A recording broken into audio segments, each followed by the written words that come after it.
This regular Medicine Hat City Council meeting is called to order at 6:30 p.m. on November 21st, 2022. We will start with a moment of prayer or reflection.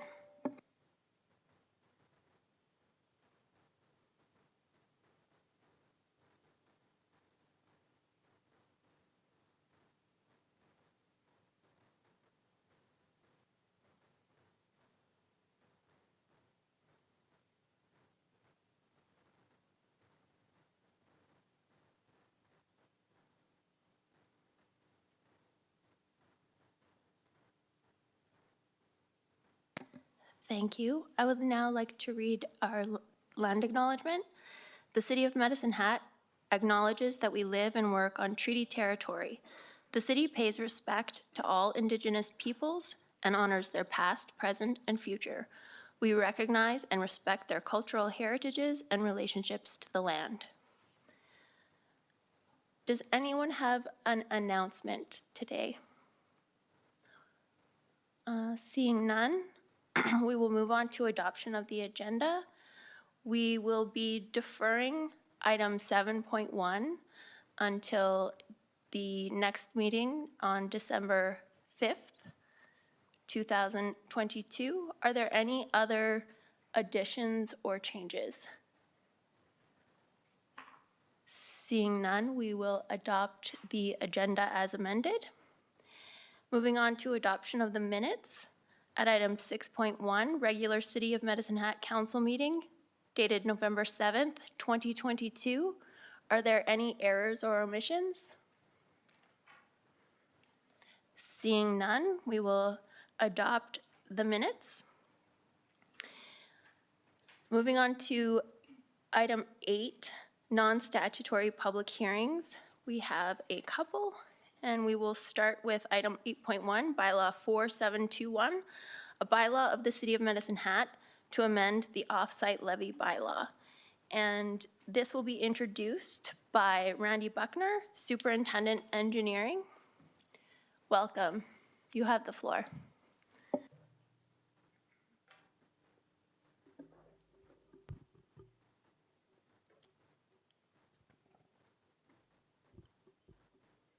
Good evening, Your Worship, members of Council, executive leadership, and those viewing from the gallery.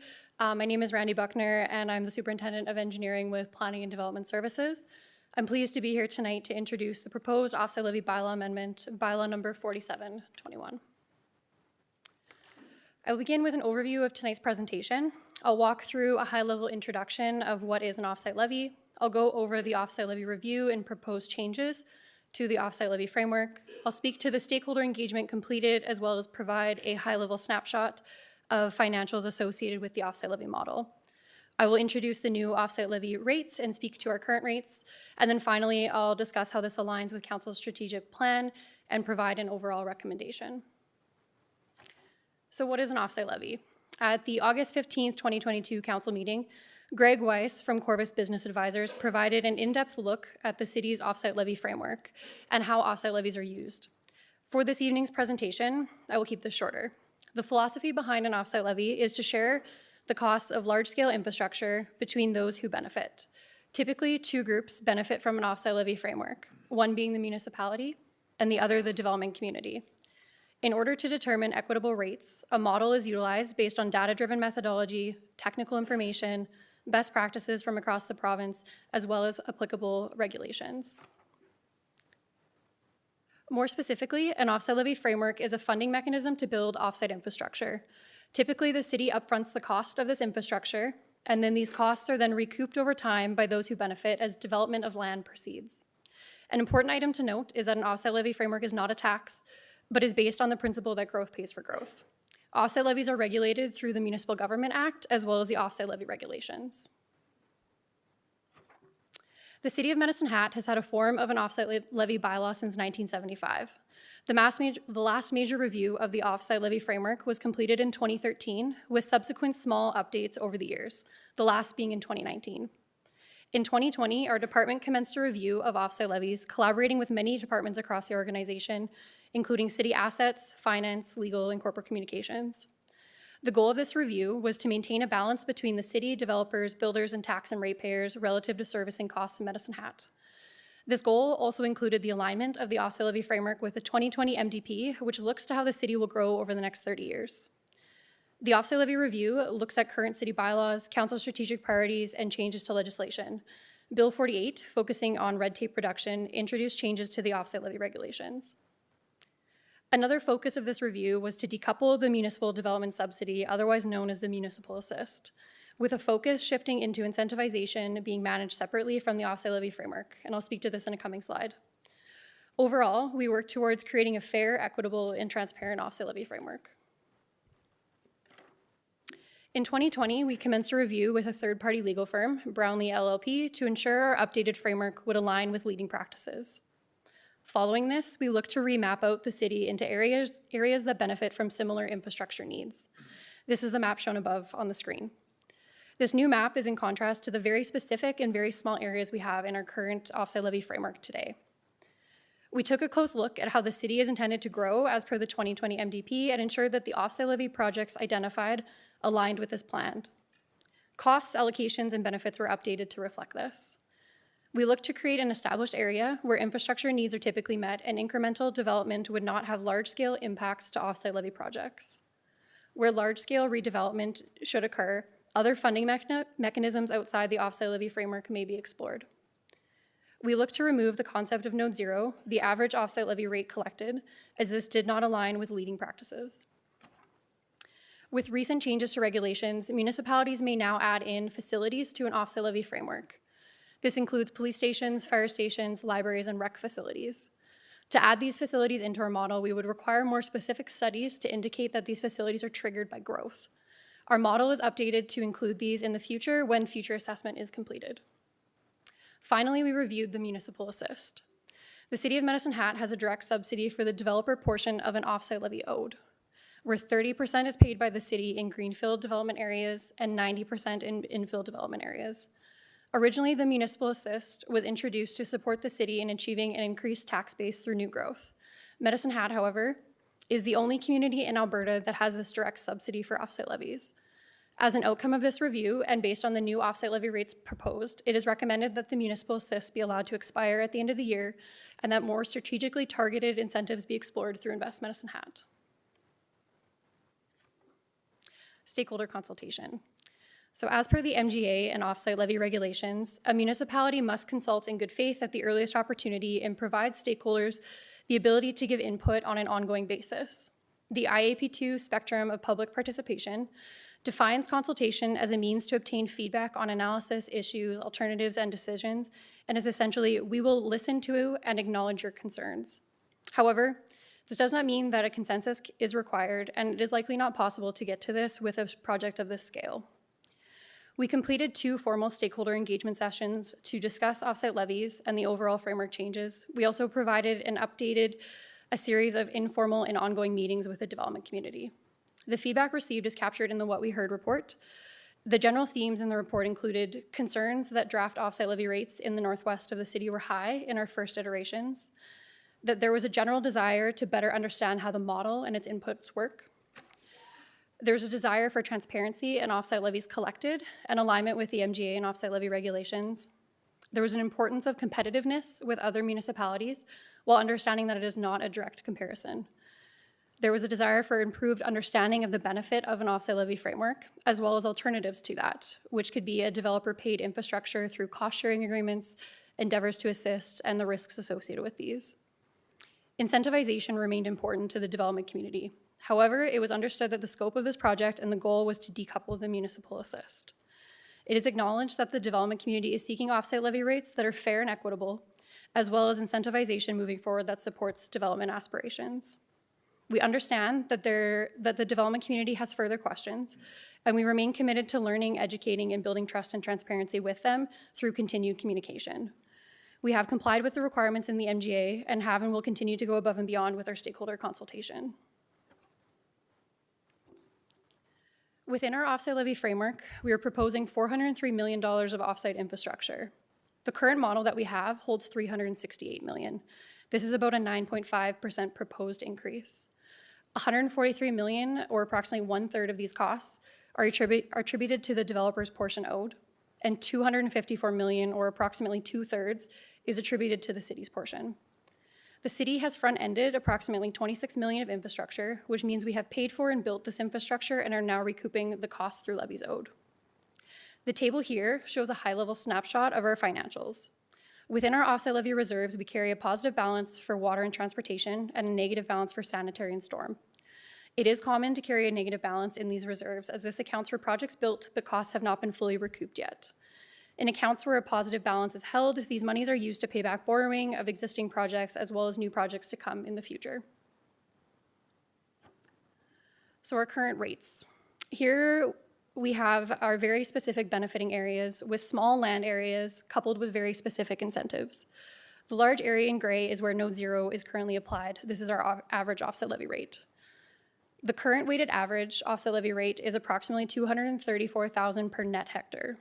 It is important to note that different areas have different offset levy rates based on the infrastructure known when the model was last updated to support growth within these areas. On this slide, we show the new offset levy rates as per the new framework and the new mapped out benefiting areas. The new weighted average rate is approximately $102,000 per net hectare. This is a 56% decrease. This may seem substantial. However, this is due to the reworking of the entire framework. The major difference being the remapping of the entire city, where more land was introduced to the model, and this places downward pressure on the rates. The other major change was the recognizing of slower growth within Medicine Hat, reducing allocated costs towards future development. It is also very important to recognize that the offset levy framework and rates are fluid and will change over time as the city continues to grow and more information is gathered on what is needed to support growth.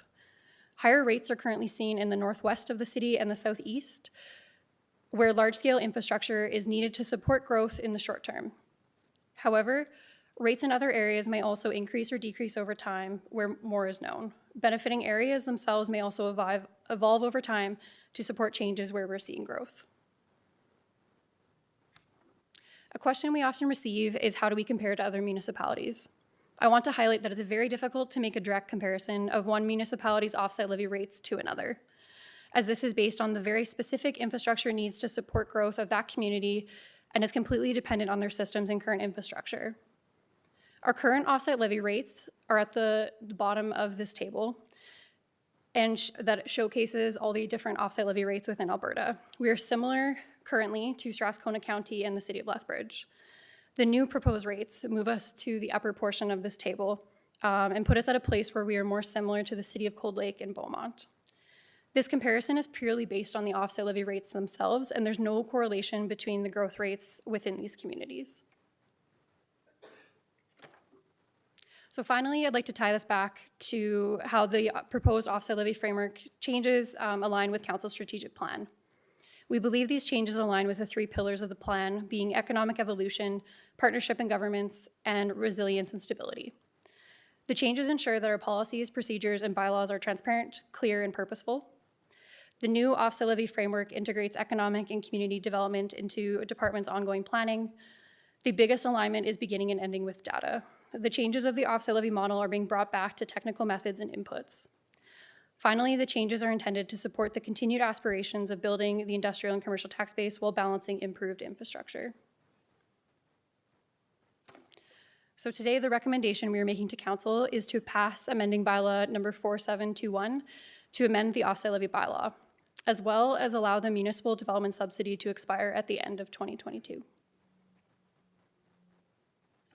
Thank you for your time this evening, and I'm happy to take any questions. Thank you. I'm going to open the public hearing. City Clerk, did we receive any written submissions? Thank you, Mayor Clark. We did. We received one submission on Friday, November 17th. Unfortunately, the deadline for submissions was Wednesday, so it has been included for you in hard copy, but it did miss the deadline. I believe that there are members of that group here that may wish to speak at the appointed time. So I will call public hearing for bylaw 4721. My apologies. A bylaw of the City of Medicine Hat to amend the off-site levy bylaw to order.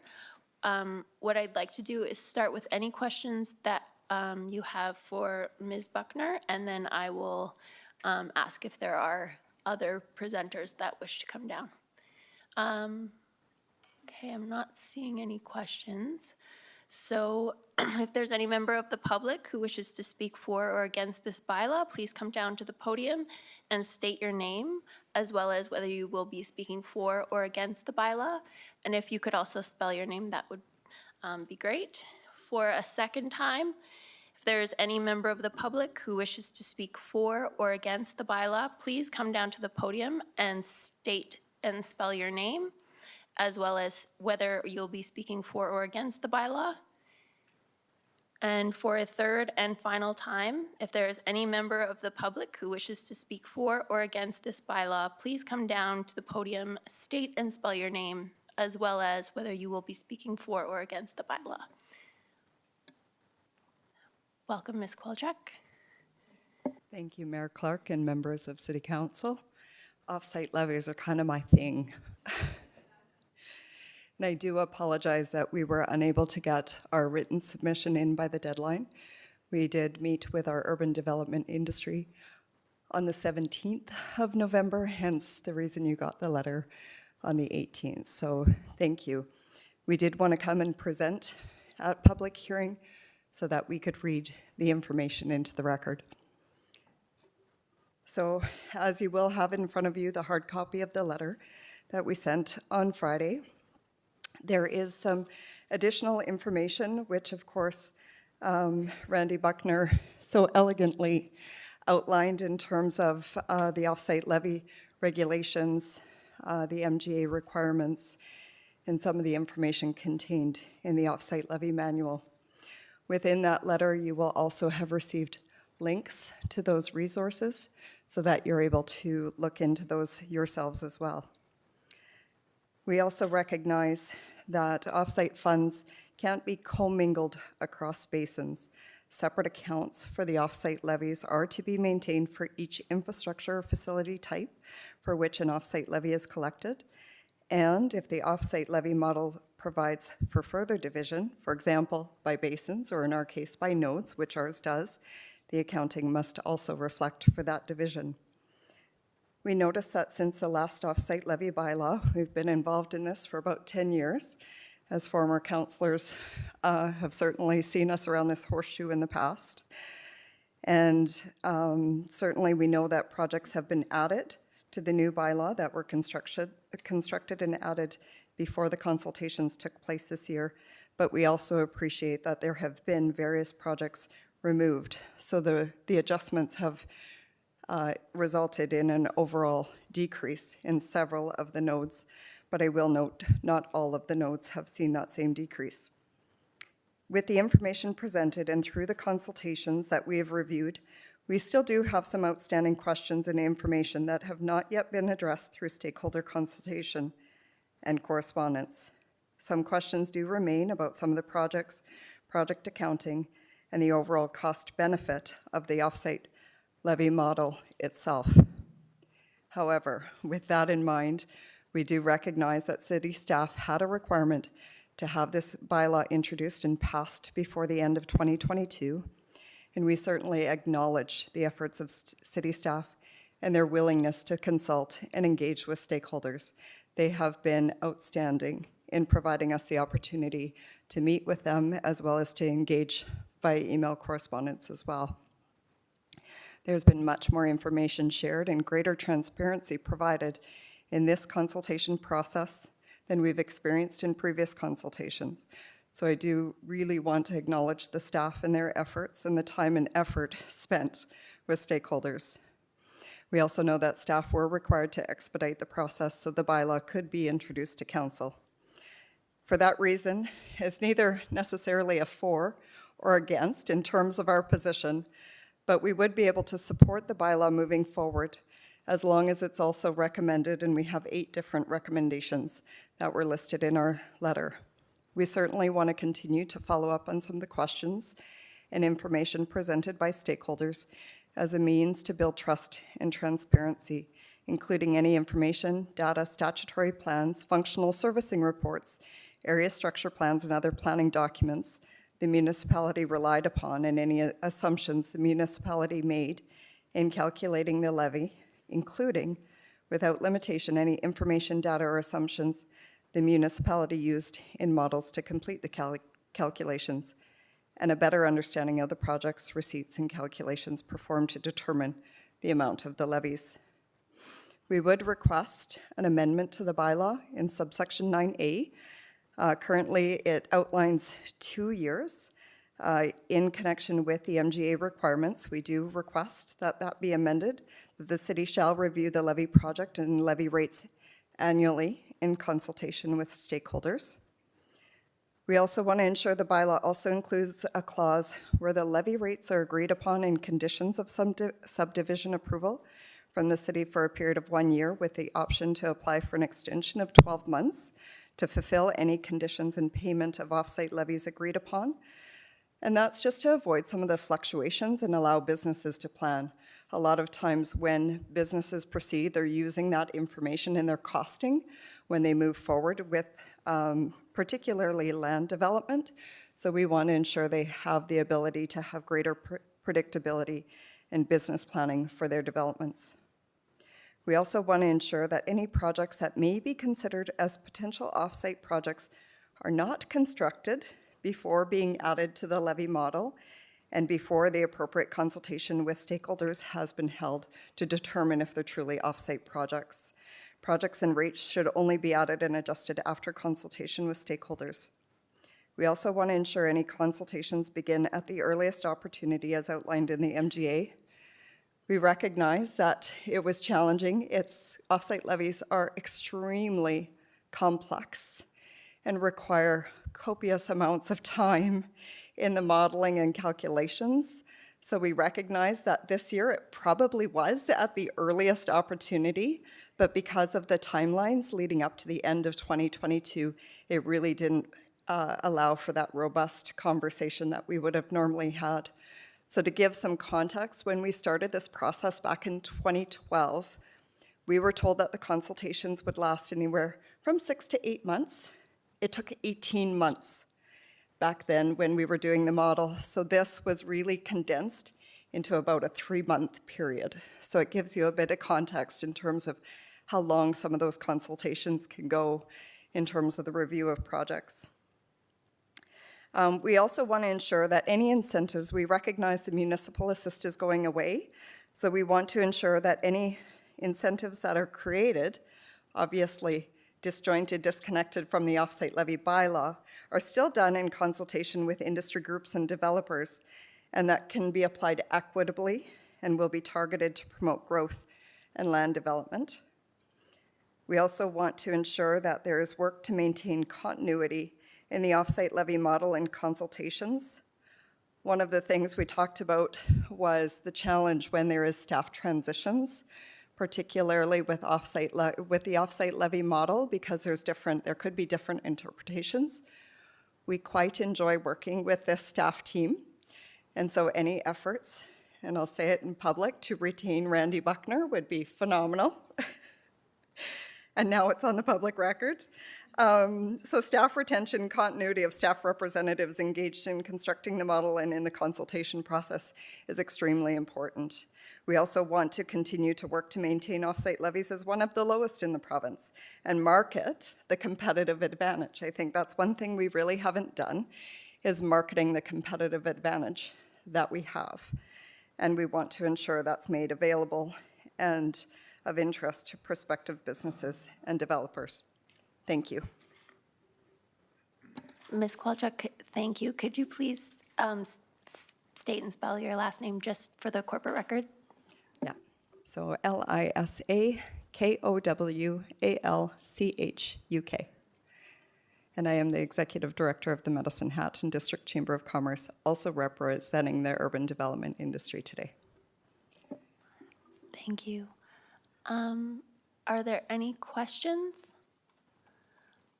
I wondered, Ms. Buckner, if you have any comments or concerns with respect to the asks? Through the chair, I may just layer on with some of the comments that Lisa has made. We have had many ongoing discussions and sessions with the chamber and their group. One of the big differences between this iteration of the offsite levy model was really getting back to what does consultation mean.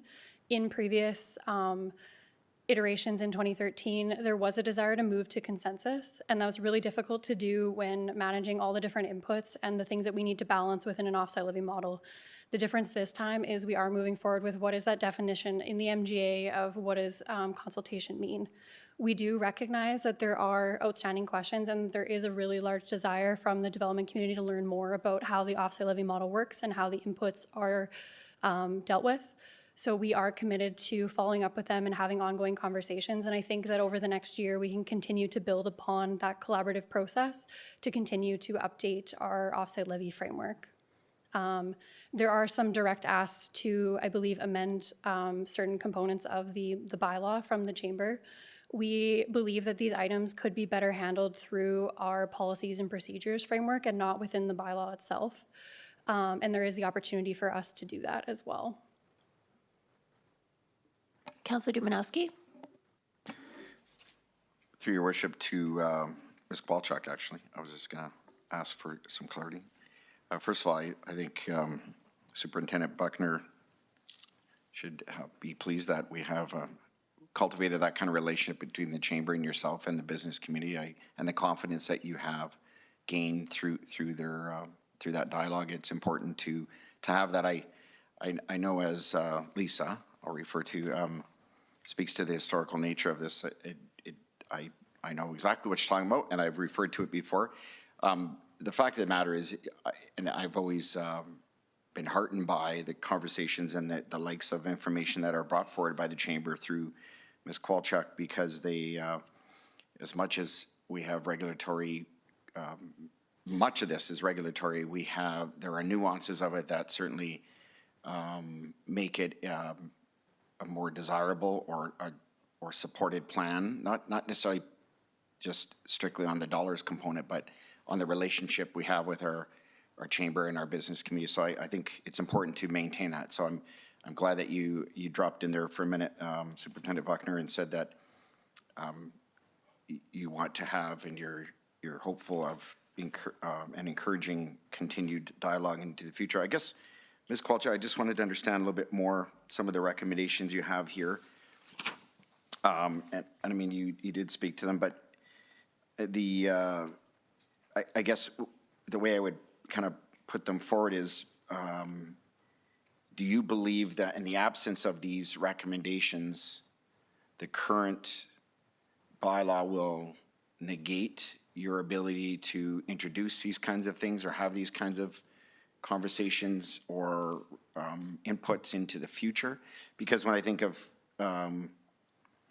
you went specifically to annual consultation, and that's not a big ask versus every 2 years, but no offsite project being constructed before being added to the levy model. And I guess the assumption for me, and I've been through many iterations of this, but would that be a typical thing that we would see introductions of those things before you've had input? So I'm trying to understand the ask, not the psychology, but the rationale behind some of these, because they seem very motherhood apple pie to me, some of them, and maybe they're not. So do you have any thoughts on that? So, and I would, through the chair, and certainly if Ms. Buckner wants to correct any of my information, I would certainly welcome that. My understanding through the MGA requirements is that there is annual reporting that is required. Yeah. So we felt that annual consultations in alignment with that would be viable and feasible. We also recognize the reason that the city staff have recommended the every 2-year consultation. It's, just in case there's certain things that take longer, there's a little bit of a buffer, so it's not quite as rigid. So we understand that. In terms of The addition of projects, that is generally through consultation, as Ms. Buckner had referenced. Certainly, there isn't consensus required. There were projects that were constructed since the last offsite levy review that came into the model. Obviously, those are costs that are already borne by the city that are now offsite projects. So it does raise an element of concern if there isn't that regular consultation, particularly in relation to projects that are going to be considered offsite, because those are costs that developers are bearing, certainly in relation to growth, but they are off. This is the one element that's often misunderstood, is off-site projects are off-site of the development. Developers are paying for their on-site costs. So when we're imposing additional costs to development, we think there should be robust consultation on what those project additions are actually going to be that are going to actually impact the cost of development. I appreciate that feedback, if I could, Your Worship. You had also mentioned, I guess where I'm going to go back is some of the historical pieces that there were disagreement with, and I know we're dealing with a new thing, but what inputs would be included in offsite? I think it's spelled out quite clearly in here what is and what isn't. I know there were arguments in the past, should roads be or shouldn't be, or to what extent, or other components. Are there any concerns specifically to the introduction, although this bylaw doesn't cite any at the moment, but the introduction of, what do they call them, offsite projects, and I think maybe that's what you're referring to, like the development of, if we needed to add an additional fire service hall or other amenities of that nature, that is a departure or introduction to this that is province-wide, mind you, but are those the kinds of things that are that you're referring to when we'd like to see them in advance or understand them in advance before they're even part of the project list, that there's that dialogue? So through the chair to Councillor Dumanowski, that would be a much more robust conversation when we're discussing facilities. I know that was in addition to the MGA amendments where municipalities could include fire halls, police stations, recreation facilities, and libraries. There's also some substantial information in the MGA guide on offsite levies in terms of inclusions of those. We're just actually going through that process with another municipal council. So that I'd like to separate that piece off in particular. But in terms of consultations, yes, it would certainly be an exploration of those as well as other projects. So as an example, we are much more knowledgeable even from 10 years ago, knowing what projects can be included in offsites and what are required in terms of including them as offsite projects. So we know that our municipality does water, storm, sewer, and roads in the offsite levy, separate from the facilities that could be allowable under the MGA. However, those, even within stormwater, sewer, roads, you do need statutory plans and documentation, and there's been much more robust conversation this round in relation to area structure plans, water flow management, so much more detail in terms of trying to understand why projects are being included, what the flow rates are, what the capacity is of the current infrastructure, and why new infrastructure is needed. So we're getting much more into the detail of some of those servicing plans and trying to better understand the why. And just finally, if I could, Your Worship, which I can appreciate the anxiousness of those kinds of things being introduced into the conversation that may have not been as evident in the past. I feel that also is a safeguard for the development community and you as a voice for the business community to ensure that any introduction isn't just a suggestion or a thought. There's an actual articulated view of why it's needed, how it's needed, and there's some level of robustness around plans and development that support those introductions. My last question would be around, so obviously we have the decoupling of the municipal SIS. We were the only municipality in the province that was doing that, so we've kind of trued out, I'll call it, the model here. I mean, this is more of an opinion, but when it comes to, and it kind of ties into your create incentives and consultation. So obviously, we're decoupling those, but you're in some ways suggesting that they be brought back into the conversation, but in a different way. Maybe if you could explain that. Through Councillor, or Mayor Clark to Councillor Dumanowski. I do want to just backtrack on your comment about additional projects. One word of caution to council: when you are looking at developing new areas, there is also a point of awareness in terms of what those additions, so Northwest Area Structure Plan approval, what the implications of that for off-site projects as it pertains to water, storm, sewer on other developments. So that is just a word of caution, when some of the new developments come online, how will those actually impact off-site levies? Now, to your question with regards to incentives, we are pleased that the city has entered into the realm of business incentive programs, and certainly City Council has already approved incentives for brownfield, greenfield, new development, the 10-20-30 program. There's been a number of incentives, particularly over the past couple of years with the pandemic. We would just like to ensure that any incentives, when they pertain to business development or commercial incentives, are done in consultation with industry so that we can, again, have those conversations around purposeful growth, what that looks like, how incentives will work, what the response is from the business community, what kind of uptake you'll have. I think we can only create better solutions when we do that in consultation rather than isolation. Thank you. Councillor Knodel? Thanks, Mayor Clark.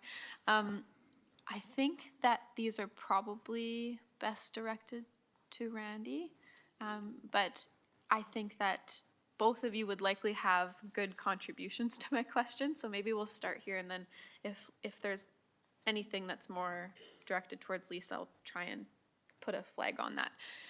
So the first question is similar to kind of tangential to what Councillor Dumanowski and Lisa were just talking about. So what sort of, and again, I'm just coming online with the awareness of this concept and becoming a little bit more aware of all of the levels that exist, because as Lisa said, it's quite complex. So what sort of strategic innovation exists within the offsite levy structure to encourage and stimulate growth outside of keeping rates low? Through the chair to Councillor Knodel, when it comes to offsite levies, they really are kind of the math behind what is needed to support growth. So as the city continues to have area structure plans and actually specifically the municipal development plan as a starting point, but understanding how are we strategically growing in those documents, that then feeds all the information that goes into an offsite levy model. The model itself really is there to reflect what are the costs of the infrastructure that's needed to support it. In order to have a balanced offsite levy regime or an offsite levy model, we have to look at all of those different inputs. Having low rates can be a good thing for a municipality, but also it's understanding that it does need to accurately reflect what the cost of that infrastructure is, and also accurately reflect what is the benefit. There's a balance between the city's contribution and the portion being funded through taxpayer money in comparison to also what is being funded through the developer's portion. So there are competitive advantages with that, but I think as a municipality, it's also looking at other components that can be drawn upon that way, but it really is a balance. I have a couple here. Are you okay with that? Thank you. So in the case that we grow quickly as a community, for example, how might the flexibility in those offsite levy rates be useful to both the municipality and developers, so that easy adjustable value? Through the chair to Councillor Knodel. And one of the statements Ms. Kowalczyk also made was, I think they were looking for clarity around our updates. Our intent is to, and through reporting to council annually, to do an annual update and ensuring that our rates are staying current and fair and actually reflect what is needed to support growth. As part of that, something that we've realized through this offsite levy update, and it's important to know we haven't done a major update since 2013. The project list has stayed very stagnant since then, and it really needed this overhaul and this refresh to modernize and reflect what we need to continue to grow. But as part of this process, we've realized we really need to better manage and better integrate offsite levies into our day-to-day. And so as part of that, on an ongoing basis, it's looking at all of the different ASPs that are in the queue, all of the different historical reports that we have, and better identifying when infrastructure is needed, but then also when is that infrastructure staged and when should we be building that infrastructure. And it's really just having a more hands-on approach with this item, which I think we can achieve kind of moving forward over the years to come, and continuing to build upon those discussions with the development community as well. Last one. Thank you for your help so far. I would like to make a motion to add no, I can't do that right now? Oh, dang it. Okay, later, I guess. Thanks. Councillor Sharps? Hi, I have a couple questions for Randy. Randy, you had stated earlier that part of the process was trying to define not consensus necessarily, but consultation, what that means. So what did we end up coming up with as that definition? So within the definition that we've been utilizing is, so I guess backing up, the MGA and the offsite levy regulations speak specifically to what stages and what information needs to be consulted with the development community. And so we've been following what was the IIP2 spectrum of what is consultation, meaning that we will take what feedback is given to us, incorporate where we can, but try to hear out and work in kind of the best practices into the offsite levy model. In the past, moving towards consensus, we have kind of gone off track a bit with an offsite levy model and framework that wasn't necessarily in alignment with leading practices due to trying to get to a consensus. So it's important to kind of bring back what are the facts, what is the data, and the data-driven methodology to come up with a recommendation, and that's where we landed today. A lot of the points that have been made through the chamber and all of their efforts, I believe, are things that we can incorporate or find a way forward that works well for both groups, not potentially through the bylaw itself, but through our policies and our framework that we utilize to administer the offsite levies themselves. Okay, and I just had one further question, and it's really quick. So Lisa made a suggestion on an amendment to 9A. So let's say that amendment was proposed, or we went ahead with that. Does that incur any issues for you? Or is this a workable? Through the chair, the reason we put in a up to 2-year framework was to allow for a little bit of room for staff to come forward with bylaw amendments and to give ourselves the flexibility. It also was to potentially look at when is the appropriate timing of bringing forward the offsite levy bylaw update on an annual basis and provide that flexibility that maybe year end, given the amount of things that are on the table, isn't the best time to be doing it. So we were trying to give ourselves some flexibility. I will note too that their amendment to add in, or the request to add consultation with stakeholders, that is within the MGA and the offsite levy regulation. So in our view, didn't need to be included within the bylaw as it's part of the regulations already. We already have to do that. Sorry, annually, or? It's the MGA states periodic review, but we were taking the definition internally and through our procedures to be an annual update.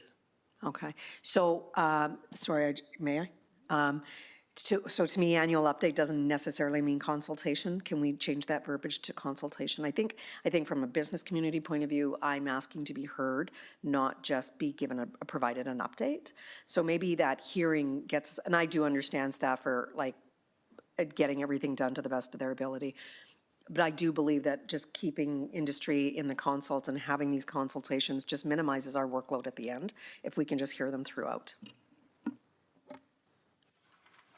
Councillor Hyder? Thank you, Your Worship. Through the chair, I think my question probably would be to both of you, if that's okay, Lisa. It's actually kind of it's not as complex, but I think my concern lies with how much consultation did go on with the developers and stakeholders that are in our community. And probably, Lisa, what is the feedback that you're getting from businessmen and developers within the community?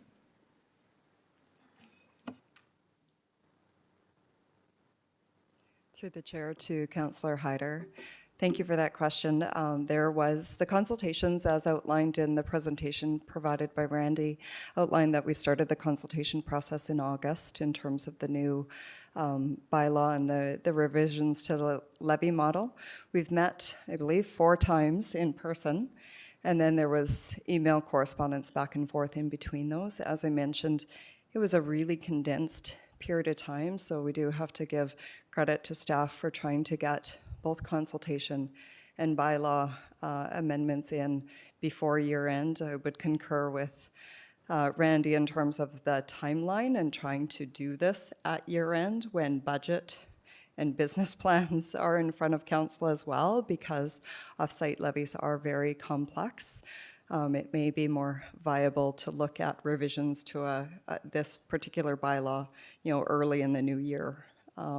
I'm not sure the implications that has to the city's annual budget, but in terms of consultation, that's what it looked like this last quarter.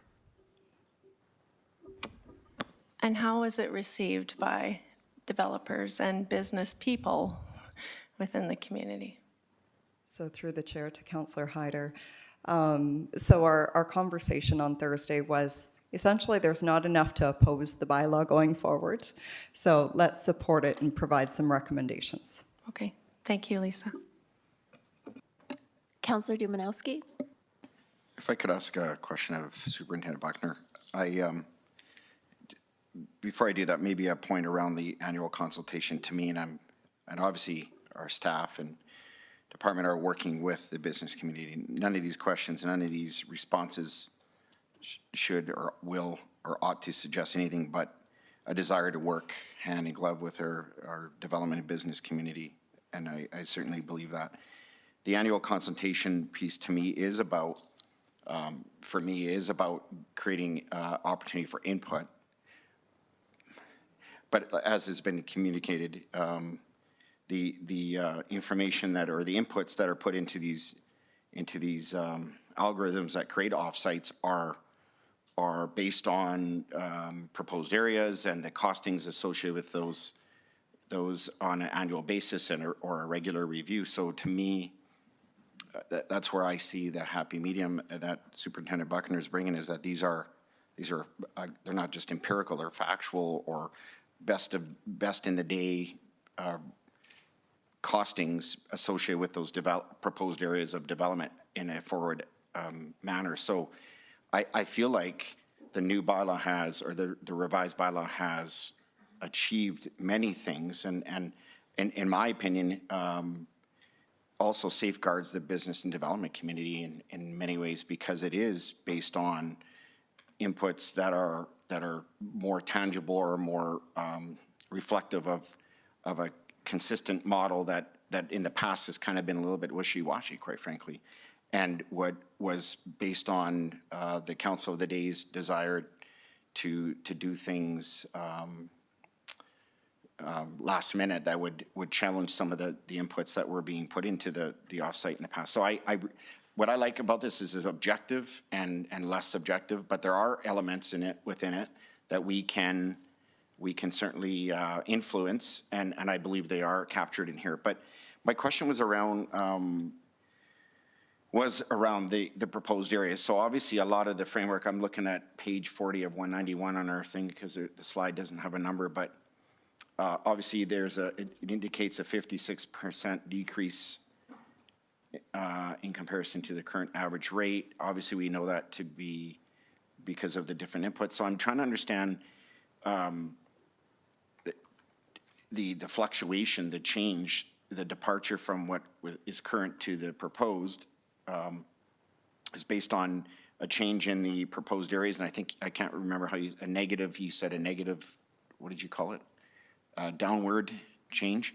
So what's to suggest that, and that would be the only thing for me, is that in the future, if we don't keep you in the position, like we've been asked to guarantee you stay in this position, but if you decide you're going to try something else someday and you're not in that position, how do we achieve the continuity around that? Because that to me would be the one influence, or the one thing that could influence a dramatic shift. So I'm going to say it out loud. If I'm a business developer or the chamber, I'm probably looking at this and go, okay, in the end, we've derived almost current rates to what we have now overall. And I think we were told that in the past. In the end, the costings won't be dramatically different because there's no municipal assist, but we've decreased the, based on the proposed areas, we've decreased the costings. So there's kind of a net difference of 0. If in the future, though, there are new inputs or the proposed areas are suddenly changed based on shifts in council's direction or community direction, those could very quickly upwardly incline those rates and challenge the business community. So how do we, are there any safeguards within this that prevent us from any sudden changes that would be unannounced, other than, again, those projects that we're going to plan for, think about in advance? Is there any safeguard in here or safety net for the business and development community to say, hey, you can't suddenly overnight increase our rates X% or X deviation factor? Through the chair to Councilor Dumanowski, when it comes to the offsite levy model itself and the changes we've made, as you mentioned, it really was a reworking of the entire framework, and that's what has put the downward pressure on the rates. One thing that's really important to note, though, is that offsite levy models and frameworks, they do change over time. We unfortunately do not have a crystal ball to see into the future of every single thing that will take place over the next 30 years. But introducing and advocating to have more of an annual update and ongoing discussions is kind of that safeguard to understand what needs to be input into our model, and ensuring that we're doing the consultation ahead of time, that we're engaging with the stakeholder community so they're aware of what we're proposing and what is needed, but also ensuring that we're taking all of the different studies that have been done within the city and all of our upcoming ASPs and FSRs, and taking all of those inputs and really working that into this model on that annual basis. And I think that will be the big change, is integrating this into, again, our day-to-day, the business that planning and development does, and having a more hands-on approach with our offsite levy model, and not allowing our model to stay stagnant for the next 10 years. And I think that was one of the gaps that we've had, is we've had small incremental changes, but there has been gaps in how we've kind of managed this model in the past. So there's the opportunity now to move forward with a more hands-on approach to ensure that everything is staying current, and that we're also being transparent in what those changes are and then what the implications are of those changes themselves. Just a note, we have drifted into some opinion and debate a couple of times. So just a reminder for council to hold those comments of that nature to the debate portion. Ms. Kowalczyk, you have an additional comment? Okay. Thank you, Mayor Clark. Through to Councillor Dumanowski, I just wanted to add on to that last question that you had in terms of that kind of guarantee or sustainability within the bylaw. That is a very real concern from the development community, particularly looking at the previous model, previous consultations, kind of what developers had been told at that time, and the new model. So transitions, changes, we recognize the offsite levy model can change over time. It is based on a 25-year rolling window, and so any new projects that are added can have implications, which is why I had that cautionary note in terms of when you look at FSRs, ASPs, statutory plans, any new development occurring, also understanding the impact it may have on the offsite levy model as well. Councillor McGrogan? Thank you. And through the chair, first, Lisa, thank you for mentioning this a complicated issue, because it sure is, that it's getting to learn this whole off-site levy thing has been something. So, Superintendent Buckner, I just have one question, and it has to do with the municipal assist and the decoupling of it. And again, I've never seen it kind of operationalized, so I might have the whole thing wrong. But my question more or less is, when we transition from that process to a new one, which is incentivizing, is there any present developers that we've left behind that have more or less I don't know if they feed into the municipal assist model or how it looks, but is there any developers that have developed property, paid their levies thinking that X would happen, and is it shifting? So I guess if that question makes sense. Through the chair to you. Councillor McGrogan, there is a few outstanding developments that would be going through a transition when it comes to those rates.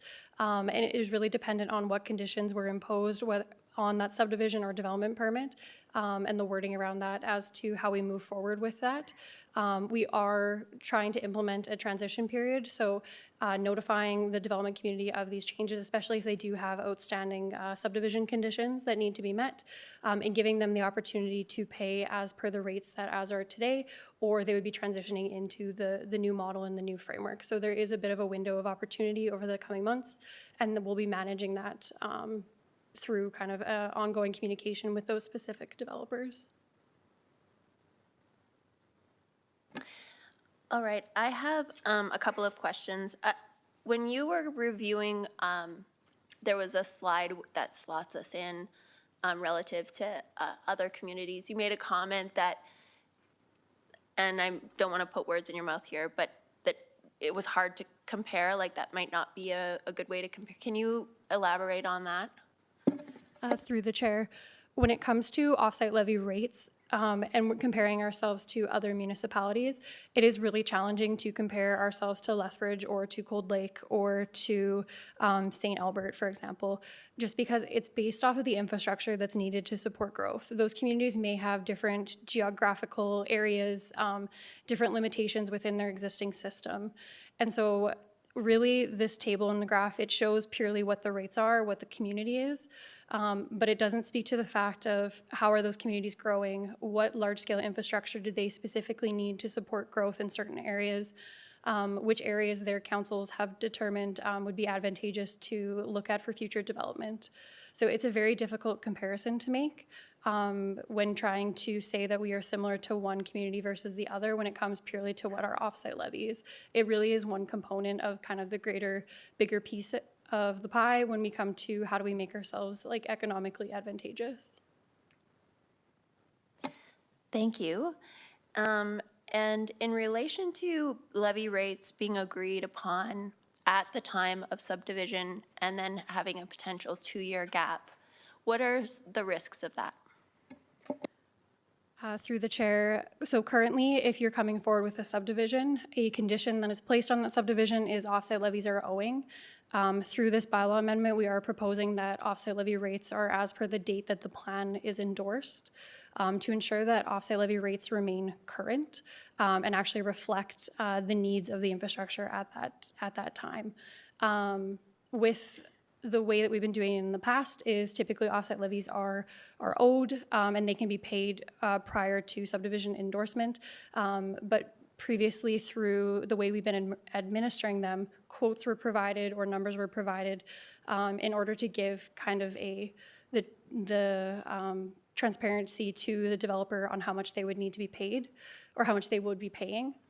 When it comes to how we want to move forward with this, it is more of a hands-on us managing it, where if there are subdivisions that are moving forward that may transition between a rate change, that we would be notifying them of those changes and they would have the opportunity to move forward with the rates that they have currently or the rates that are being proposed in the future. I very much understand that there are concerns with rates increasing and decreasing and that can impact a project. But we really also need to ensure that our rates are staying current and that we're collecting the appropriate fees that are needed for the infrastructure that's needed. So it's finding that balance, and we believe we can do that through how we administer the offsite levies themselves. Okay, thank you. And finally, I just wanted to ask, so it seems like most of what we do in relation to offsite levies is legislated or part of policy decisions. What amount of flexibility do you actually have in terms of setting the rates? The focus, or through the chair, the focus of the offsite levies is really the inputs. So it's understanding the rates themselves we don't have control over. Can we decrease them? Can we increase them? What we need to focus on is what is needed to support growth. If we want to see lower rates in an area, there may be the circumstance where we have to understand that then we don't have the infrastructure in place and other funding mechanisms may need to be utilized. It really isn't an exercise of trying to increase or decrease rates, but it's trying to understand what is, as a city, do we need to have in place in order to support the growth that we want to see. It also ties back to aligning with the municipal development plan. As part of creating that plan, they did look at what areas can be built into and we can grow into that have a lot of this infrastructure in place. So it really is ensuring too that we're keeping in alignment with the plans that we create and adopt as a municipality to ensure that we're aligning with those as well.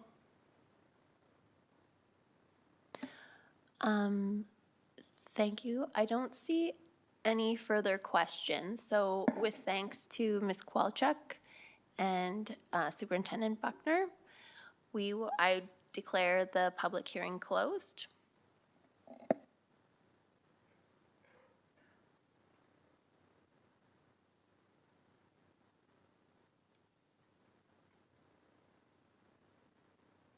Councillor Van Dyke. Thank you very much. Through the chair, I only had comments, no questions, so I was waiting for the public hearing to be closed. Would you like to get the bylaw on the floor and then we can begin debate? Sure, that sounds good. Let me get my paper to make sure I'm doing it properly. I'd like to move that council give second reading to bylaw 4721, being a bylaw of the City of Medicine Hat to amend bylaw 4157, the off-site levy bylaw. I'll second that. All right, Councillor Van Dyke. Thank you. Through the chair, I just had a couple of comments regarding the presentation and off-site levies in general. So I just wanted to say I was really happy to see the decoupling of the off-site levy framework and the municipal assist in favor of targeted incentives. During our initial presentation by Greg Weiss of Corvus in July, he said that the municipal assist was not quite leading practice, which really stood out in my mind. I made a note of it, and I have thought of it ever since, actually. And so I appreciate the more rigorous data-based methodology and annual updates. I just wanted to highlight something within the report, the Corvus report, and that is on page 73 of the agenda at the end there. And but I will mention that it is repeated throughout the report, and it's that developers are not charged too much, thereby providing a windfall to the city, nor are they charged too little, thereby placing an unequitable burden on taxpayers. And I just wanted to highlight that because we, as a city council, need to make sure that we are being fair to both developers and the residents of Medicine Hat, both now and in the future, who will be bearing the long-term burden of infrastructure costs associated with new developments. So I appreciate that repeated information in that review as well. Thank you. Councillor Dumanowski. Your Worship, my earlier comments before I asked the question was acting as preamble. Just want to make that clear. I maybe stole a little bit. I apologize. No, you know what? I've sat through many of these, and they remain complicated because there are a lot of variables that go into the calculation of offsites. And what we've always grappled with historically, and we are today, is what are the inputs and who bears and to what percentage does each partner bear the cost of growth paying for growth. So there's a development component that certainly I don't think anyone is indisputable. I would even say the developer understands their role in that. And we certainly have our portion that we pay. So it is as much as it's complex, it is a pretty straightforward model in many ways. What I think I'll just very quickly say, I like the idea of we're decoupling the municipal assist. I always found that part to be the most debate-worthy part of the conversation, because we had our offsites, which were quote-unquote fixed, just like the inputs that we're talking about today. Then it was, okay, city, how much do you want to incentivize development? And that always became the arguing point, and it's not that it wasn't worth discussing or debating or arguing about. But in the end, we always came to, I guess, a conclusion that we thought was fair. So I like the decoupling. I like the fact that this is based on inputs that are relative to a window of 25 years, but are based on, you know, a reasonable timeline looking forward. It's based on proposed development in proposed areas, based on the framework that we have in front of us and the rates associated with that. So to me, in many ways, it removes, it smooths out a lot of the ebb and flow of uncertainty that I felt the old bylaw created. Incentivization will always be a role that we will have to be mindful of, and we can do that in other ways. And we can be, in many ways, more strategic around what we want to see developed or where we want to see development grow based on that kind of a model. So I like that decoupling again for that reason. And it doesn't preclude council today or tomorrow from incentivization. But for me, I'm appreciating the model that's before us. I'll go back to what I said earlier. I think many of the recommendations by the chamber, and I apologize if I'm simplifying, but I think a lot of them are either embedded in the MGA or the policies already when it comes to consultation. I don't think there will ever be a council that is unintelligent enough to ever expect not to have good, solid, robust, deep, healthy conversation with our chamber and our development community, or else we've lost sight of what our role is in our relationship. So I feel less concerned about having some of those specifically embedded, because I think they largely are embedded or certainly are implied. I think the one that I'll end with, or comment I'll end with, is the concern that that I raised, and I think was supported in the context of uncertainty, is will there be huge flux in how the model changes in a shorter period or window, which doesn't support predictability and doesn't create a responsiveness that the development community can live within. I'm not sure if there's a way to add that or not, or if it's already enshrined in this. Again, to me, a lot of these are there, and certainly this discourse we're having right now in public record becomes part of that conversation in the future. I firmly believe that as a city and as a city council and under this new bylaw, we have the ability and responsibility to be responsive and nimble when it comes to working within the bylaw, and any inputs that change that would create that uncertainty or a huge flux in the model going forward. So I am prepared to support the bylaw. Thank you. Councillor Robbins. Thank you, Mayor Clark, and through the chair. So back in the spring of 2021, when I was debating whether I would put my hat in to run for council, I watched a debate from 2017 of everyone who was running for council. And one of the questions in the debate, it may have actually been a Chamber's debate now that I think about it. One of the questions in the debate was about offsite levies and the benefit to Medicine Hat and what everyone thought about it. And so I listened to them, and I immediately fell down a rabbit hole for a week, as happens to me when I hear something I don't know very much about. So I started getting into offsite levies and what they were about and what was the cost benefit, and are they good for Medicine Hat, are they not? And so these are the two things I learned coming out of this as I crawled myself back out of the rabbit hole. One is, if you don't have offsite levies and you choose to have offsite levies, once you're in, so think about it carefully. So that ship has sailed here, we already had them.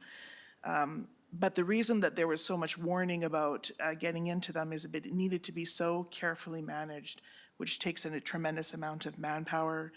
And so to me, on the second issue that I sort of landed in after that first ship sailed away, but we had them already, was that in this presentation, other presentations, is clear that it has been really carefully managed.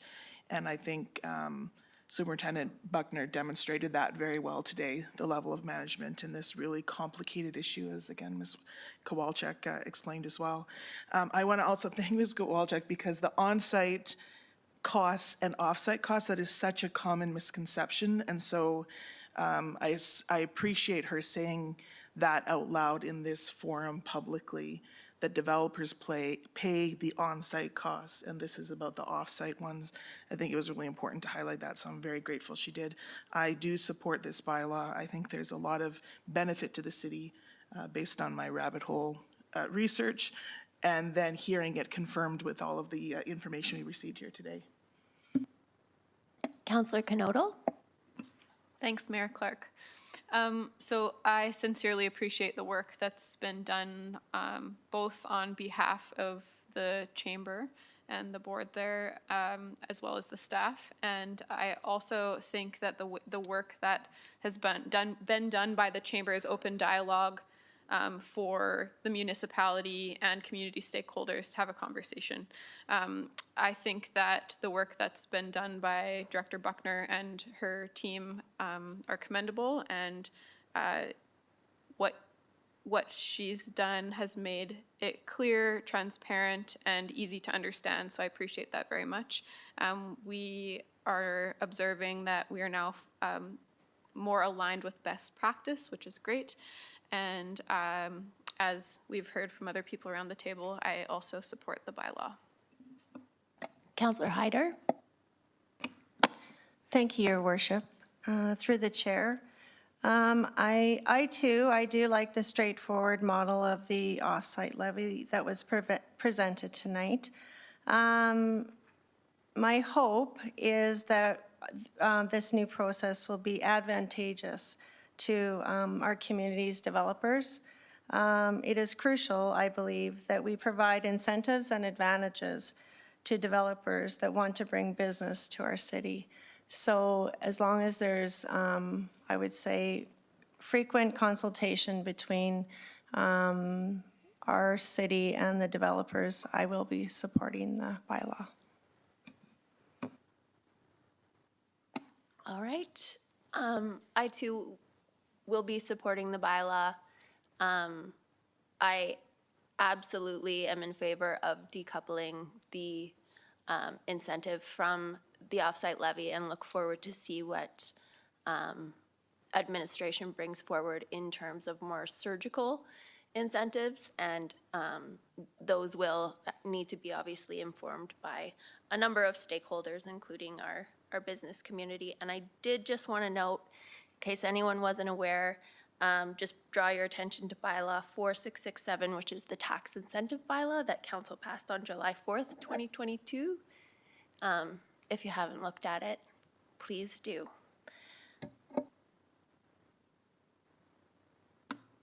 I would like to move that council, Sorry, that was my bad. I apologize. We will now vote on the motion.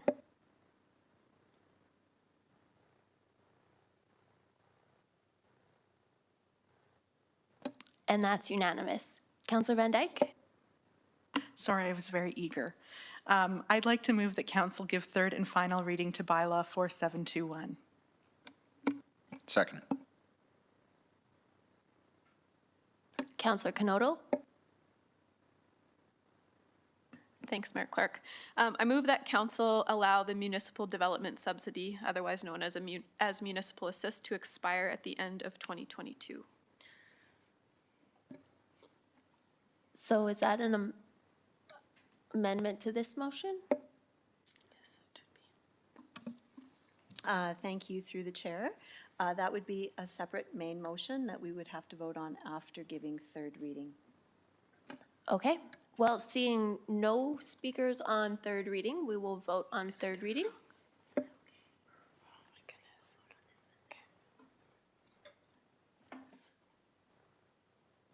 And that's unanimous.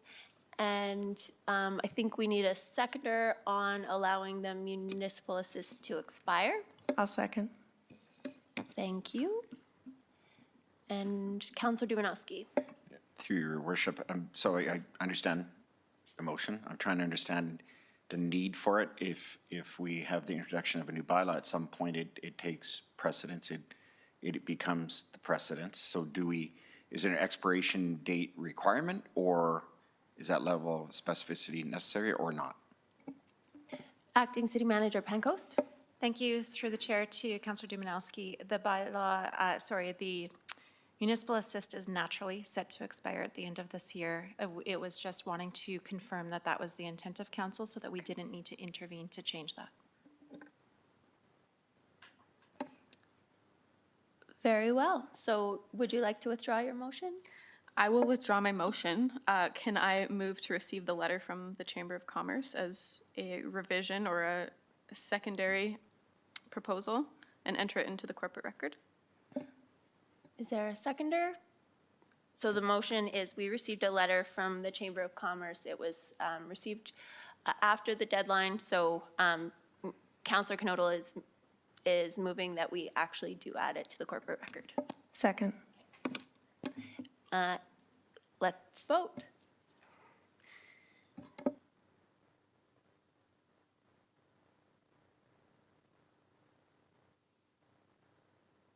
And that's unanimous.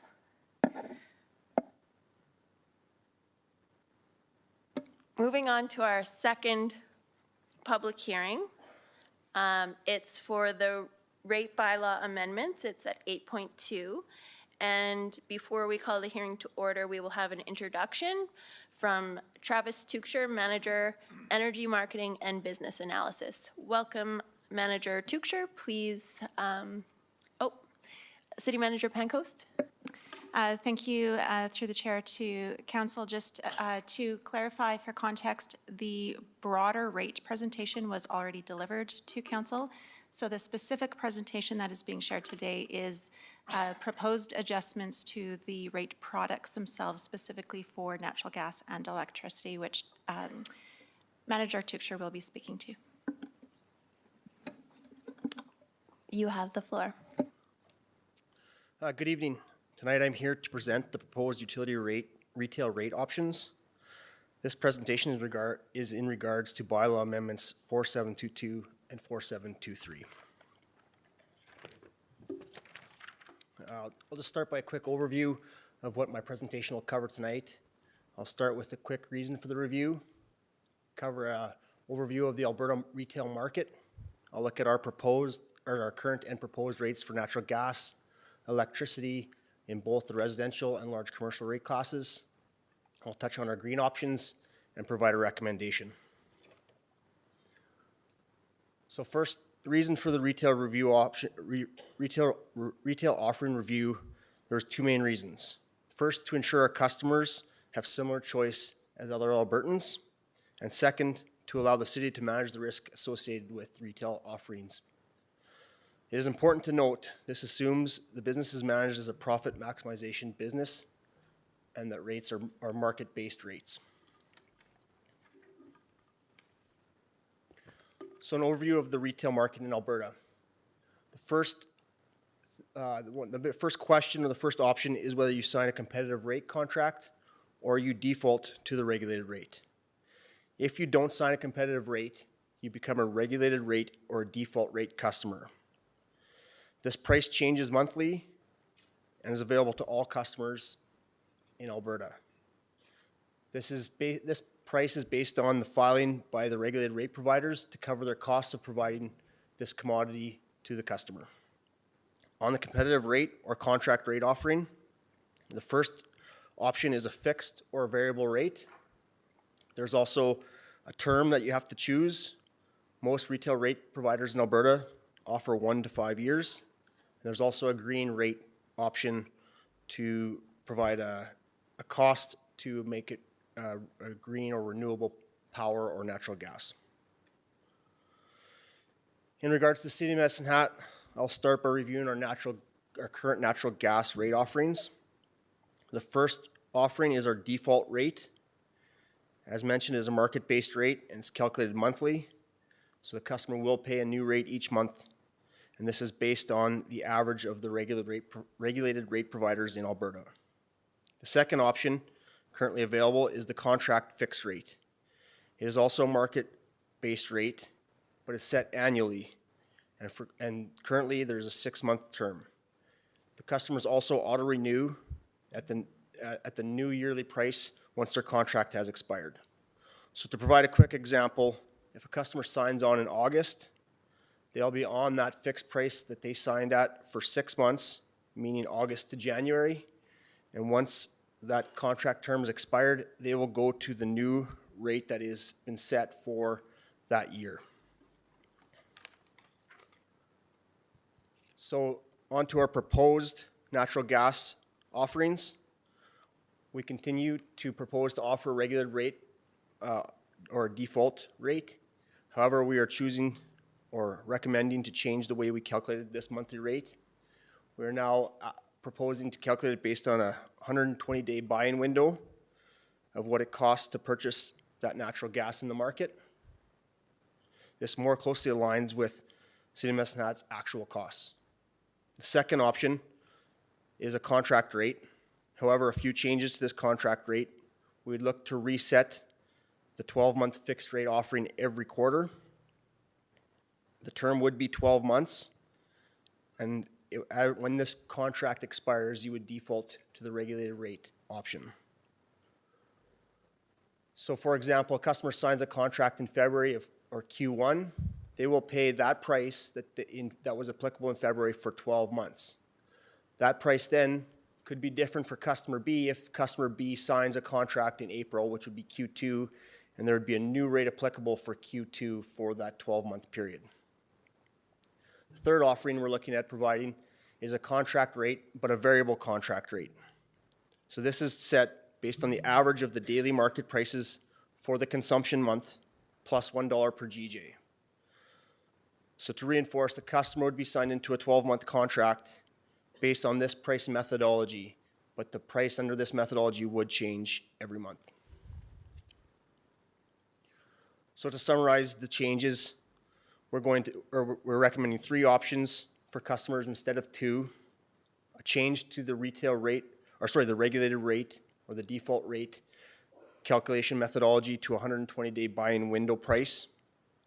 The fixed rate or fixed contract would be reset every quarter, and we'd increase the term of the contract from 6 to 12 months with no more automatic renewal. And the variable contract, as mentioned, would be a new offering for the City of Medicine Hat. Any questions, or should I move on to electricity? I have one question.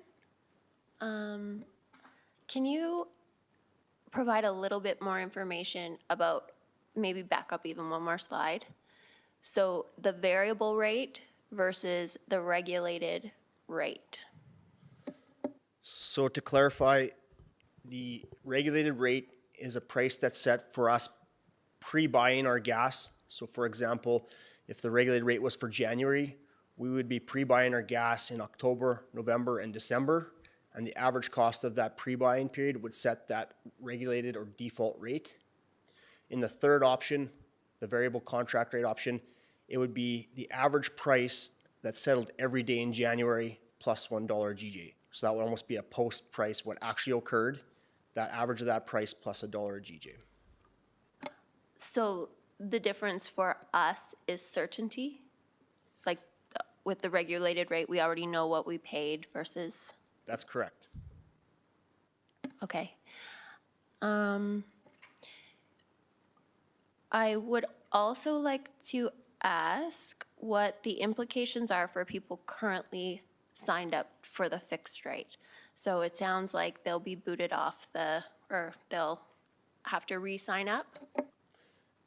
Yes, there'll be new rates set for Q1 of this year, which will be the new fixed price available for the 12-month period starting January 1st. And all customer contracts after their 6-month term would have expired, and they would be moved to have an option to sign up for this new fixed price contract offering. And for people who are not currently on a fixed rate? In what rate? Like, what's their options starting January, or? Start like right now. So there's still a contract rate offering available right now, and in January, as of January, the new contract, if this is approved, this new methodology would come into play. Okay. Counselor Dumanowski? Your Worship, you triggered a question for me to Manager Tuchscher. So in advance of this, assuming council supports it, how much advance notice will there be to the next rate for people to make an informed decision? I know we advertise in advance. I don't know if it's 15 or 30 days or 10 days. I don't know, but we know that what the anticipated or forecasted rate will be. Will there still be that forecasted ability for people to know so they can make an educated decision whether it's default or fixed or variable? And how much notice will they have for each quarter? So it's anticipated that the first day of the quarter, we would post the fixed price applicable for that quarter. Any day during that quarter, they can sign up for the fixed rate. Okay, just if I could, so if I'm in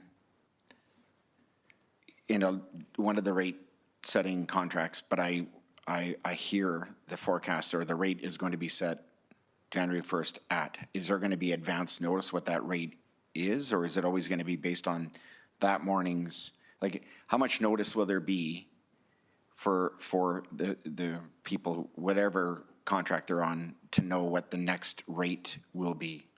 Is there going to be any notice? No, we anticipate that the first day of the month the first day of the quarter, that a price will be posted on our website to give our customers, so our customers can see what that price is set at for the next quarter that they're able to sign up at. Counselor Canoto? Thanks, Mayor Clark. Through the chair to Director Tuchscher. Manager Tuchscher. It's a Monday in my brain today, I apologize. So I think what's most important to me about this change is I see Comco as a business that we're all a stakeholder in.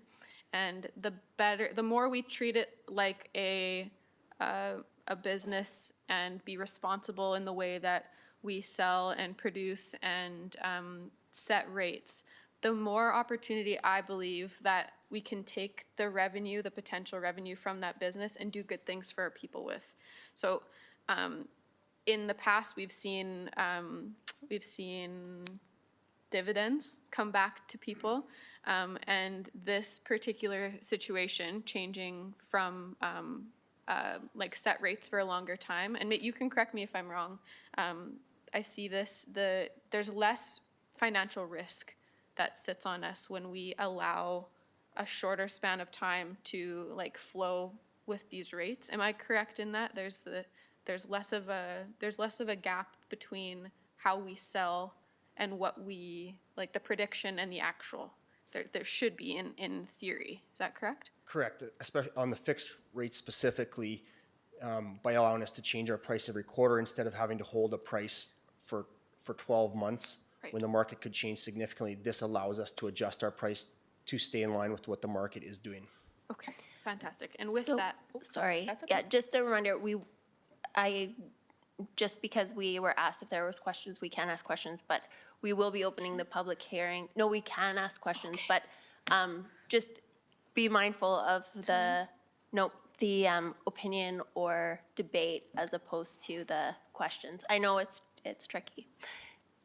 So No if you opinions have a question, please feel free to go ahead. okay, no, I want to confirm that the shift from fixed rates for a longer term to a shorter term fixed rate allows us to be more adaptable financially than, we'll just leave it at that. Yeah, and to my point that I started, it allows us to manage our risk associated with that product specifically. Counselor Sharp. I'll wait till the public hearing. Counselor Hyder? Yeah, I can wait, Mayor Clark. Okay.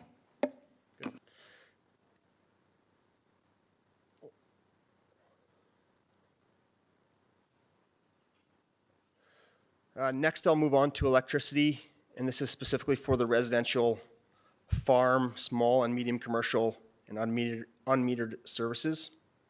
So our current rate offerings Also a default rate, which is calculated monthly based on the average monthly price of Alberta's regulated rate providers. And similar to similar to natural gas, this is based on the regulated rate provider's cost of purchasing the commodity and supplying that to the customers. And the second option the City of Medicine Hat currently offers is a contract fixed rate, which is also set annually, and the term is 6 months with an auto renewal once the New Year's price is in effect. So to our proposed electricity rate options for the residential rate class, we are remaining unchanged in the regulated rate offering or default rate offering. We're sticking with a market-based rate that's calculated monthly based on the average of the RO providers in the province. Second is the contract fixed rate. Similar to gas, we are looking to adjust our rate every quarter and increase the contract term to 12 months. And once this contract expires, the customer would default to the regulated rate. And third, we're looking at providing a contract rate variable, which is also a market-based rate, calculated monthly, which would be the average of the daily market prices for the month, plus 2 cents a kilowatt hour. And the term would be 12 months. So in summary, once again, this will provide 3 options for our customers instead of 2. There'd be no change to the default rate. And similar to the contract rate, we'd look to reset the price quarterly and increase the contract term to 12 months. And the variable rate would provide a new offering for our customers. Last customer class is our electricity large commercial industrial customers. Currently, we offer a default rate, which changes monthly, and it's based on the average pool price plus $20 or 2 cents a kilowatt hour, $20 a megawatt hour or 2 cents a kilowatt hour. Our second option is what we call energy supply price. It's a cost-based rate based on the City of Medicine Hat's costs and takes in billing determinants such as annual demand, monthly demand, consumption, and fuel prices. And this term is 12 months. And the third option is a time of use contract. And it's a market-based rate based on and off peak prices and using our advanced metering to track the time of consumption. So proposed for this rate class, we are still proposing a regulated rate offering. However, we look to change this to the average of the RO providers in Alberta. Second contract, our ESP, our energy supply price contract. We are not recommending any changes. And third, we are looking at a contract variable rate, which was the formal default rate offering, which is based on the average Alberta pool price for the month plus $20 a megawatt hour. And the term would be 12 months for this contract offering.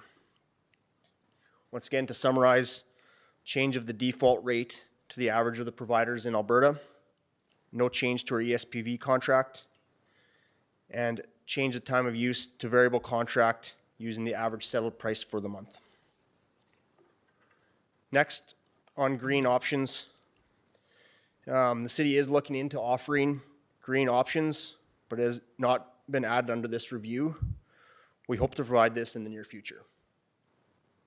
So the recommendation, City Council approve the proposed rate offerings for all natural gas customers and 2 electricity classes and proceed with the necessary bylaw updates and changes effective January 1st, 2023.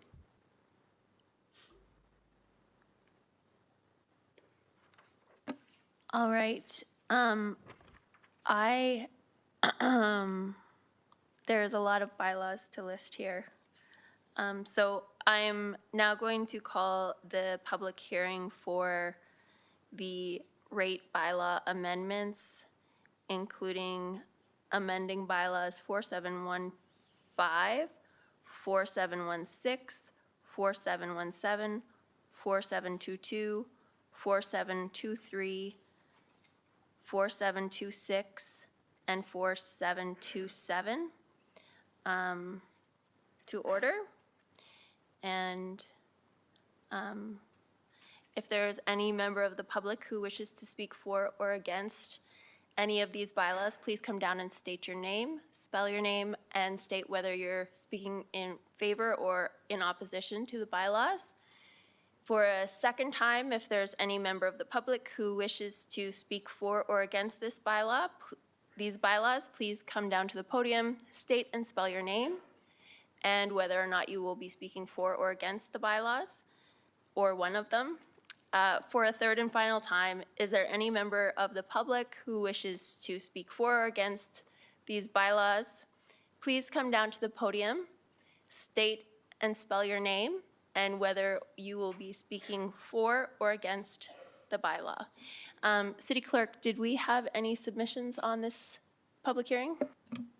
Thank you, Mayor Clark. We did. We had one submission. It is in the agenda package.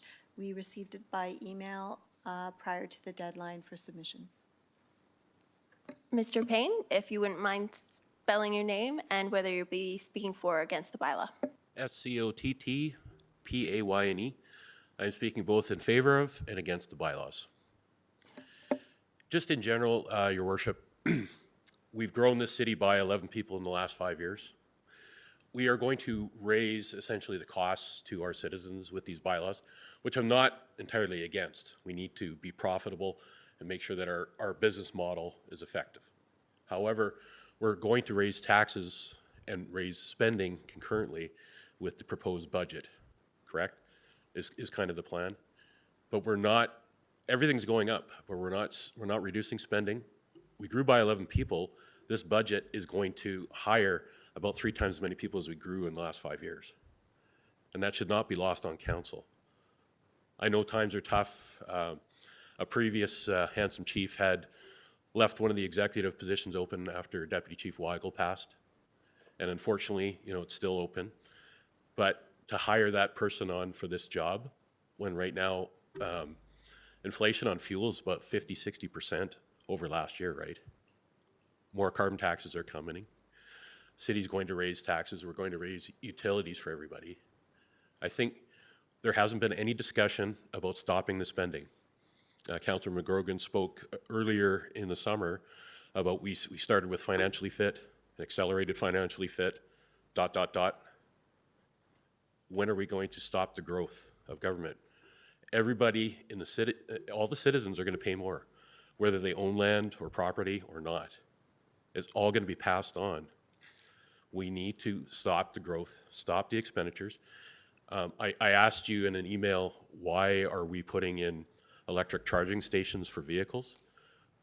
Are we doing it because it's profitable? Probably not. If it's not profitable, why are we doing it? If it is profitable, why are we taking that opportunity away from businesses? We need to shrink to our core reasons for government here. We are doing too many things. City Parks has a rain barrel and water hose program. Why are we doing those little things? They all add up. We need to reduce our expenditures. So if you go for this and you increase this, then perhaps you don't increase taxes and perhaps you reduce spending. Thank you. Thank you. I will just note that the charger item was addressed at the last Open Energy and Infrastructure meeting, and it should be in the notes, in the minutes for our next council meeting. So hopefully that helps. Councillor Knodel? Councillor Hyder? Thank you, Your Worship. Through the chair, I have a question for Superintendent Tuchscher, Manager, sorry. Hi. I had a couple questions here. As far as so right now, a customer is on a fixed rate for utilities. Come January 1, then what happens? So that contract will be good for 6 months. So once that contract is expired, they would then be applicable to the new methodology, the new rate options that are approved. How is that communicated with our customers, our citizens? How is this being communicated to the community? So once once any approvals are made, or there's clarity on which direction we have started working on drafting a communications plan for our customers. We could use communications by bills. It is being worked on and will be implemented once we have direction on which rates we're offering. So it'll be communicated through like their paper bills or their e-bills or? Yeah, it could be multiple different ways, but one would be bills, another could be our website. So there's different ways we're looking at communicating that to our customers. So if you're currently on a fixed rate, you have to get off the bus to get back on the bus, am I correct? And sign up again for, if you choose to do a fixed rate. So if I'm on a fixed rate, but by January 1, I'm voted off the island or I'm off the bus. For me to become a fixed rate customer again, I have to phone the city. Is that correct? That's correct, yeah. The price will be posted and you can make your choice if that price and that contract term fits your needs. And if that's what your choice will be, then yes, you'd call in and select the fixed contract rate. Is there any way the people that are currently on a fixed rate can just keep on a fixed rate or maintain on a fixed rate or? Currently, as we're recommending, we have defaulted them back to have put them back to the default rate. We don't want to commit our customers to a 12-month term or a price that will be different than the price they've signed up for. So that's the reason for recommending to put them back to the default rate and allowing them to make another decision if they want to go on the new price for the next 12 months. Okay, so my concern is that their bill, say the January bill, will probably be astronomical compared to if they were on a fixed rate. It'll probably jump? Yeah, currently it's unknown yet, but the January forecasted price is expected to be higher with the current market conditions. But everybody has a choice right now. January 1st, they could sign up for a fixed contract rate and not stay on the default rate. Okay, thank you. Councillor Sharps? Thank you. Manager Chair, I just had one really quick question. Can you dumb this down for me? What is the advantage to our customers here? Really, the advantage is choice.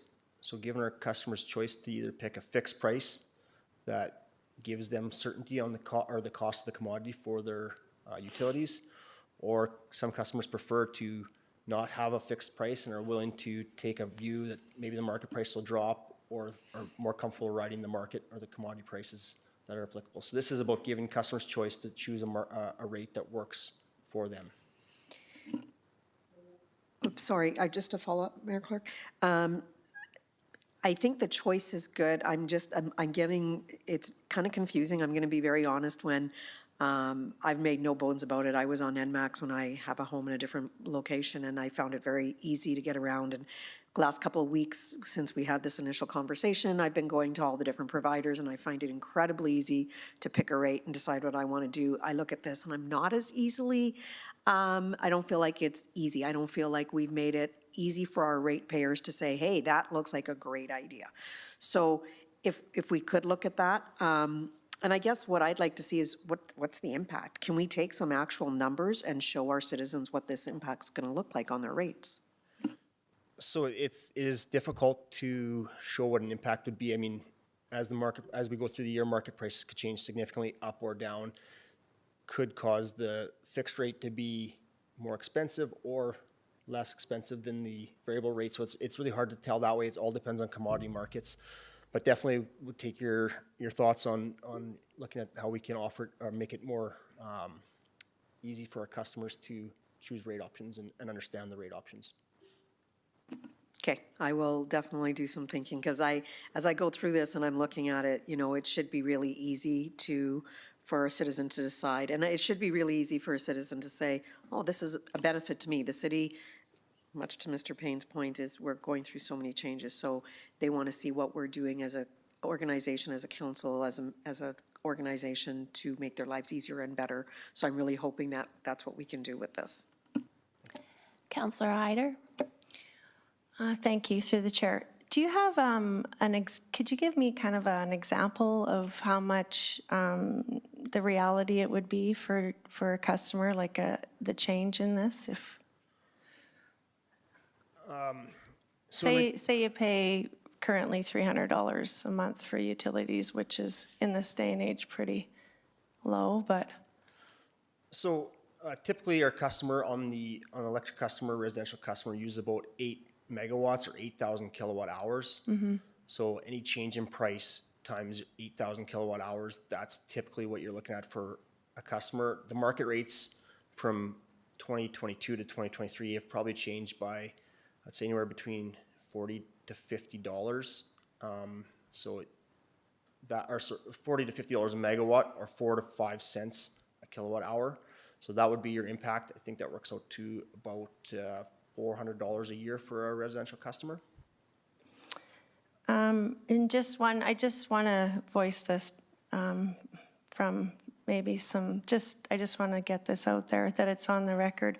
I really feel that people that have taken the time to try to do their due diligence with already calling into the city and getting a fixed rate and doing the best they can in this financial time that we're in, and say more than not, is not the fixed rate probably the best way to go?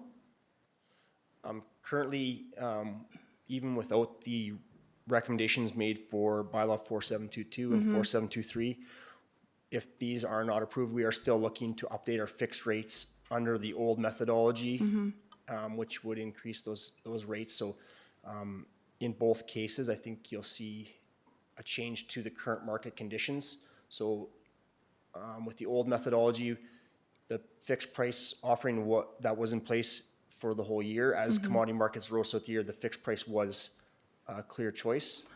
I don't think that will be the case for next year, as we look to set the price at a market price and really just provide that option to lock that price in. And we're not trying to make a subsidized rate, we're trying to make a market competitive rate.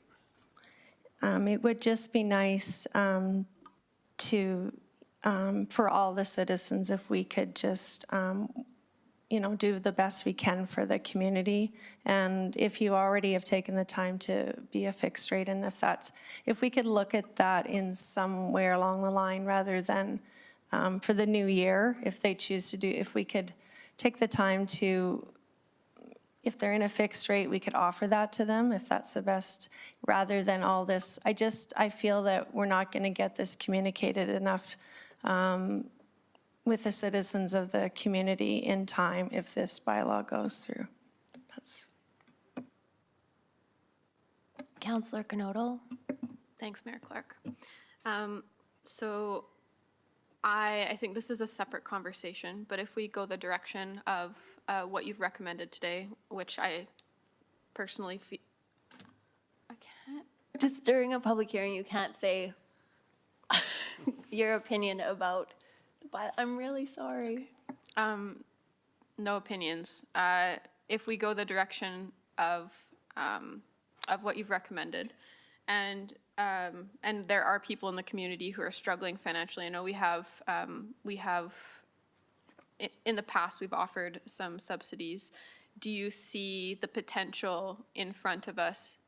And I know there's a conversation that we've discussed about this, but do you see the potential that we as a community could offer some supports to those in need that might look different than our typical included reduced rates right on the bill? Is it something, and I know we've had this conversation before, but maybe you could just frame it in a way that gives some hope to people that something may be coming in the future in regards to support.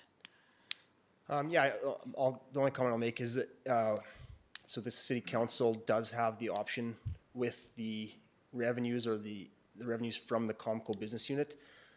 They're allowed, or it's their discretion to use those funds appropriately, or how they see, or what they see as appropriate. And one of the options could be relief or utility bill relief, or whatever form it may take. But that is one option that's available to city council. Thank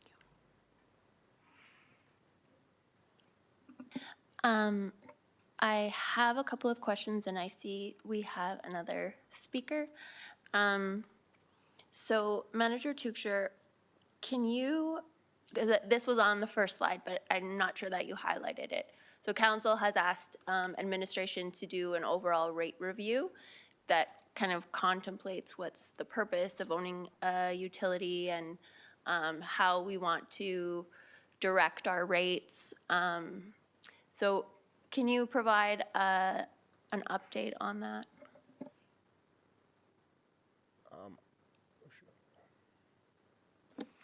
Sorry, Your Worship, that's a great question. We have had that as an outstanding ask for some time. We do need to come back to council with a broader question around philosophy, similar to the line of thinking we were just discussing. Are we looking to adjust rates directly within the rates themselves and look at design from that perspective? What is the philosophy? Is the philosophy to, sorry, I'll back up. Is the philosophy to run the business like a business as our competitors would? And in that case, that would move us towards one direction with respect to rate design. Or is the philosophy to look at more of the cost plus type of approach? That would certainly have impacts to proceeds, also with respect to our broader dividend policy, our potential forecast for Heritage Savings Reserve, for other sorts of reserve contributions. So there's a broader philosophical question that we do need to come back to council with. And from that direction, we can then go back and look at broader rate design. There's also a second component with respect to how broad the scope would be. Is it focused on the energy side as we're discussing today, or is it also the utility side? The utility side today is a cost recovery approach that we follow a regulated rate principle. So testing if that's the approach going forward. If that is a zero-sum game, we can choose how to allocate across customers, but increasing in one area would be reducing in another. So we will come back to council with those broader philosophical questions before going into a deeper dive. Thank you. Next question is, you mentioned that the average household is about 8,000 kilowatt hours. Yes. In the slide for, so we have kilowatt hours and then GJ and then, what was the third one? Sorry, megawatt hours. Megawatt hours. So it's the megawatt hours and the kilowatt hours. I'm just wondering why the difference there, just because it's a larger user? Yeah, my apologies, and probably look to adjust that in the future just to kilowatt hours throughout the presentation. But typically in the wholesale market, large clusters deal in megawatt hours and instead of kilowatt hours. Thank you. And do you know what the average household uses for gas, like on the GJ side? Yeah, it's approximately 120 GJs for a residential customer. Okay. Thank you.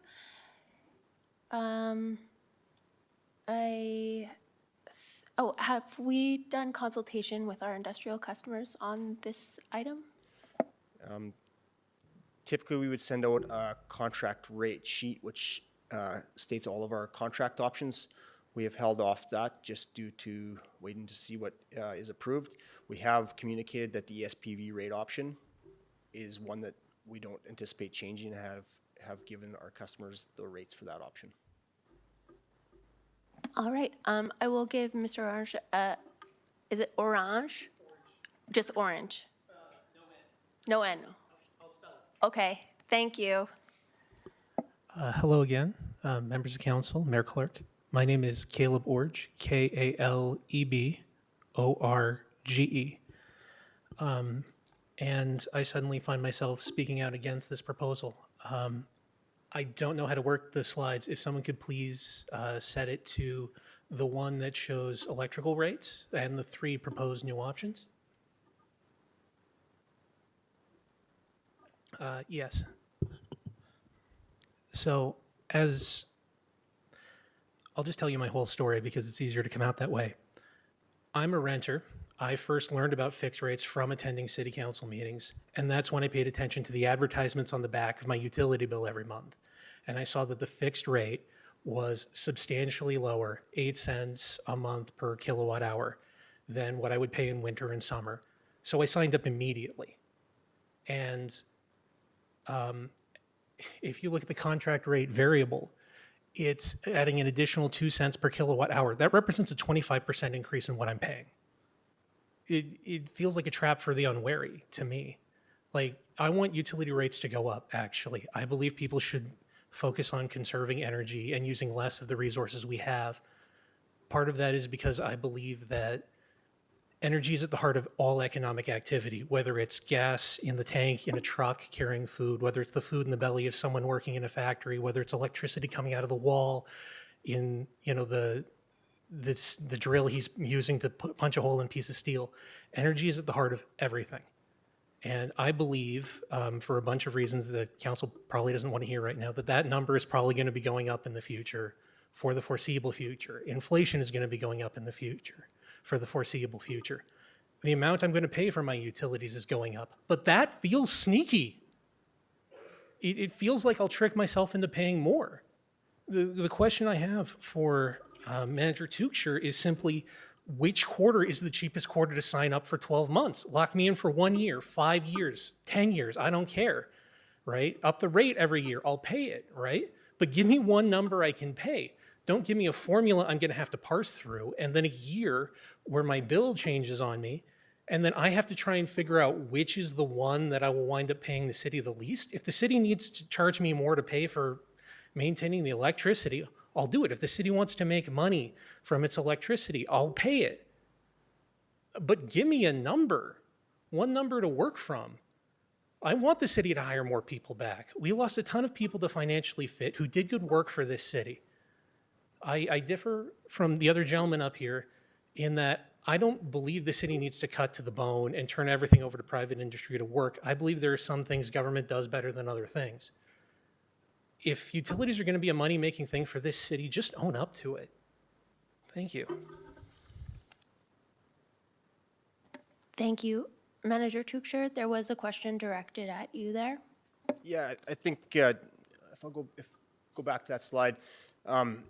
So when the price changes every quarter, it will include 12 months in there. So we anticipate it's a full year with the peaks in the winter time and the peaks in the summertime. So we don't necessarily at this point anticipate any quarter's price that we present will be any higher or lower than the other one. It all depends on what the commodity market does through time. We'll change those prices. So at this time, we're not expecting any of those prices to be the rate one to sign up to. It all depends on what the commodity market does from quarter to quarter. If the market drops, the Q2 price will be lower than the Q1 price, or vice versa. And in regards to the contract variable rate, the 2 cents per kilowatt hour add on to that variable price is really a price that reflects the load balancing that the city has to do and the consumption of the customer when they're typically consuming when prices are higher on a real cold day or a real hot day when their air conditioner is running. It's typically when the prices are the highest, and that's when they're consuming the most. So that 2 cents per kilowatt hour is to account for us having to serve that customer at the peak times.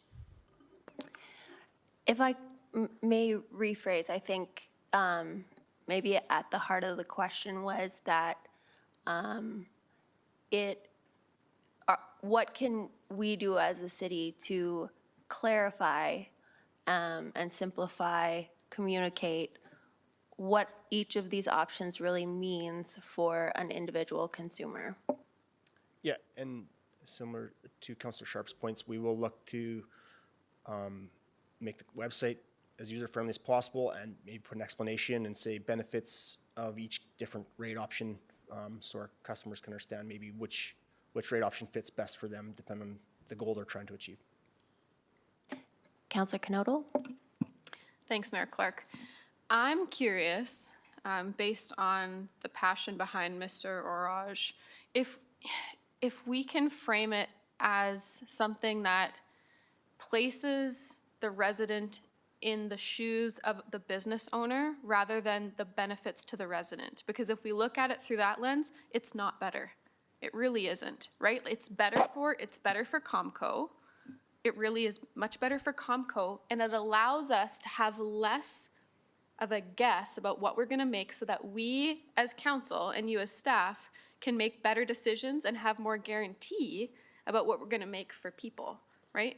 Is that accurate? Because I truly don't feel, and I honestly, can I say that I support it this time? Or is it still the public hearing? Okay, anyways, you know how I feel about it. But in regards to the business side, the benefits of the business side, I don't see, especially considering all the changes that would go throughout the year, like the dropping off and having to re-sign up. I think it's more true to what it's like to live in any other city. And we are working on the ability to communicate what the advantage of living in Medicine Hat truly is. And this is part of it. But I think we have to frame it and we have to educate people that it's our business, right? And we need to be responsible to this business.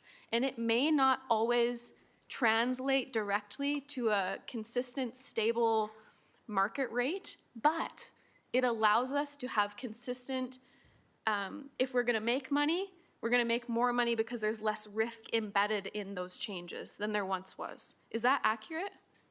Unfortunately, I might slightly disagree with you. Okay. I think really it is the principle that we're trying to make it a market rate offerings, and that market rate could be higher at points in time and it can be lower points in time. So we're truly trying to provide options and market rates that the other Albertans see in the market. So that is the principle we're using when we're setting these rates or setting these rate options. So there are times if the prices dropped off, I think it was in 2017, I think the average wholesale price was $18.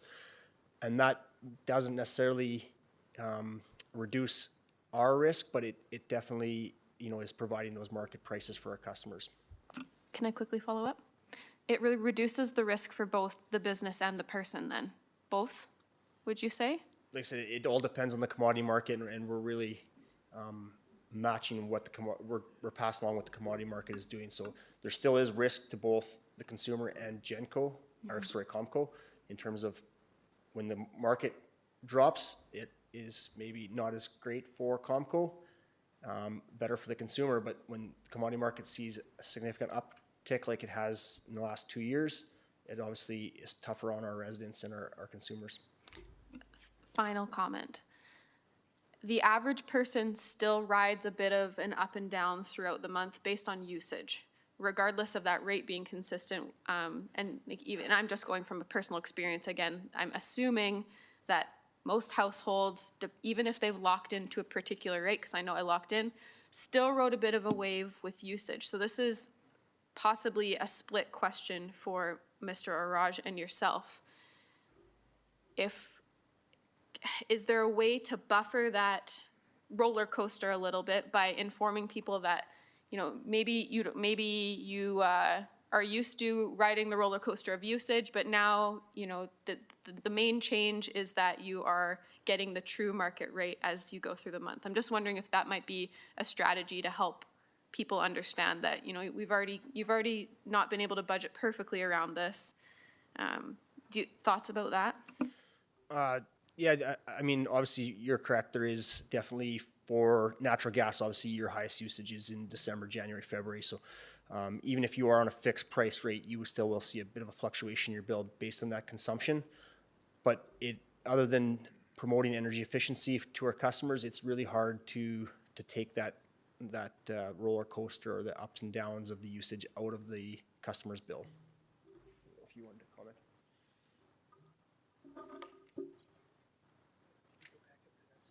I think we're looking for the slide of the new options for electric. Thank you. Speaking personally, I think the greatest advantage in the revolving rate, the fixed rate, is that it's an annual number in my mind, in my estimation, right? I know that's not necessarily how it works in practice, so I don't have a problem with a 12-month rate as opposed to a 6-month rate. I think that there's going to be a lot of people who, like me, would forget at the end of those 12 months to subscribe to your electricity bill again, and then you'd wind up getting put on the RRO or the contract variable rate. And then you're going to see your bill go up, probably right in January, probably right when electricity and gas prices are highest. And I don't know, isn't it possible for the city to, instead of thinking quarterly, think annually in terms of its projections, and then provide an annualized projected rate, even if it's higher than the expected amount, that the city will pay. That way, if citizens use less, the city makes more money, and council can promote energy-saving alternative use strategies and thus increase its own profits and benefit the environment because we're using less energy. Acting City Manager Pancoast? Thank you, Mayor Clark. Just to that question, it may be a misunderstanding in the intent of the product for the fixed rate contract. It is intended to be a one-year contract that you could sign up at any month in the year for the next 12 months. And the mention of the quarterly is just that we would update the price for that quarterly for the full next 12 months in that period. And you could think of it much like a mortgage in terms of when you go sign up for a mortgage, you have the choice of a fixed long-term or remaining on a variable that could adjust through time. Those will be at different rates, but you have the choice to lock in based on the latest market information on either fixed or variable. And your choice isn't about gaming a price or determining if the price is better than market, because it is reflective of market of that day. Your choice is more about your own risk tolerance for having the price change through time on a regular basis or not. So I'm hoping that offers clarity as to the intent between it is a 12-month price, but we have the opportunity to reset what starting price or annual price that is every quarter for when new customers look to sign up throughout the year. Thank you. I think the question was more directed at getting booted off the, like that you would have to be vigilant about when your contract expires and call the city and make sure that you're set up. Is it intended that there will be like a 3-month notice and then you can sign up like not on the day, or I suppose those administrative details may not have been worked out yet. Manager Tuchcher? Oh, yeah, I was just going to comment, those details haven't been quite all figured out, but we would anticipate that you could call in a month or 2 months before your contract has expired to renew onto the fixed rate that's applicable in that quarter. And that rate would be from, for example, in Q1, January to the end of March. Yeah, and just to Rochelle's point as well, so any customer that signs up gets the fixed price that they signed up at for 12 months. Their rate does not change quarterly. They get the fixed price they signed up for in that quarter for 12 months. So I'm not sure if that was causing some confusion, but it is a fixed price for 12 months. The fixed price we offer just changes every quarter. Councillor Robbins? Press the wrong button. Thank you, Mayor Clark, and through the chair, Manager Tuchser, my questions are actually for you. Yeah, no worries. Last time when we were talking about budget at our councillor committee meeting of the whole, you talked about the percentage of electricity that's sold to the grid in terms of the big number.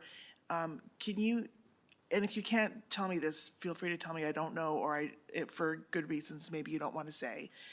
What rough percentage is going to the heavy commercial use versus the residential? I know we have other customers beyond residential and heavy commercial and the grid, but can you give me a rough sense of how those numbers, if you think it's appropriate to do so in this open setting?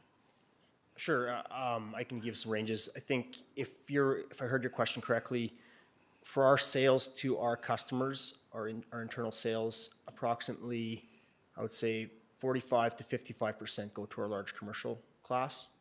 And then, so the rest would be to residential, small commercial, and medium commercial classes.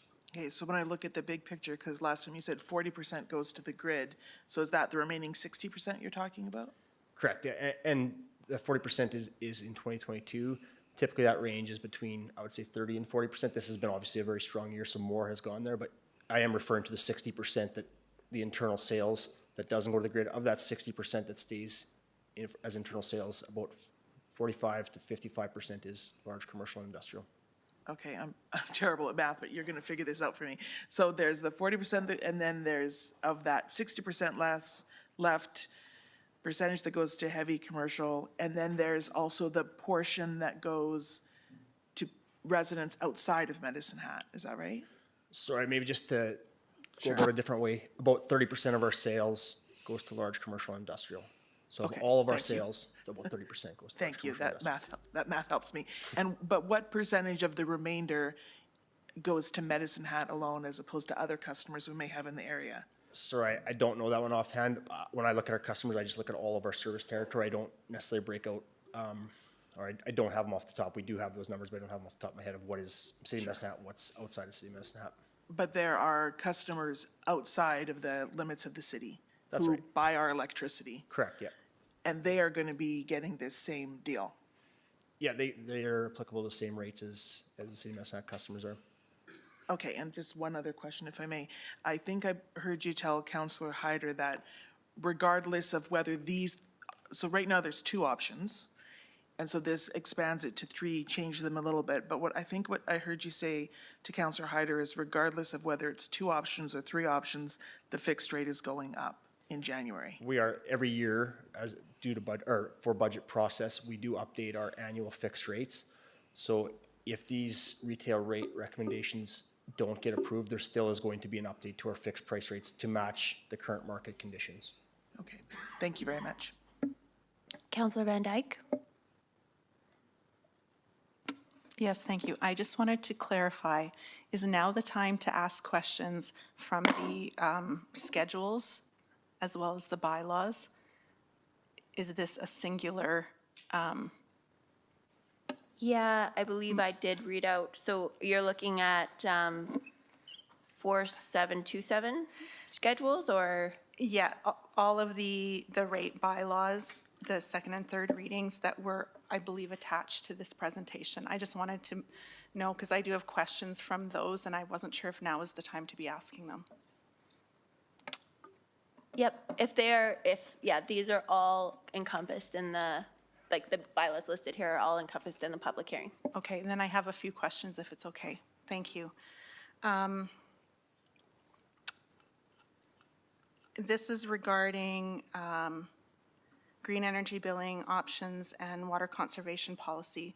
So we have upcoming plans in the budget that will impact a variety of policies, pricing, and decision-making in the next couple of years. And so am I correct in assuming that once the environmental framework is in place, that we will be looking at potential green energy billing options and water conservation policy amongst other changes that may require mid-year or mid-budget amendments? Acting City Manager Pancoast?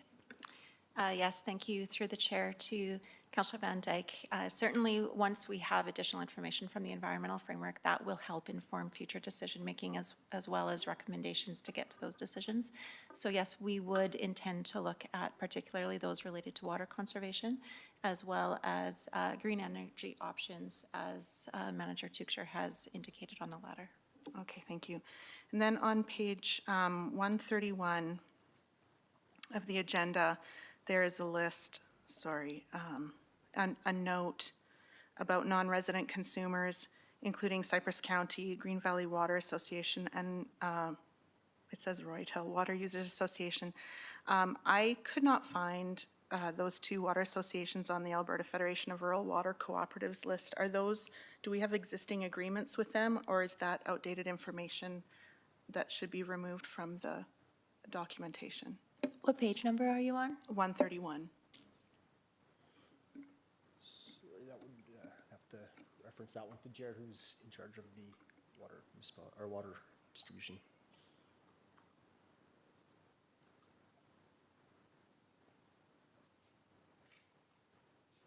Sorry about that. Through the chair to Councillor Van Dyke. Yeah, so those are existing agreements that we have with customers. Okay. So those are current and active then? Yes, correct. Okay, thank you.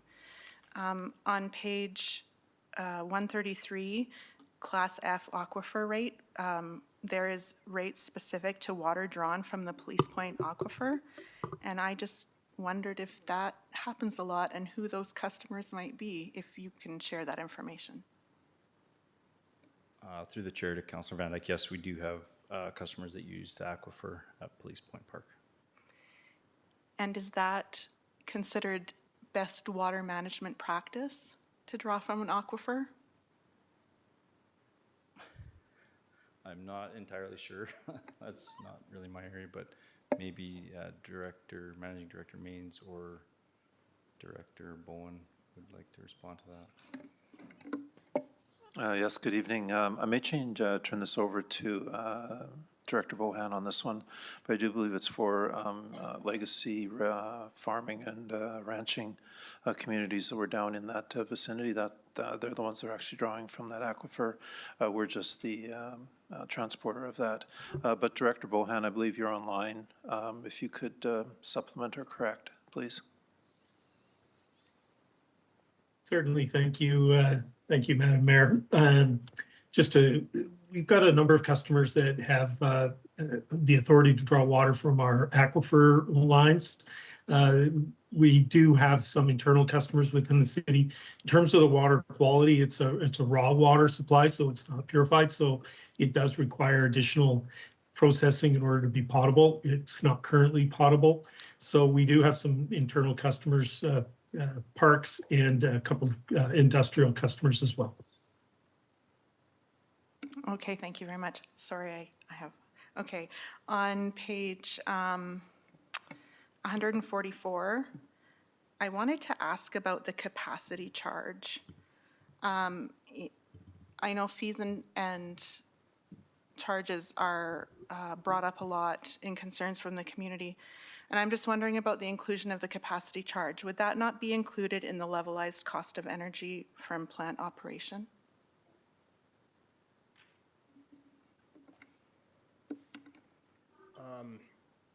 So when you refer to levelized cost of plant operations, I'm not sure if that's a number I'm familiar with in terms of presenting that, but maybe if you could clarify that question. The cost of the asset over time used to produce the energy. So we are charging people for the plant costs in essence. Is that correct? Yeah, so it is a cost or a charge that would help cover some of the costs to provide that capacity to our local customer base. Okay, thank you. And okay. Yeah, I'll have to think about that one for a while. One more question regarding the MCAF, Municipal Consent and Access Fee. I just wondered if we could get an explanation of that fee. It's a fixed fee, but I know some residents think that it should be a usage fee. And maybe if you could explain the reasoning behind the difference of fixed versus usage fees in general, that might be helpful for people in the community. That's a great question. That's probably one of the ones we get the most. So through the chair to Councillor Van Dyke. So municipal consent and access fee, there are two components to it. There is a fixed component and a variable component. It is charged on natural gas and electric distribution tariffs. And that charge is to compensate the municipality for the land that is being really sterilized. It's not really used or being able to be used for other purposes other than to deliver that energy. We're not the only municipality that charges that. So, and then to your second question about fixed and variable rates, yeah, there's always a component in utilities that does incentivize customers that use less energy or water or whatever commodity that they're using. And then obviously a fixed component to cover the administration. Obviously, most of the costs for a utility are fixed when you look at distribution or delivery of those services. Hopefully that answers your question.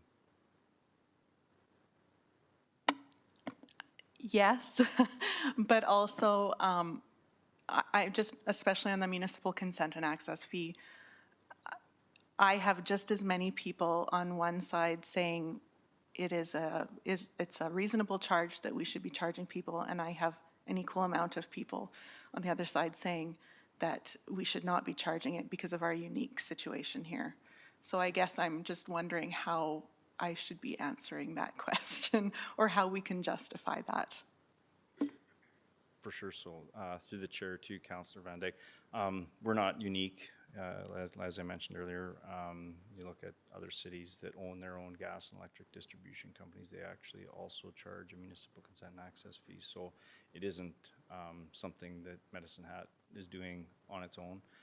City of Calgary, City of Red Deer, City of Edmonton do it as well. For clarity, will the capacity charges and the MCAF be part of the rate review? City Manager Pankos? Yes, thank you. The MCAF isn't something that the utility or business side sets. It is something that the municipal side sets, but it is something that we could consider. We are one team after all. Thank you. So seeing no further questions, I declare the public hearing closed. At this time, I'm looking at the clock and it's nearly 9. So I would entertain a motion to defer second reading until our next meeting. Councillor Dumanowski. Your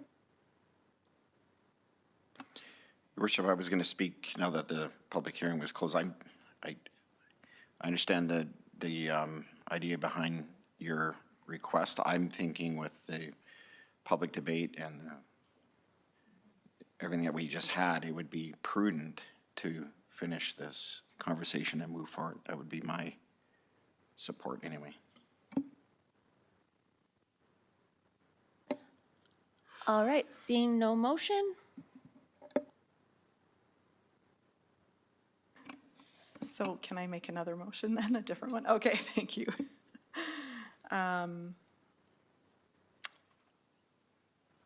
I would like to move that council give second reading to bylaw 4715, being a bylaw of the City of Medicine Hat to amend bylaw 1541, commonly referred to as the sewer bylaw.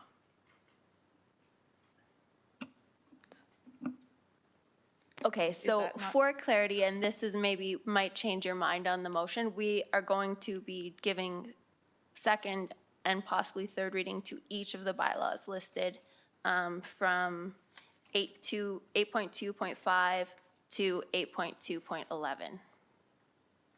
Go ahead. Your Worship, we could do those omnibus if we had a public hearing, non-statutory public hearing omnibus style, we could move them omnibus. So in other words, we could have questions or comments related to any of those and then pass them as one.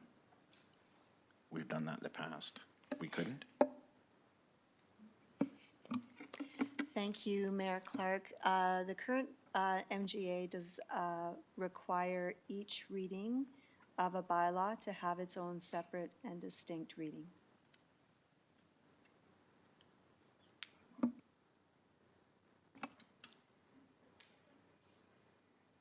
Your Worship, I guess what I want to know is now that the non-statutory public hearing is done, are we able to speak to the rate presentation and the public hearing that we had to that now as a council?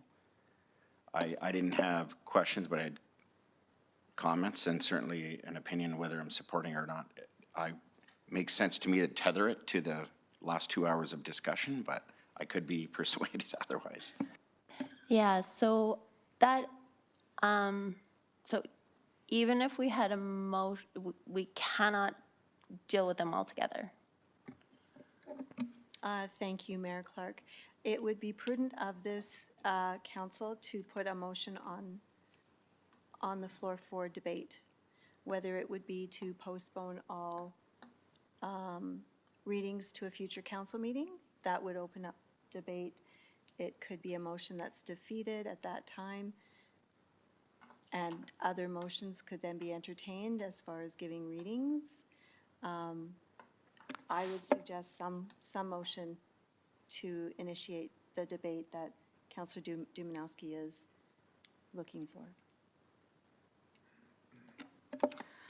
I would like to make a motion to open the floor to debate on the following bylaws: 4715, 4716, 4717, 4722, and 4723.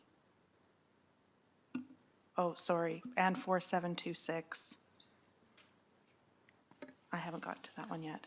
And 4727. Second. Counselor Dumanowski?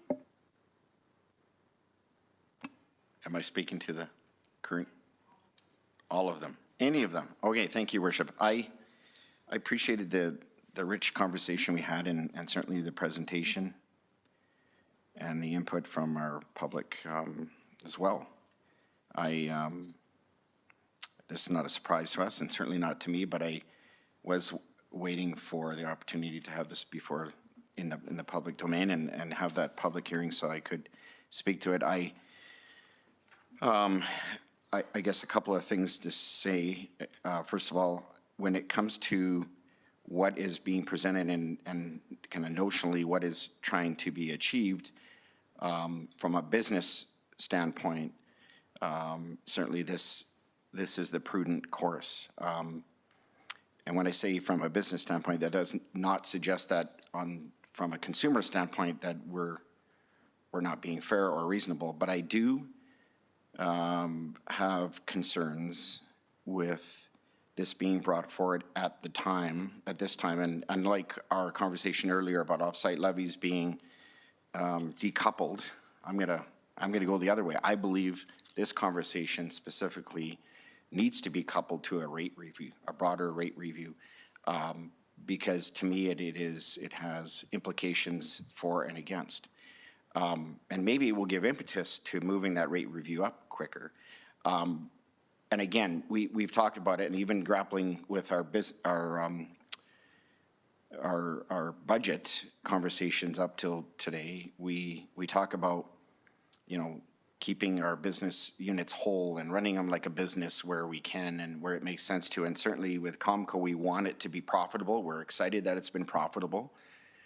And yet, right now I don't want to say I have grave concerns, but I have considerable concerns about the options being presented against an environment where we have been making good profits. I'm not saying that hasn't been a desired outcome.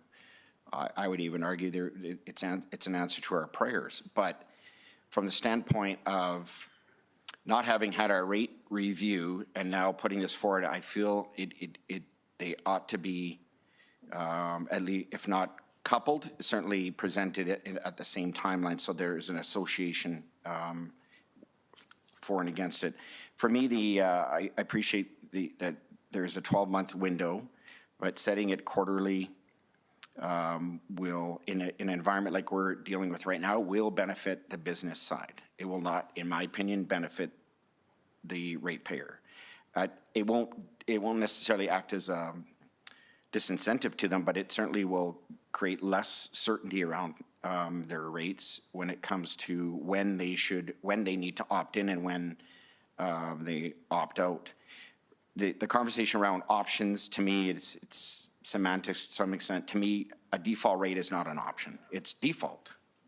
I drive on a road. If I go off-road, that's an option.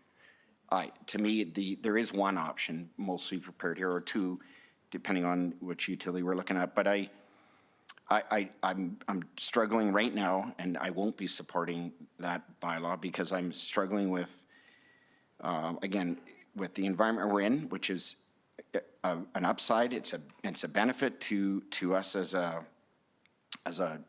municipality.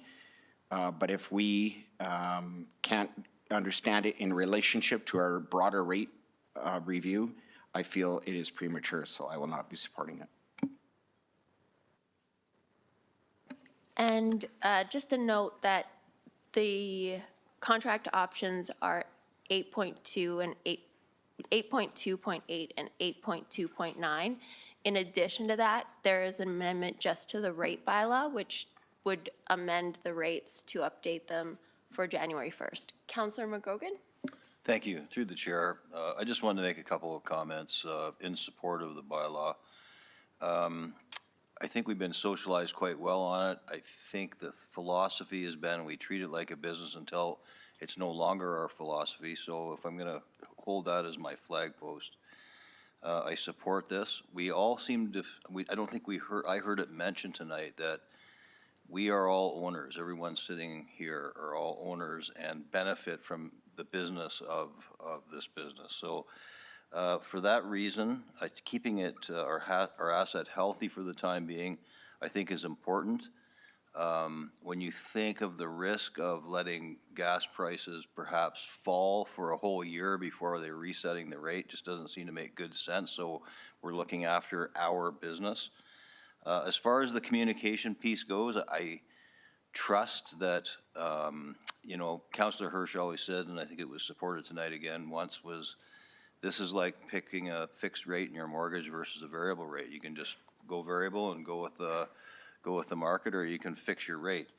And I think that, coupled with really good communication in relation to how this all rolls out, is key, whether it be done on our bills, however, and other areas. So I know we're in a time right now where we're looking at tax increases. We're looking at all these increases. We have inflation. But I just think keeping this business whole right now is the right thing to do, and I support it. Thank you. Councillor Knodel. Thanks, Mayor Clark. It's the time I get to share my opinion, and I'm so grateful. As you've heard, I feel there's many elements to this that, as we've heard from Mr. Oraj, create some mixed feelings, and I think for good reason. I look at it again as this is something we need to take care of. There's this, we can kind of observe it through our bylaws and some of the outdated documentation that we will observe, or even me as a teacher seeing outdated curriculum come forward to us. We have to stay present and with the times when it comes to these changes that we make. And the reason we're making or looking to make these changes is to be modern and forward-thinking in our business practice so that we can take care of the business. And as Councillor McGrogan said, this is our business. We are all stakeholders, and it's so important that it is dealt with in a way that is sound, the practice is sound. Now, I am concerned about those who are affected by utility rates in our community, and I look forward to seeing what the province offers, if anything, and in due time, what we can offer to create some support for people in the community, because it is a tough time for people, and that's an understatement. So, that is something that is at the front of my mind when it comes to expenses that we have control over, and whether we offer a dividend as we have in the past, or we start creating programming to apply for certain vulnerable populations. Again, that's hopefully coming as a discussion in the future. So I'm looking forward to that part, and I appreciate all the time that's gone into making, like Councillor McGrogan said, making this visible to us, making this visible to the community, and hopefully having a positive impact as we move forward. Councillor Sharps. So here are my thoughts. I'm all for running it as a business, and as a business owner, I absolutely dip into my coffers when I make money. So if I've had a great year, which was a few years ago, and I'm now having a very rough year, do not think for 1 minute I sit there and say, no, I'm going to keep saving that money for yet another rainy day. I'm not taking all my money, but I'm taking some of it to offset the pain of the current environment that we're in.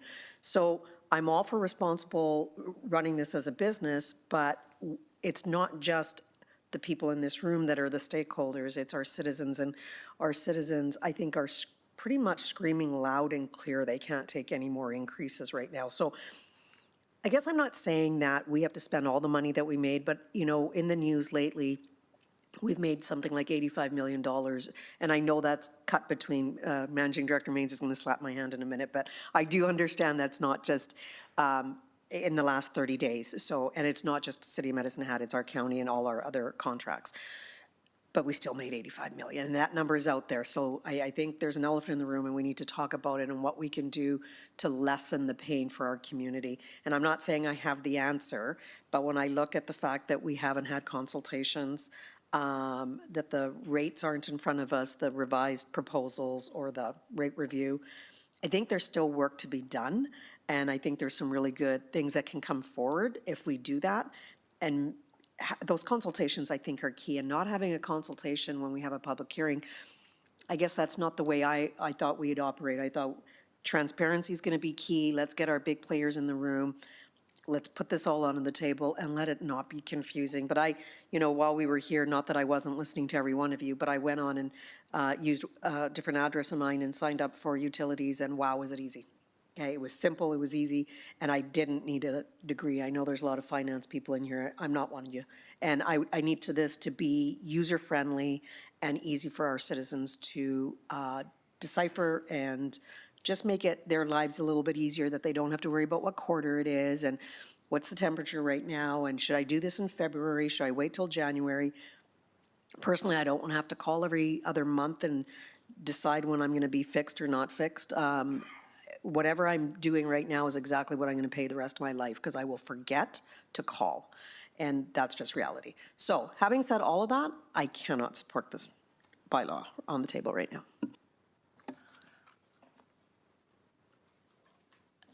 Councillor Van Dyke. Yes, thank you, and through the chairs. Oh, sorry, having mic issues here. So I appreciate the work that went into developing this. I understand the need for it based on what happened in the last year with natural gas pricing and the impact that had on the city.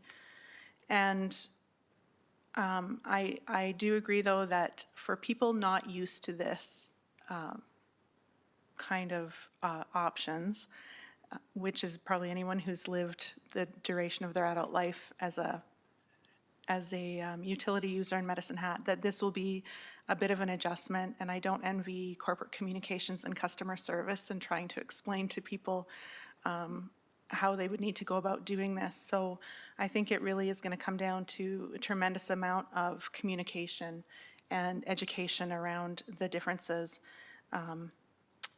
But I understand why it's being offered and the reason, both for the consumer and for the city as well. And I appreciate the work that has gone into it, and I will support the bylaw. Thank you. Councillor Robbins.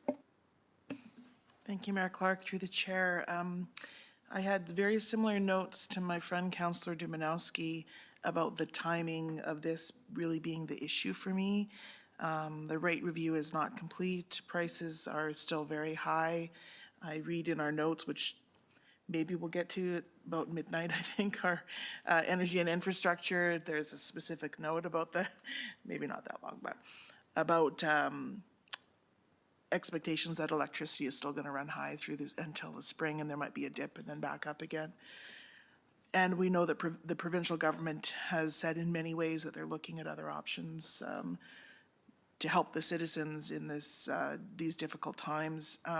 So for me, it's not about the idea that this bylaw, these utility rate changes and options are a bad idea. And I like the idea, as everyone does, of running our business as a business, but I kind of get down to what kind of business?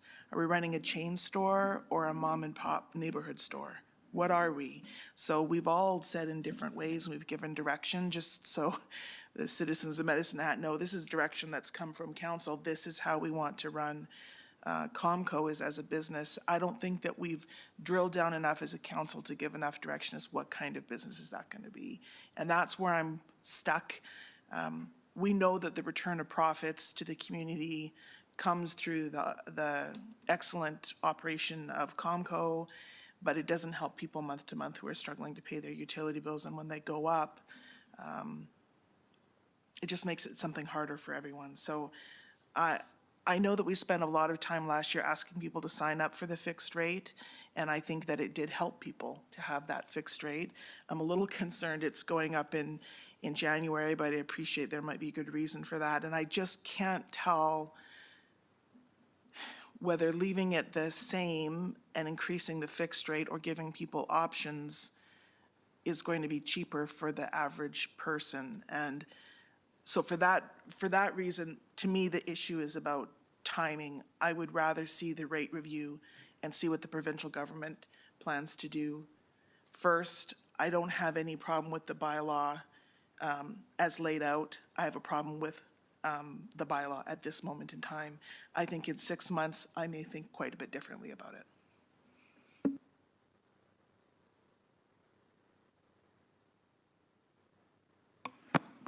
Thank you, Mayor Clark. Through the chair, I pretty much I'm going to echo Councillor Robbins's exact words. It's not the bylaw that's an issue for me, it is the timing. And I just feel we're not there yet with the information that has been presented. So I will be voting against the bylaw.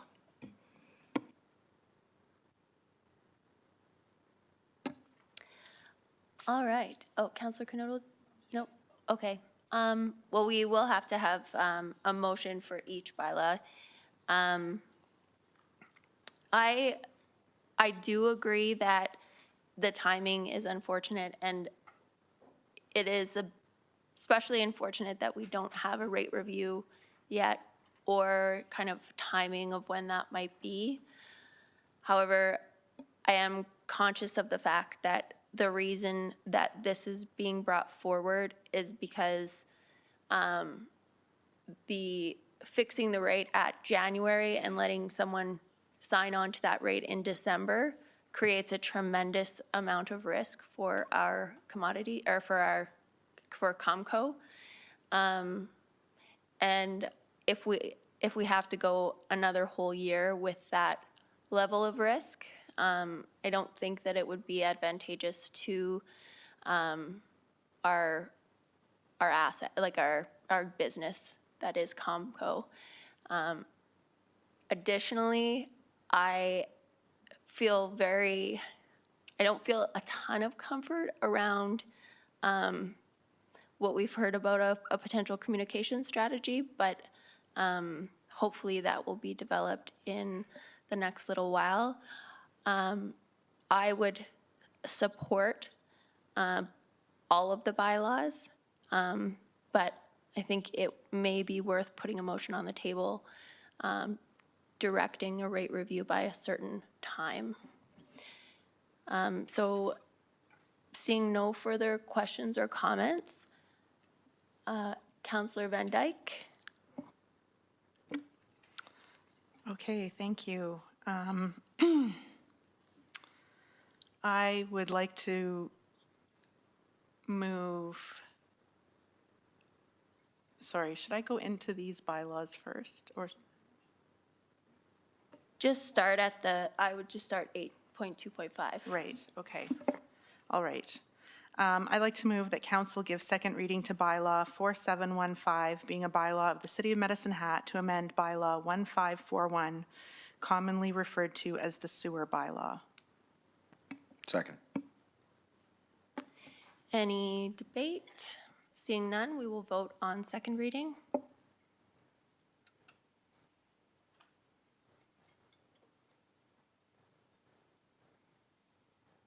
And that's unanimous. Okay, I would like to move that council give third and final reading to bylaw 4715. Second. Seeing no speakers, we will vote.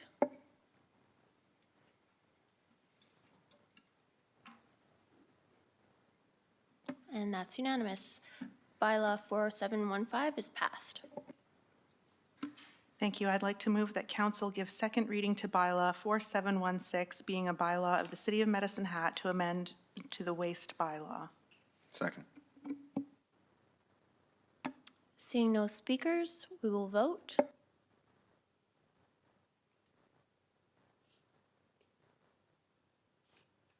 And that's unanimous. I'd like to move that council give third and final reading to bylaw 4716. Second. Seeing no speakers, we will vote.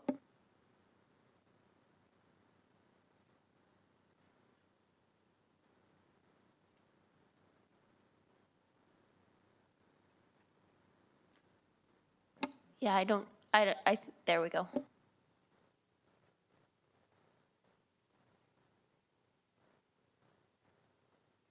That's unanimous. Bylaw 4716 is passed. I'd like to move that council give second reading to bylaw 4717, being a bylaw of the City of Medicine Hat to amend the water service bylaw. Second. Seeing no speakers, we will vote.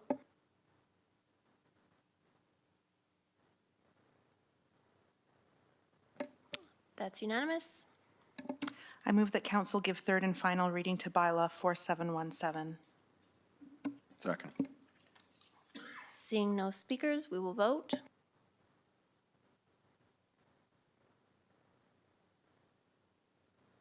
That's unanimous. Bylaw 4717 is passed. I'd like to move that council give second reading to bylaw 4722, being a bylaw of the City of Medicine Hat to amend the gas utility bylaw. Second. Seeing no speakers, we will vote.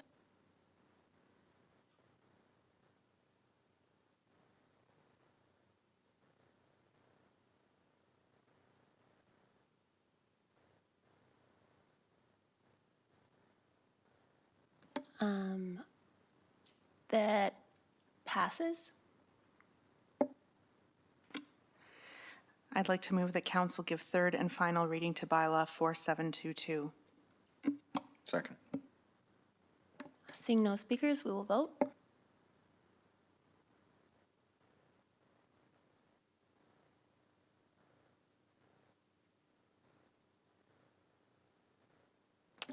Bylaw 4722 is passed. I'd like to move that council give second reading to bylaw 4723, being a bylaw of the City of Medicine Hat to amend the electric utility bylaw.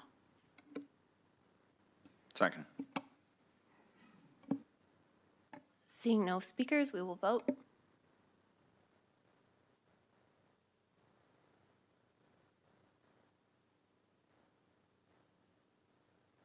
And that is in the affirmative. I'd like to move that council give third and final reading to bylaw 4723. Seeing no speakers, we will vote. Second.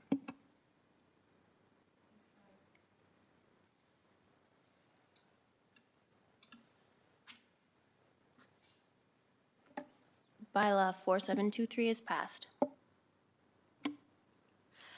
I'd like to move that council amend bylaw 4726 to delete paragraph 4 in its entirety. Second. Sorry.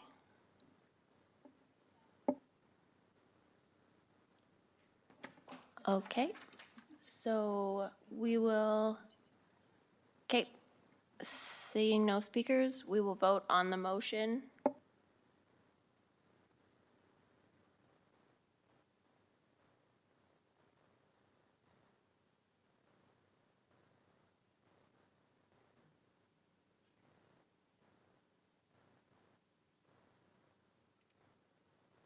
That's unanimous.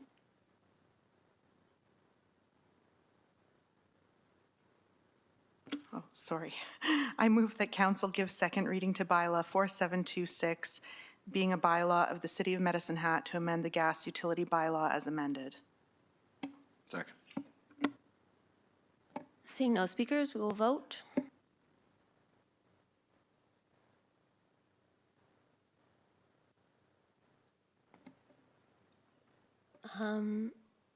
That is passed. I move that council give third and final reading to bylaw 4726 as amended. Second.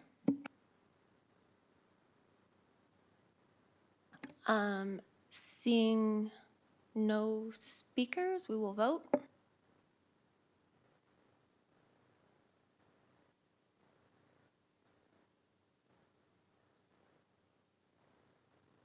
And that passes. Sorry, still going. I'd like to move that council amend bylaw 4727 to delete paragraphs 4A, 5A, 6A, 7A, 10A, and 11A in their entirety. Second. Seeing no speakers, we'll vote on the amendment.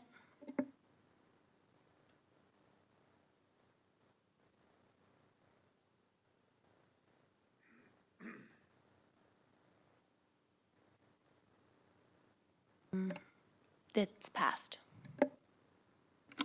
I move that council give second reading to bylaw 4727, being a bylaw of the City of Medicine Hat to amend the electric utility bylaw as amended. Second. Seeing no speakers, we will vote.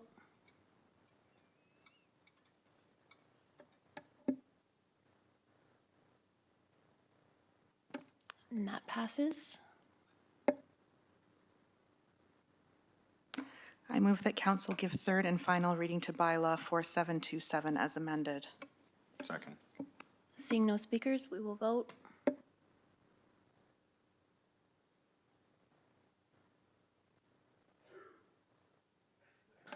Bylaw 4727 is passed. Is there any further business arising?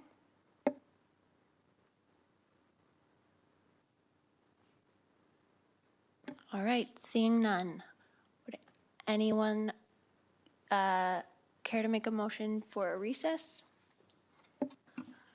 I'll move to do a bio break, 5 minutes. I know we have people waiting to present. 7 minutes? I'll second that. Oh, I thought you said Okay, 7. and we'll vote on the motion.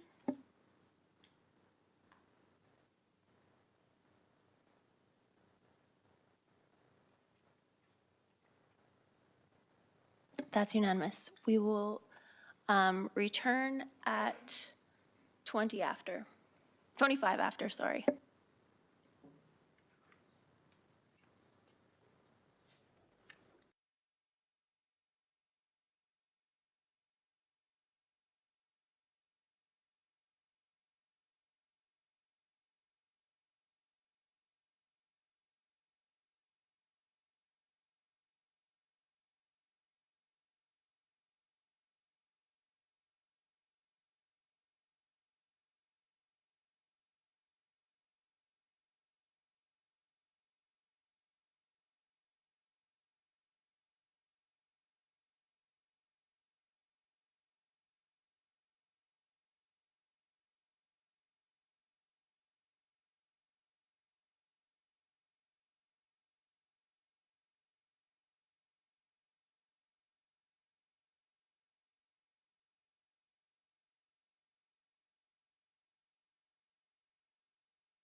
All right. We are going to move on to budget deliberations. And at 9.1, we have a presentation from the Medicine Hat Police Service. And here with us, we have Acting Chief Murphy and I'm sorry, just Acting Chief Murphy we'll go with. Thank you, Your Worship, and thank you, council members. As mentioned, my name is Al Murphy, and I'm the interim police chief. I'm joined by Rita Sittler, who is our administrative manager. Also joined by Ted Rodich, who's the chair of the Medicine Hat Police Commission, and Police Commission member Gwendolyn Dirk as well. I intend to give you a very high-level overview of our 23 to 24 budget. Let's go through here.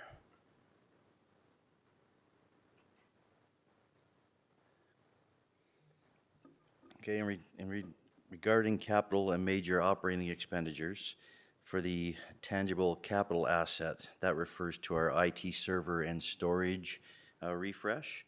The industry standard for IT servers to be refreshed is 5 years. Our servers are currently at 5 years, so there's a need to refresh them. There's also a need to increase our storage capacity as part of that funding.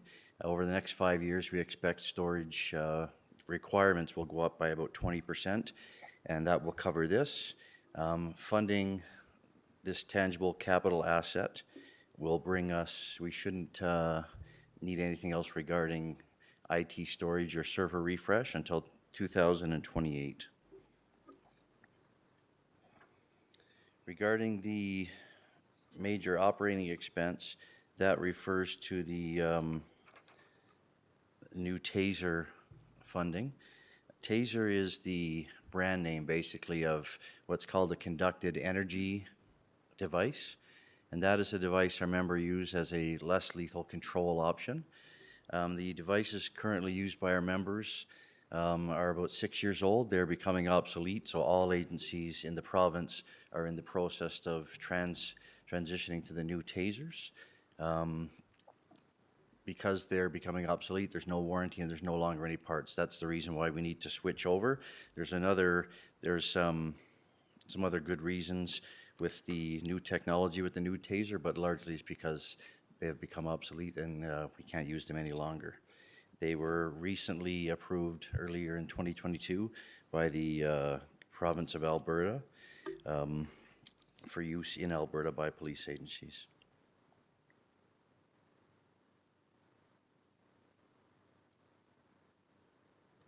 I'll go through budget assumptions that were provided by the City of Medicine Hat. That includes 4% general inflation, 2.5% wage increase when contracts are not in place, 20% benefit rate calculated on base wages, and 4.2% managed manpower calculated on base wages plus benefits. And we intend to have a cadet training class every other year, 24 and 2026. This is what you'll be most interested in is regarding staffing changes. So in 2023 and beyond, we're looking to reallocate the third executive position in the Office of the Chief. So currently there's the chief and 2 inspector positions. Going back to 2005, there was actually a chief, a deputy chief, and 2 inspectors. Over the years that changed and became a chief and 3 inspectors. At the end of 2020, going into 2021, the 3rd inspector decided to take advantage of an option through the financially fit to take an early retirement or a retirement package. So although we're asking to reallocate that position, we're still paying for it today. It's existed since 2005. We thought we would try it with 1 less position, although we're still paying for it. What we have found is with the chief and 2 inspectors, the span of control is too large and it creates additional risk where there's already enough risk in any police agency. We've also grown quite a bit since 2005 when we had a chief, a deputy chief, and 2 inspectors. So with the growth and the fact that we're already paying for it, we'd like to have it reallocated back. We don't intend to fill it immediately. We would, we want the funding so that the new chief, once in place, he or she can decide if they want that position and if they want it to be a deputy chief or or a third inspector. Regarding the legal counsel, for the last 8 years, we have had legal counsel in the Office of the Chief. It is funded through our contracts and services budget. This just makes it a permanent position, so we're already paying for it. We just want to reallocate that funding into a permanent position in the office. The mid-level IT resource, going back to 2011, the Medicine Hat Police Service created its own IT department. Currently, there are 4 people in that department. In 2019, we advised the fire department that because of the demands on our IT folks, they also are responsible to provide IT services to the dispatch center. The demands on the 4 people have become too much, so we are asking for an IT resource, and the salary there is offset by the fire and 911 service level agreement. We are looking to reallocate funding for 2 existing community peace officer positions. Going back to just over a year ago, 2 peace officers, they had agreed to take advantage of a retirement package. Prior to it becoming effective, they decided to change their minds and they stayed. Unfortunately, the funding left, although they stayed, so we've been using some other vacancies as people were off on WCB and other reasons. We were able to fund those positions and be overspent in some cases, but we'd like to reallocate those because the workload is there for the supervisor and the 7 peace officers that are currently working. And we'd like to reallocate funding for an additional property clerk, or the return of a property clerk. We had 2 property clerks previously. We currently have 1. As of the start of January this year, we have 57,000 exhibits that are in storage at the police service, including property, drugs, large amounts of cash. So there's a lot of risk sitting there. Much of these exhibits should be either returned to people, which is the first priority. They should be sold through auctions or destroyed in the case of some of the drug exhibits. So we continue to pile up those exhibits. The property technician is also responsible for fingerprinting, and he has fingerprinted 2,200 people this year. So that is, it's not just a property job. So although we went down to 1, there's a lot of risk sitting there by just having 1 person when 2 would be far more beneficial the way it used to be. And we're looking for permanent employment positions for 2 current contracts. So one is an alert crime analyst. That person has been in the position since 2009, so for 13 years it's been funded by Alert, but it hasn't been permanent. The union has been on us about that and on the HR department at the city. The reason being is that the person that's currently in the Alert position was in a previous union job.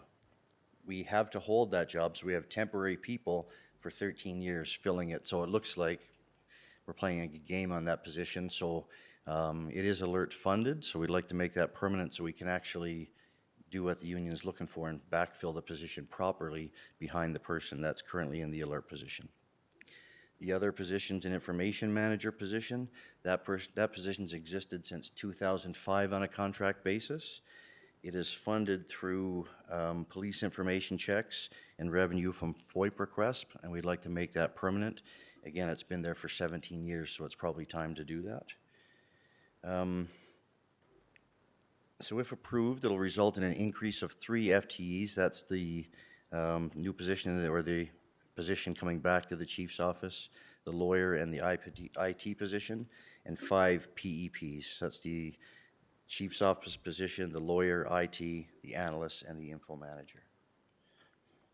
I realize I went through that very quickly. I know I'm going to get hit up on questions on that one, so I can go more deeply into those. Okay, regarding salary increase, you'll note that for 2022 to 23, if you look at the benefits line, there's actually benefits, the expenditures go down in 2023. The reason that is because we previously budgeted at 23% for benefits in the police service. Although we normally come in at around 21, this year we're at around 22 right now. We expect to be back to 21. The city has asked all city departments to come in at 20% for benefit calculations. So we may come in, we may have a slight overspend on that if we stay historically where we have been.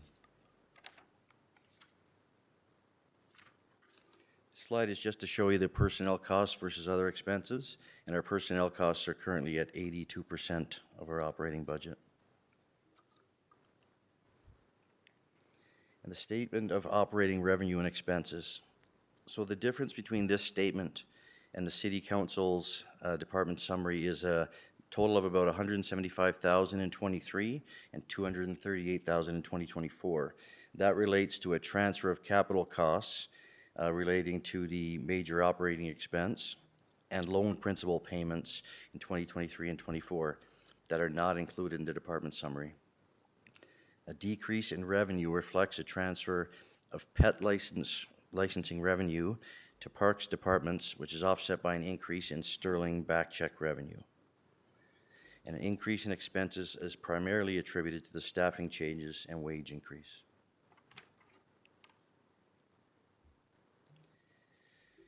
This slide just shows that the net ask for 23 is actually less than what was approved in 2020, and it includes a 4% inflation and 2.5% wage increase. 2024 is again at 4%, and increased debt serving cost of $118,000, which reduce again in 25. And I'll be happy to take your questions. Thank you.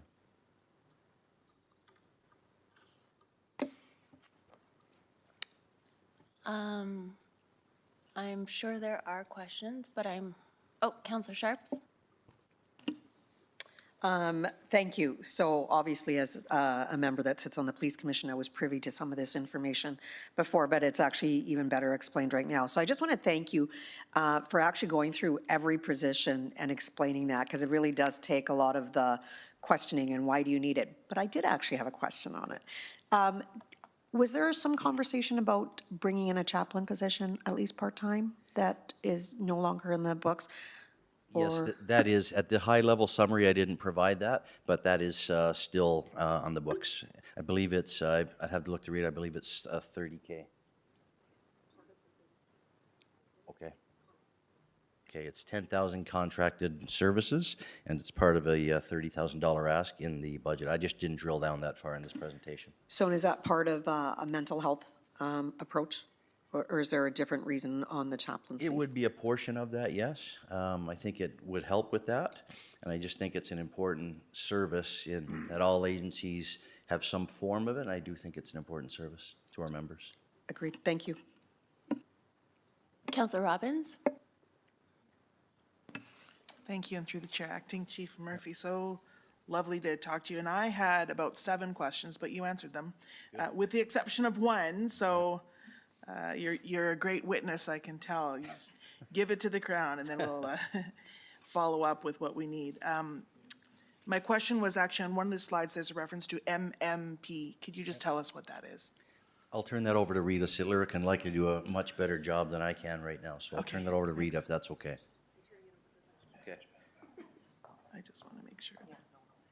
Thank you through the chair and to council. Managed manpower is what MMP stands for, and it's a built-in vacancy rate essentially within our budget, knowing that we may not be fully staffed 100% of the time. When somebody resigns, it will take some time to refill that position. So it's really just intended to capture that within the overall context of the budget. So essentially a vacancy discount. Essentially, yeah, and it is applied corporately. Okay, thank you very much. Councillor Canoto? Thanks, Mayor Clark, through the chair. This question is inspired by Councillor Sharp's question about having a chaplain. I know at Medicine College that is available and it's a great service. I wonder, how does that compare or contrast or complement having a social worker on site? And would they be equal? How would that be more beneficial or equally beneficial to having a social worker on site? Any social workers, generally speaking, in law enforcement and on site, Those are usually used for, as an external resource for the community. The chaplain is usually an inward-facing resource for the assistance of our members as they face different issues in the job they do. So chaplain tends to be inward-facing. That is, in some agencies, depending on, some have multiple chaplains of different nationalities and different religions, just so you can, cover things across the board depending on the size of the agency. But the chaplains do tend to be inward-facing. Follow-up question. So for your team members or your members of your force that aren't necessarily religious, how do they get support? So we have a couple of resources on contract that are for psychological services, so they can get support that way. There's internal peer support. There's a number of ways. It depends on the comfort level of the individual officer or civilian employee of how they want to access services and the depth of the services they want. So it's not a one-size-fits-all, I wouldn't say. I think there's a degree of support that people want to look for and what they're comfortable with given the situation. Councillor Hyder? Thank you, Mayor Clark, through the chair. Interim Chief Murphy, welcome to Medicine Hat. I'm a little slow on the uptake, but it's nice to finally meet you. You too. Just a couple questions. When we're talking about the 5 PEP's position, there's an inspector on there. Are we hiring another inspector for 3 or? Councillor, so as I mentioned, so there previously was, going back to 05, a chief, a deputy chief. That's when the deputy chief role came in, and 2 inspectors. Yeah. Over the years, that changed and became a chief and 3 inspectors. And when a previous inspector retired at the end of 21, we thought we'd try it with 2 to see how that was. The experience was, and prior to me arriving here, that the workload of the 2 current inspectors, it created some risk because of span of control issues.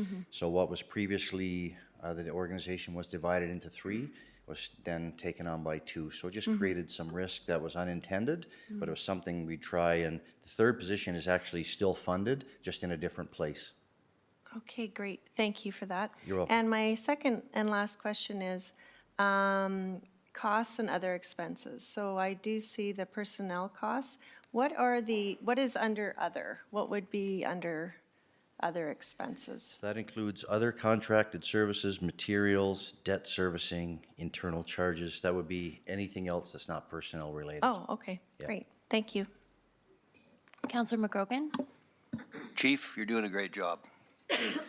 I just had a couple questions in relation to the staff, or not a comment, I guess. So you've got basically 3 FTEs. So you've got an executive officer, which is inspector, which is really on the books already. You have a lawyer, which is on the books already.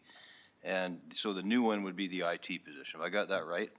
Technically, the other 2 are still on the books and being paid, correct? That's right. Okay. And then for the PEPs, we've just rolled the lawyer. Now, the crime analyst is an alert-funded position, correct? That's right. So what if alert does what they do sometimes and pulls out of services? Does that become I guess, a burden or an extra employee that MHPS then has to deal with, or how does that look? So, Councillor, you're correct on that. There is some risk to it. In this case, the alert analyst has been in place since 2009, so for 13 years. And that's created some other issues, but with the temporary backfill of her position.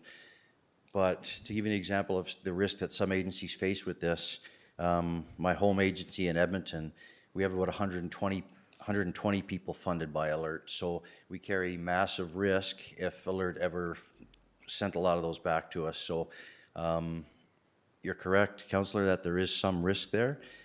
If Alert was to pull the funding, they haven't over the past 13 years, but if they did, we would have to fund the position through some vacancies or funding that's being covered currently by WCB and other things like that. But there is some risk to it. Thank you. One follow-up? So thank you for that. And the other thing, so when you add all this up, what I'm seeing is one net new employee, and that being IT, which is shared by fire. Is that right? That's right, and it will be their resource. It will operate within our IT department because they operate in our building in their dispatch center.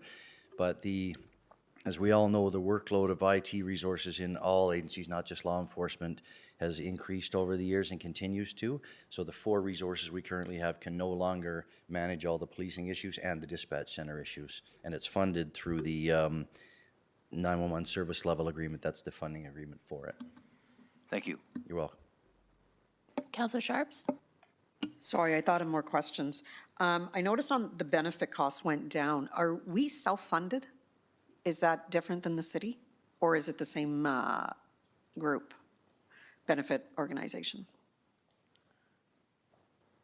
Hi, thank you. Through the chair to Councillor Sharps.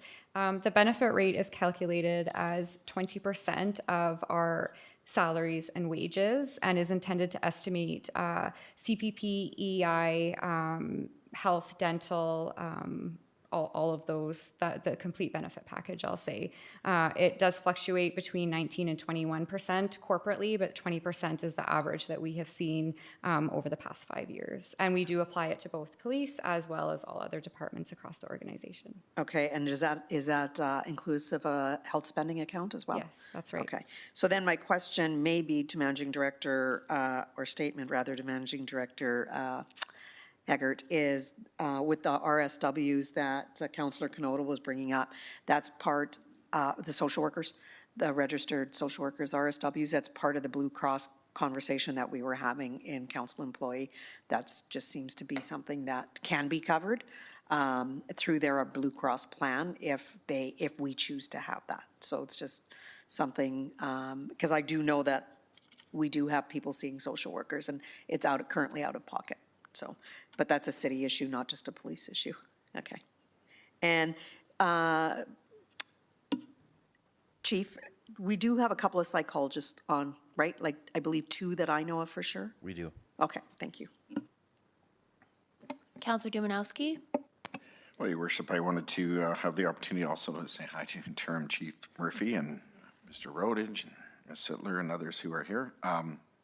I appreciate the openness, transparency as always, and I'm sure the public delights in it as well. I do, like others, see the value of where we are increasing our FTEs, but we're essentially making contract employees permanent employees. And obviously the need for a lawyer and IT and EO are essential, and they won't go away ever, I can't imagine. And so I fully support that. And again, the way you've illustrated it openly here, I guess the only other question I would have was, well, 2 things. One, the tasers that you had referred to in the MOEs, I think. Yeah. So the other one is essentially expired, and I was on the commission for 100 years. You'd think I'd have some working knowledge of it, but how often do these, is this a certain kind of taser that just happened to the company is no longer producing or replacing, or is this like an evolutionary thing that every so many years we have to replace them? I don't recall that from the past. That's my first question. It is evolutionary. This is the 3rd model. We currently have what's called the X26. The X7 is the latest model that we're going to and that all agencies are going to. Some of the things that it allows us to do, besides the fact that it's obsolete and it won't be made anymore, currently, if an officer uses a conducted energy device or the taser, after they use it, they have to bring it to a supervisor who does a manual download into a computer. That download shows if the officer articulates that he or she used 1 cycle of a taser, so 1 use of it, but let's say that someone alleges that an officer used it on them 3 times. The download proves exactly what happened and when it happened. So the new model does automatic downloads. No supervisor has to do it. There's automatic data downloads from the taser into our system. So it's just one efficiency that it creates. The new taser also, we live in a cold weather environment, less cold here than where I'm from, generally. So people wear thick clothing. Tasers can be used in 2 ways, a contact or through 2 darts that are projected at a distance. Taser darts with thick clothing at times they don't work. The Taser X7 model, the new one, can penetrate thicker clothing, so it's effective. So there's a number of benefits to the new model, and that's some of the reasons why police agencies are going to it, other than the fact that the models we all carry currently are becoming obsolete. Just supplementary, so that the 3 inspectors then, so you're going to reorganize, be administrative,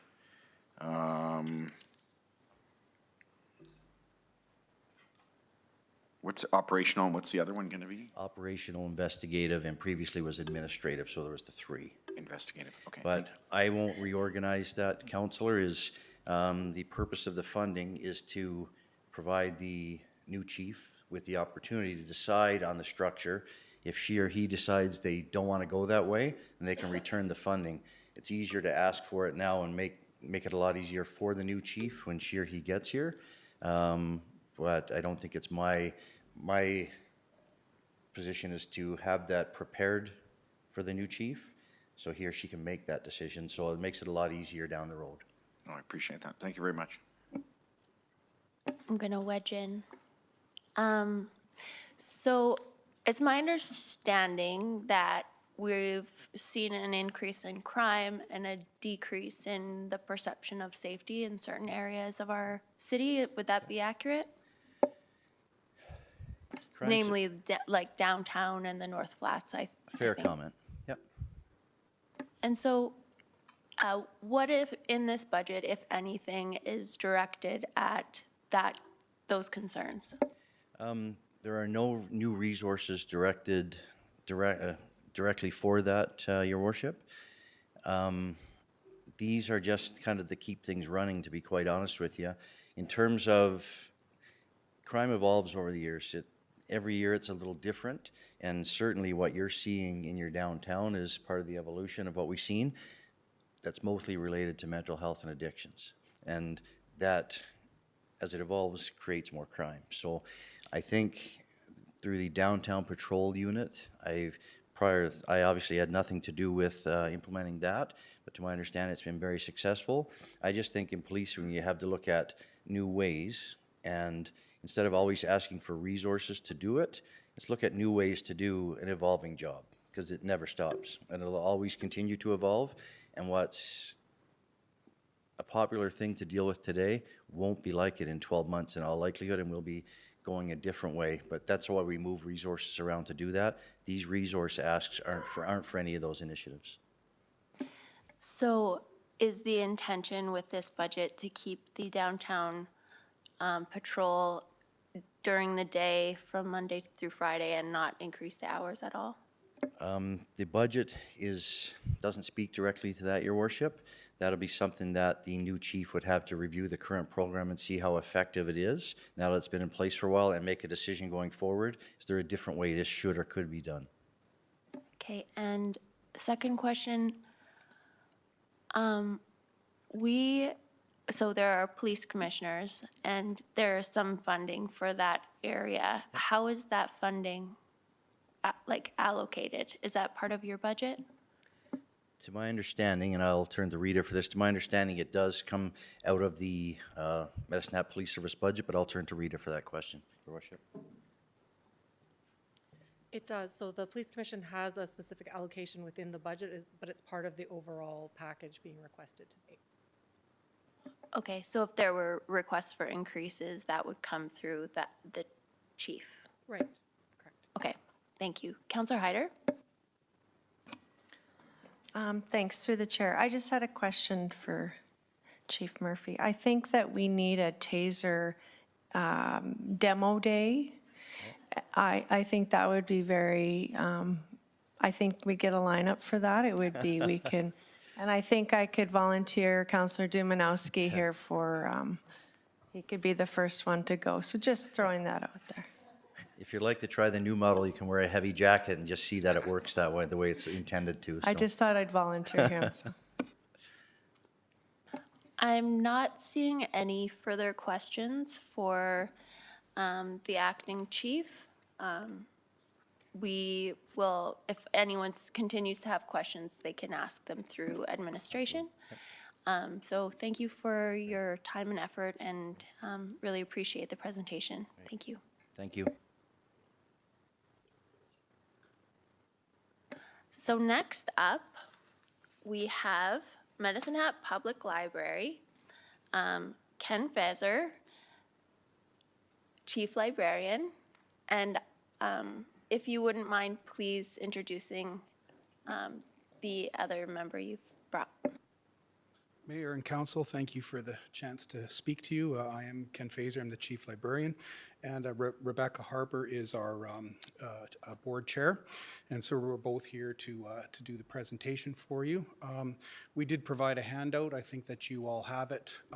We didn't really get a whole lot of instruction as to what you wanted, so we didn't include a full budget, but I think what we want to do is just tell the story of where we're at this year and next year. Do you want to start us off?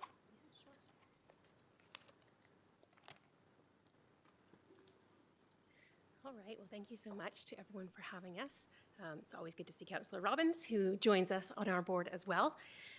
So just to give you an overview of what we've asked for in 2023, we've requested the number we see in the handout, just over 2.2 million, which is approximately a 0.5% increase from 2022. And we can see some historical numbers in terms of what we've requested in the past, with 2018 being our highest request, and then in alignment with the financially fit initiatives, we certainly reduced our spending and our ask in the recent years. So when we take a look at the library's 2023 budget, it's largely status quo based on our 2022 budget with those inflationary increases that we've heard others speaking of this evening. Certainly we have been keeping the city's fiscal restraints in mind as we've been creating our budgets. Fortunately for the budget request, our library's collective agreement includes a 0% wage increase for 2023, so that has helped to keep our numbers fairly low this year. New normal levels of service, however, are coming back now that the pandemic has ended. During the pandemic, the library was largely closed. We did continue offering services to our patrons on a kind of a pickup at the front door kind of operation, which was incredibly successful, and the community certainly appreciated and benefited greatly from that. But now that we are really fully open again and enjoying our return to programming and other services, we have those to consider in our ask for 2023. And also the recognition that this will also be a year of learning and service adjustments as we come to terms with what the new normal actually is. So as I mentioned, we are just returning to our unrestricted levels post-pandemic. So we have started offering a greater deal of programming, as well as some extended hours again after we closed on Sundays throughout the summer. And these services have been adjusted to accommodate prior funding cuts and our changing community needs as well. We are continuing to learn what the community is needing and expecting from their library and what funding is required for that. That is ongoing communication and connection engagement with our community to really understand which services that we currently provide are meeting their needs, which ones are perhaps not meeting their needs adequately, and where there's some opportunities for growth and improvement as well. So with that in mind, we have kept our 2023 budget largely at the status quo, and we're not asking of any funding increases for this coming year. However, 2024 is going to be a bit of a different story, so I will let Ken share a little bit more about what we are hoping to bring to the community. So we are proud of our fiscal responsibility and restraint, and we're proud that we contributed to the city's financially fit initiative. And we do take funding requests seriously, but we do foresee unavoidable increasing financial need in 2024, and I'd like to walk through kind of the things that are pushing us in that direction. First of all, of course, just basic inflation. We haven't incorporated that a lot. 0.5% really doesn't reflect the rate of inflation, not even on the non-payroll part of our services. We're sort of eating a lot of cost increases within existing lines, but that can't go on forever, and we're gonna it's going to catch up to us. We do expect a 24 wage increase is going to be on the table when we go into collective bargaining for 2024. And I would say, as Rebecca mentioned, we're really figuring out the new normal, and we had these cuts, financially fit cuts that didn't really bite during COVID when we had reduced services. It's really just as of September that we're back up. We've ramped up back to the new normal, I call it. But we're already seeing some deficiencies as we're there. We've lost almost all of our discretionary payroll budget. That's what we cut when we had our wage or our reductions.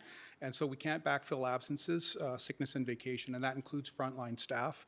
And we have already seen that sometimes we have to cancel services in response. We have to cancel programs that are scheduled if a person is sick or doesn't show up for whatever reason is absent.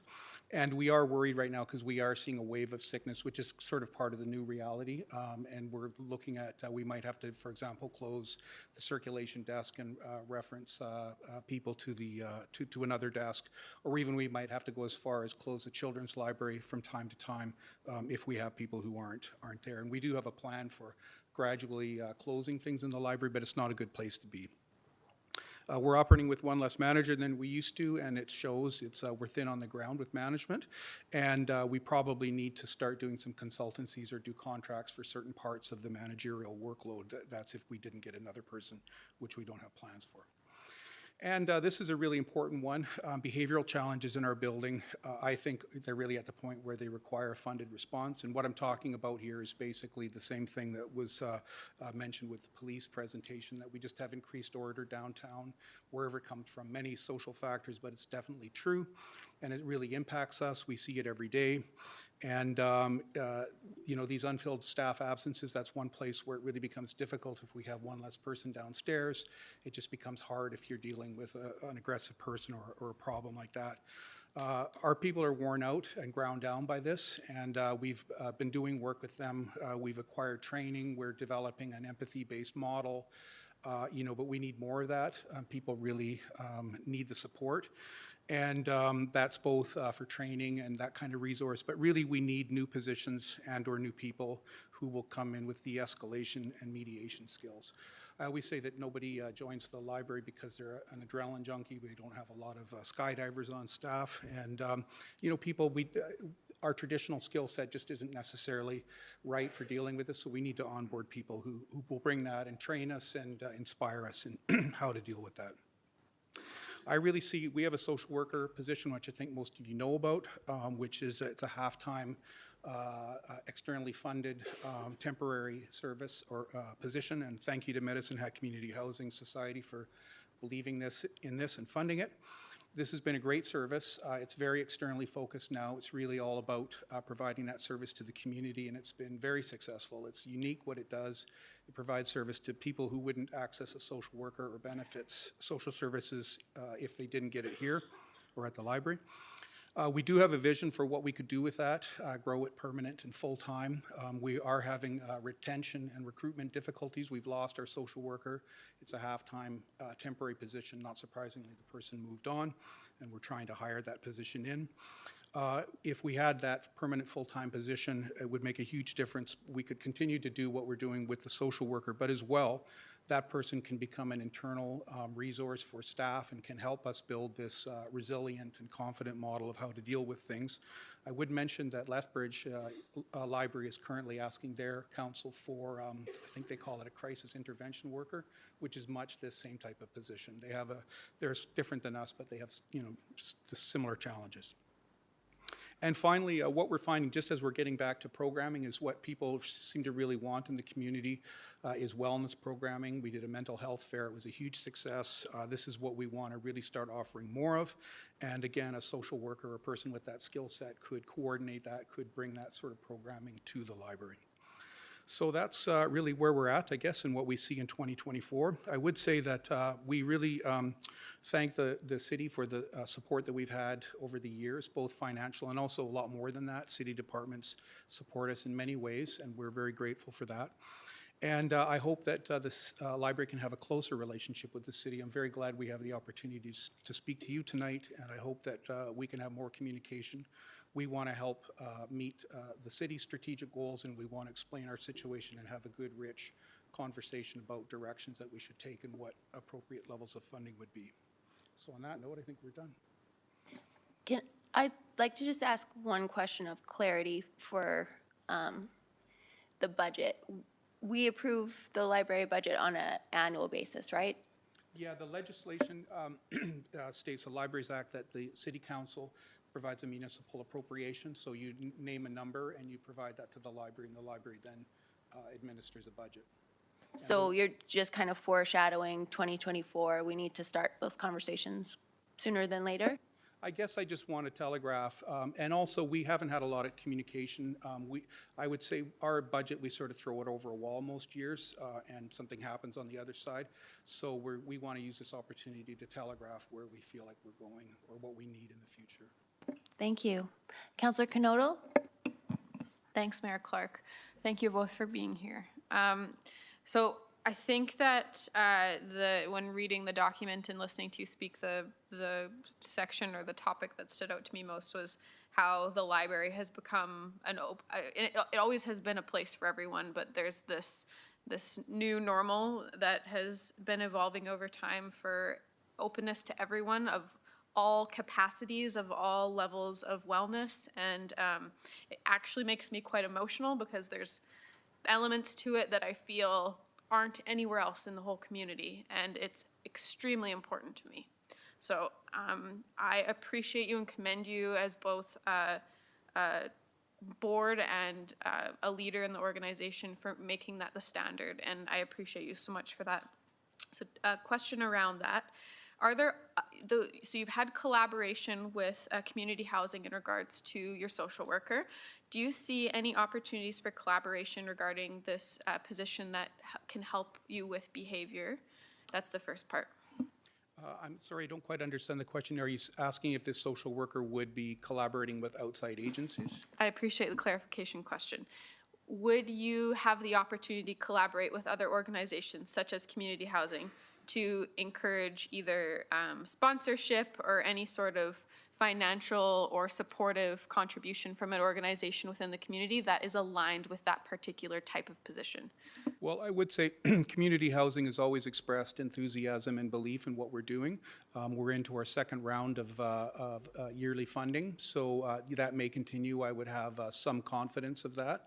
Having said that, of course, anytime you're living on that sort of thing, again, I can't tell a person if I hire them that I'm going to be able to keep them for any longer than that funding exists. So I do have high hopes for that, yeah. Thank you. Just a quick follow-up.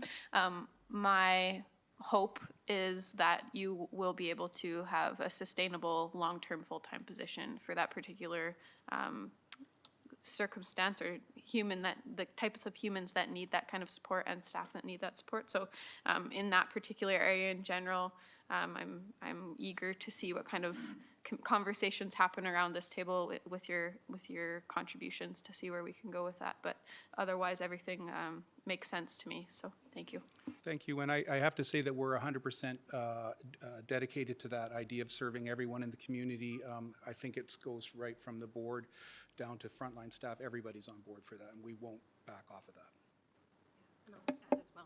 So, and just touching on what you said about the types of humans that need those supports, and I think there's often some assumptions about who those types of people are, but some of the most interesting stories that have come from our social worker are from people that we wouldn't necessarily consider to be vulnerable or marginalized. You know, it's the elderly woman whose husband is, failing in health, and she's collecting cookbooks, and our social worker says, how can we help you a little bit more? And she connected her with the Meals on Wheels program, right? So it's not necessarily just those individuals in the downtown community that we think of when we think about those humans, but there's a lot of people in our community who we don't necessarily include. So keep that in mind, please. You are speaking Councillor Knodel's language here. We noticed. Councillor Van Dyke?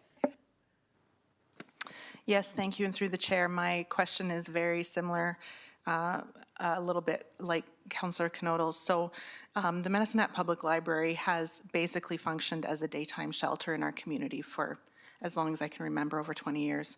And now that we have some funding for a daytime shelter with the mustard seed, do you anticipate that impacting the needs at your facility, or do you see that as just augmenting the care you already provide in the community?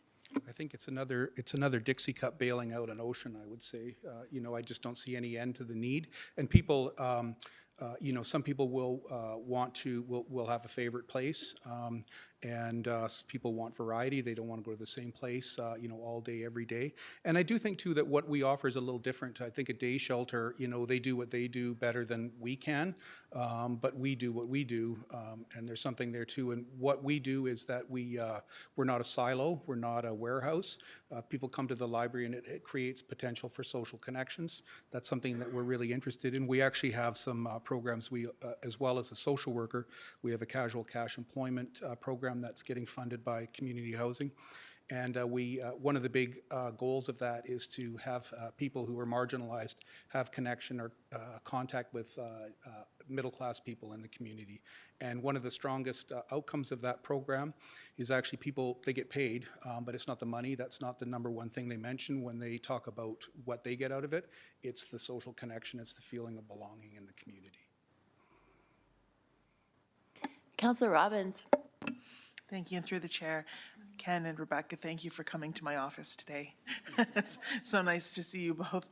I do have the great honor of sitting on the library board, and we have a lot of fun in our meetings. And I get to see, unlike the rest of you, the details of this budget monthly in the Human Resources and Finances Committee. So I don't have any questions about the budget. I just have one comment, which is to say thank you for coming and asking for something so reasonable. 0.5% increase with all of the things that are happening in the world is a very reasonable ask. And I am certainly willing to listen to what you have to ask for in 2024. So thanks for coming. I'll see you both soon, I'm sure. You guys work a lot later than we do, so. All right. Seeing no further speakers, I do have one question. Why did you arrange your 2023 budget so as not to ask for a top-up on that social worker? Well, you know, we try to read the tea leaves, I guess, and understand the situation. And, you know, again, with financially fit, it was our understanding, you know, that it was important, you know, that we come in. And again, we have a fairly narrow, you know, view into, I guess, the dynamics of the budget. And so we thought this was the right place to come in. I appreciate that. Thank you very much. Thank you both. Excellent presentation, and we all very much appreciate the work that you do for our community. Thank you. Thank you. Thank you.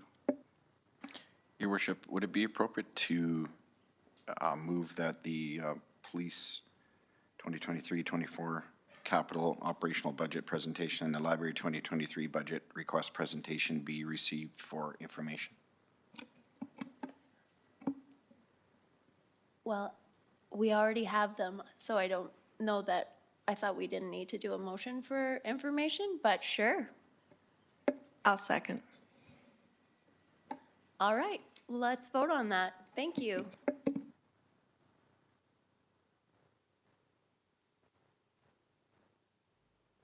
And that's unanimous. Thank you, Councillor Dumanowski. Okay, so we're now going to move on to the items that were deferred for our Council of the Whole meeting last week, from our Council of the Whole meeting last week. First up, we have Managing Director Egert with Corporate Services, and Vanessa Bonnyville, City Controller, will be joining him. I would ask, just given the time, to try to stick to the 5-minute clock so that we are not still here at midnight. Thank you. Thank you very much. Thank you. Managing Director Egert, would you mind coming up to the podium? It's hard, I can't see you. Or do you have stuff that you need to look at? I'm referencing my computer, but. Okay, no problem.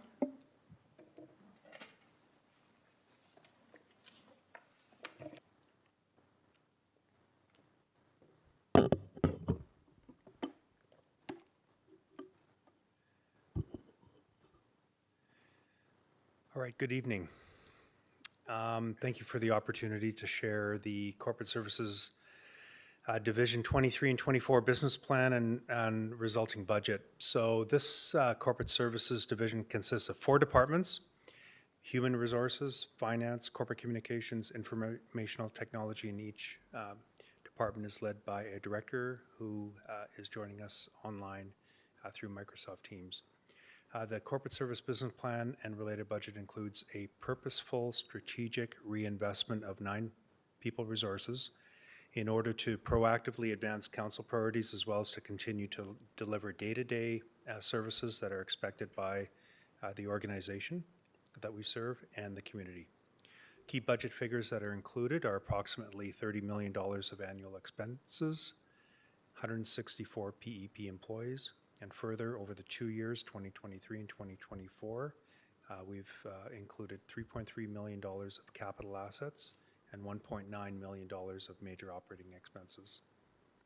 As we work through financial prudence in 2021, we significantly reduced headcount in several areas, including our HR department, with the acknowledgement that we will need to reinvest in key priority areas.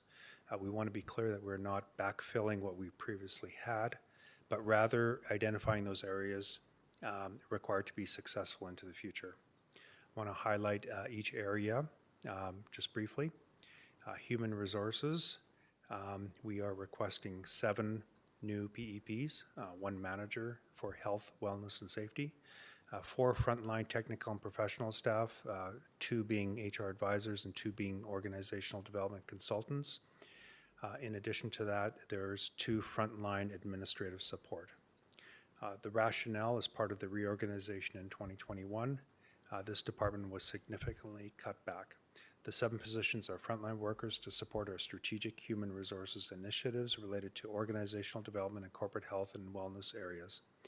These resources will help shift the team from being reactive to the immediate needs to being proactive on concerning trends, including broader market skill labor gap related retirement bubbles and succession planning. This is a significant response to advance council priorities, including 3.7, unleashing great talent, 6.1, ensuring city is balancing financial sustainability and organizational health, 6.4, establish a people-first approach that addresses all aspects of the employee experience and supports a positive culture.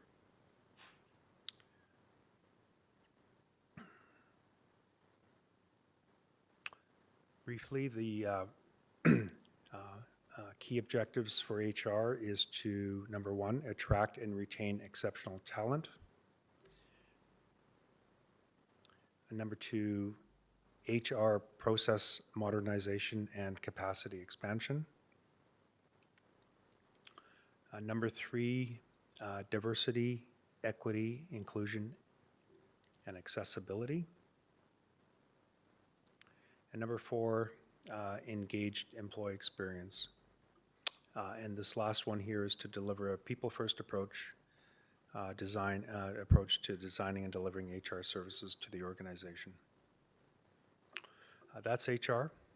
I do want to now move over to corporate communications. So corporate communications is really focused on building and maintaining public trust in our organization. This business plan and budget includes 2 new PEPs, and that will be working very closely with human resources. These are 2 frontline positions to support internal communications and focus on public participation. The objectives in supporting council's priorities, 4.4, to proactively communicate internally and externally. 4.6, seeking and valuing public participation and creating opportunities for the community to engage with the city. 4.9, to make decisions organizational-wide that are transparent, justifiable, and in the public interest. 5.11, to recognize and celebrate our accomplishments of the organization and the community. And lastly, 6.4, addressing all aspects of the employee experience, supporting a supportive culture. The 3 areas, the key objectives that we want to focus on is developing a formal framework for public participation. Number 2, to strengthen internal communications for improved employee awareness, engagement, and collaboration. And number 3, reliable and relevant communications to build trust amongst stakeholder groups. I want to move over to finance. Finance plays a significant role as process owner defining many of the policies, procedures, and processes that the organization has adopted and follows. Service provider on day-to-day services in a efficient and effective manner. And number 3, internal advisor to the organization, providing business support, financial risk modeling, loss control inspections, business briefing note support, and others as well. The 3 areas that finance will be focusing on is optimizing customer service, so that's leveraging existing or new technologies. Number 2 is embracing, supporting, and developing team talent within the finance group. And number 3, financial well-being, financial sustainability to ensure the city has healthy finances and a long-term financial sustainability while maintaining organizational health. There is a 4th one to focus on business process improvements and efficiencies across the corporate service division. So this involves both HR and finance related work processes. Lastly, information technology. Informational technology delivers innovative, high-quality technology support and solutions to the organization. The staff request is one frontline position to support and maintain the city's strong cybersecurity posture in an environment of increasing threats. Specifically, the addressing council's priorities are in around number 1.5, 1.6, 1.8, 1.9, 4.7, and 4.9. The 3 areas that IT will be focusing in terms of objectives include collaboration through technology, leveraging our Microsoft 365 platform to promote collaboration. Number 2, ensuring a strong posture for cybersecurity, that will continue to protect city assets and resources. And number 3, relevant information technology, that's strategic evolution and alignment of IT assets and infrastructure. And I see my 5 minutes are over some time ago, so thank you very much. Thank you. We will now open it up for questions. Councillor Robbins? I'm number 1. It's the first time today. I buzzed in first. I'm sorry, Managing Director Eggert, I missed the finance if there was an additional request for positions there. So for finance, there is not. Okay. That's the only question I had. Thank you. Councillor Knodel? Thanks, Mayor Clark. More of a strategic philosophical question regarding these new positions. If we have what is it called? A new city manager that comes in that has a little bit of a different vision as to how to approach your goals, and long-term thinks that, and again, this could go for anybody, I'm just asking you, any department, but has a different vision for what the trajectory of that HR, for example, with all the new positions is going to be. How do you respond to that particular conflict? Do you understand? Should I add more clarification or? No, Okay. Thank you for the question. It's a great question, and I think it applies to all the divisions and all the departments. I can say specifically for corporate services and specifically for HR, because I think that's the major focus that we're proposing and asking. We are looking at certain key drivers that we've identified. That includes recent surveys that we've conducted through the organization that give us an indication of employee morale, trust, and engagement. We have an annual turnover rates within the organization at about 5.8%. That's voluntary. If you add involuntary retirements, temporary, that you can probably double that. One of the things that we're seeing on health-related absences is almost a doubling of that over the last several years. If I look at pre-pandemic levels of around $3 million of lost time cost related to absences, that's a doubling here in 2022, and we are estimating that it could even go beyond that, even tripling beyond 2024. That's one of the areas that I'm seeing is a opportunity, and we must be looking at that in terms of supporting employees that are on sick time, and how do we get them back into the organization. So it's these, the other one is the retirement bubble, which is, we think that there's 20% employees that are at least qualified to retire. Whether everyone will take that up or not is a different question. But it's those things that if a new city manager would approach me and say, how did you come to this conclusion? This is the type of things that we would be looking at. Certainly there's flexibility in how we structure. The organization is continually adjusting to the new environment and new opportunities and new challenges. Councillor Sharps.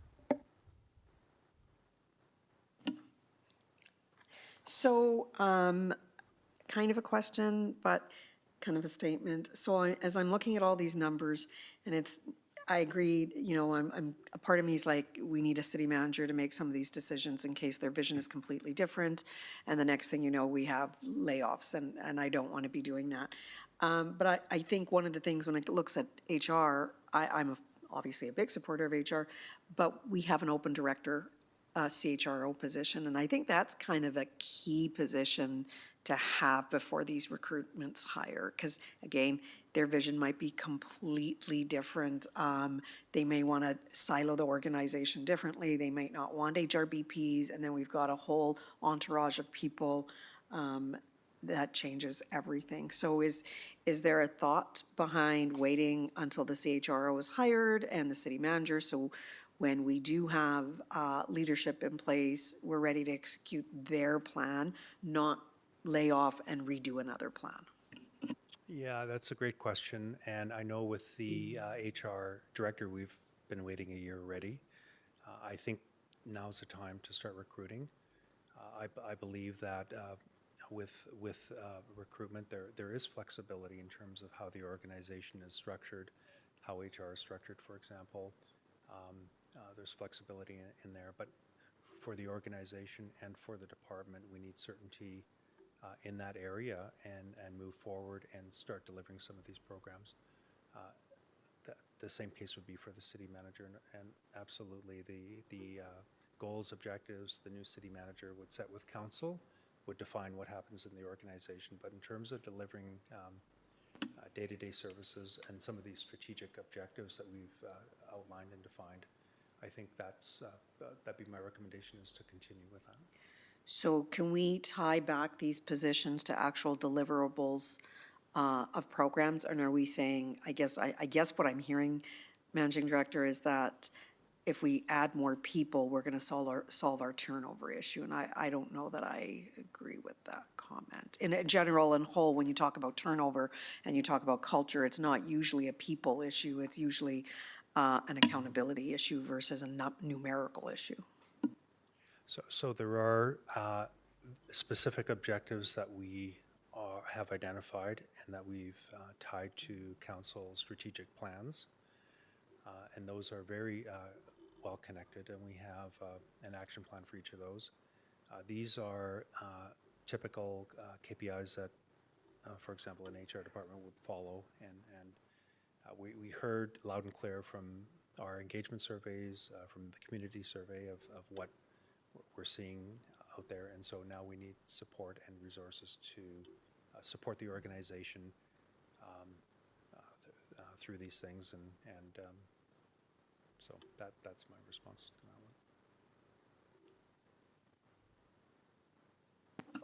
that one. I am and I'm not. I guess I feel like I'm not getting an answer. And I'm not saying, so I'm going to kind of use Acting Chief Murphy's, like he told us what, and he told us why, and he told us why because, and it was just data and it was fact, and I guess that's what I'm kind of looking for.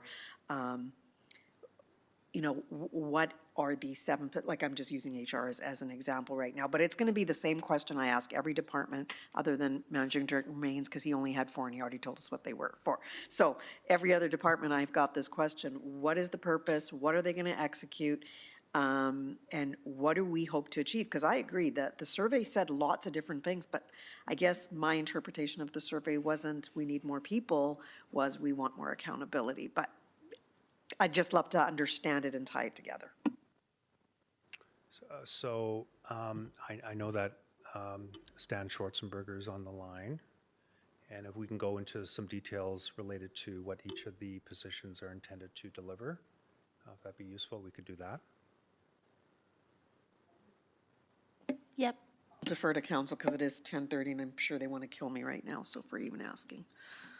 I think it's worth having Director Schwarzenberger answer the question. Yeah.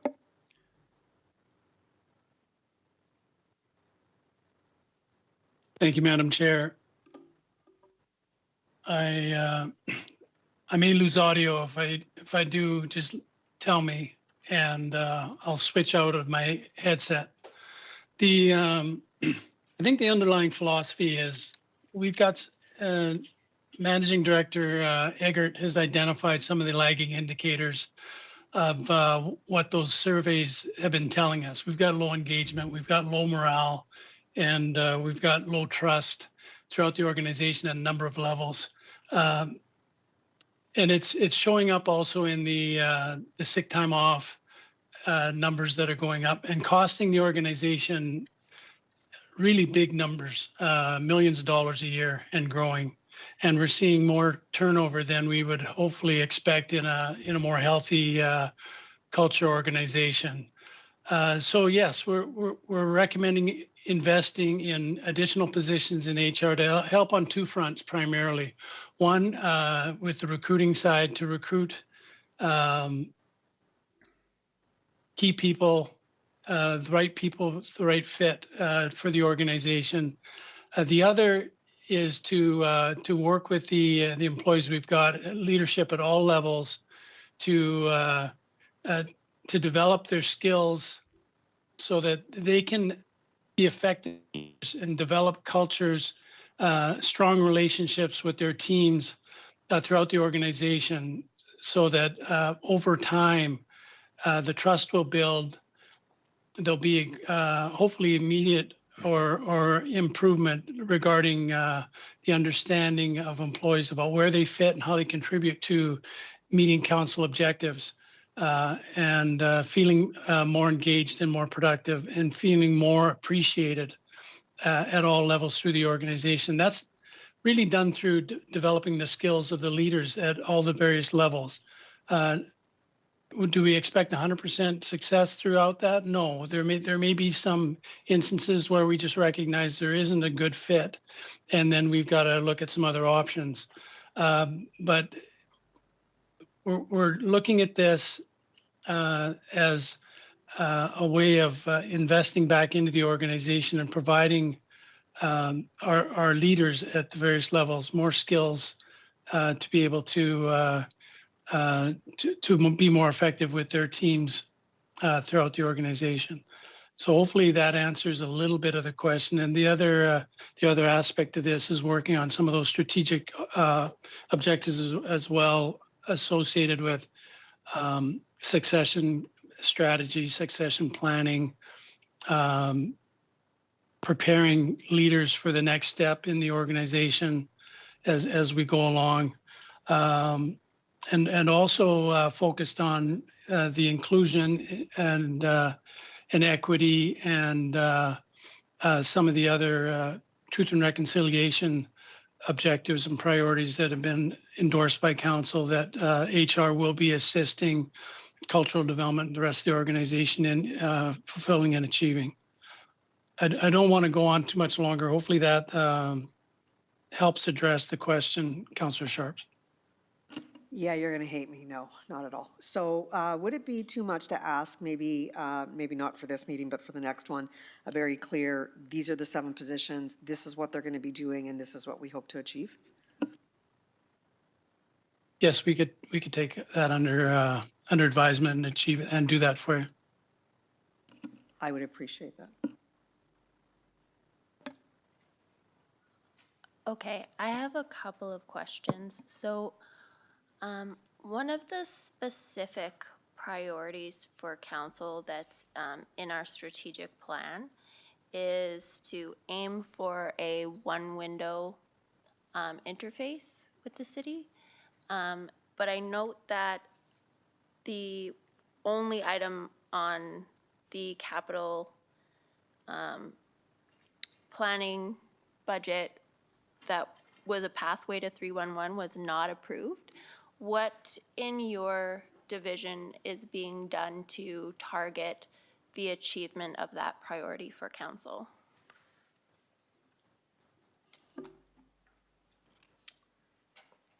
So I'll start off with highlighting some of the capital items that relate to systems and access that residents or customers have to the city.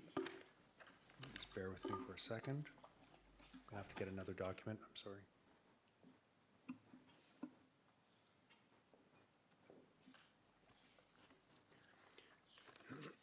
So in terms of the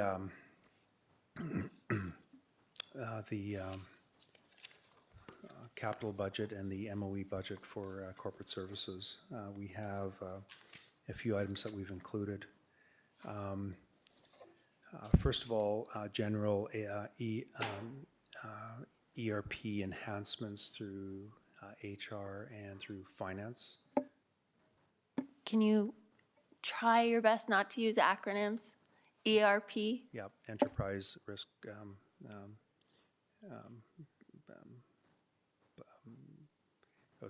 enterprise resource management system, essentially, your ERP system. So enhancements around the finance and HR work processes as they relate to both internally and externally. We have a customer service management upgrade that we've planned of our current system. We also have a update on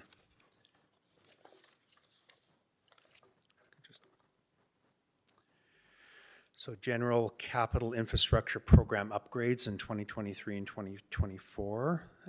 We have a SharePoint amount that's intended to be an amount for 2 years that would provide not only a foundation for collaboration, but also file management and I think would lay the basis for something like a 311 system or like a 311 system or a one window approach. Let me see what else here.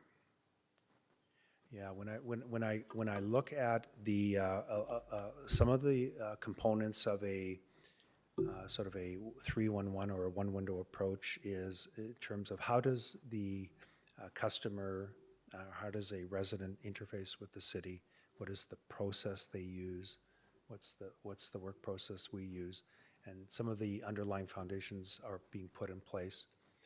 We did defer 311. It's been on the list for a few years, 311 approach.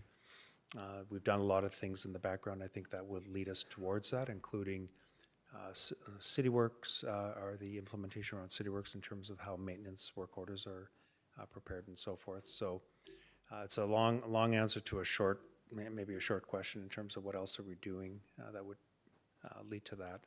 I know Marty Robinson is on the line. Marty would also be able to provide a little bit more detail around your question, Mayor Clark. Okay. It's Marty. There's Marty. Hi, Marty. Good evening. Good evening. Yeah, so Dennis mentioned quite a few of the key initiatives that we've used to sort of build on citizen-facing digital strategy that we just recently put out there back in October with our new web digital platform.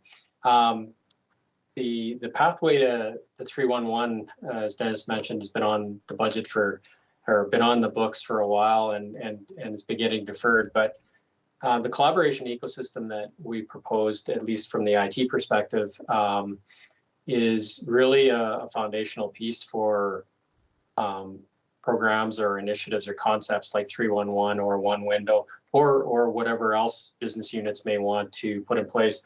especially with respect to automation, workflow efficiencies, all that kind of thing, and modernizing our file infrastructure. So I think that's probably all I can add to that conversation. Hopefully it provided a little more clarity. So my understanding of the collaboration infrastructure is that it would be mostly inward facing, and I'm struggling to see how that will improve resident experience. Could you provide some clarification on that? Yes, I can. So yeah, certainly out of the gates, it's going to be internal focused until we fully understand and how to embrace the technology. But for the most part, when you dig into a 311 as an example, we toured the province or saw a few different operations.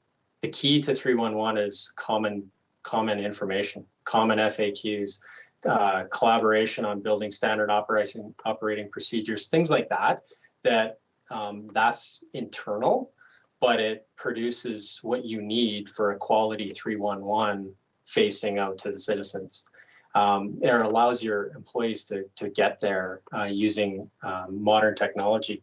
The 311 component with respect to SharePoint is both internal and external. We definitely are focusing on internal, but yeah, we've already been using it for some external, I'll call it pilots, working with third parties, collaborating real time on documentation and contracts and all sorts of things. So capabilities are there.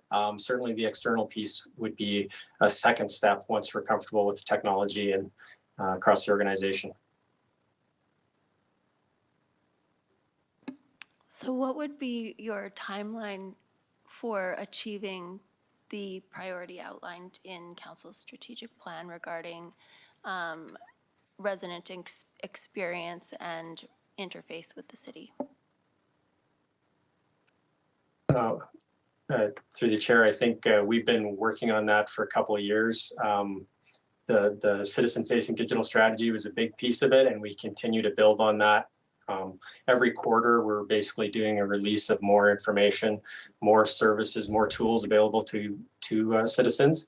With respect to SharePoint, so that will continue for as long as I'm here anyway. That's a continuous improvement type project.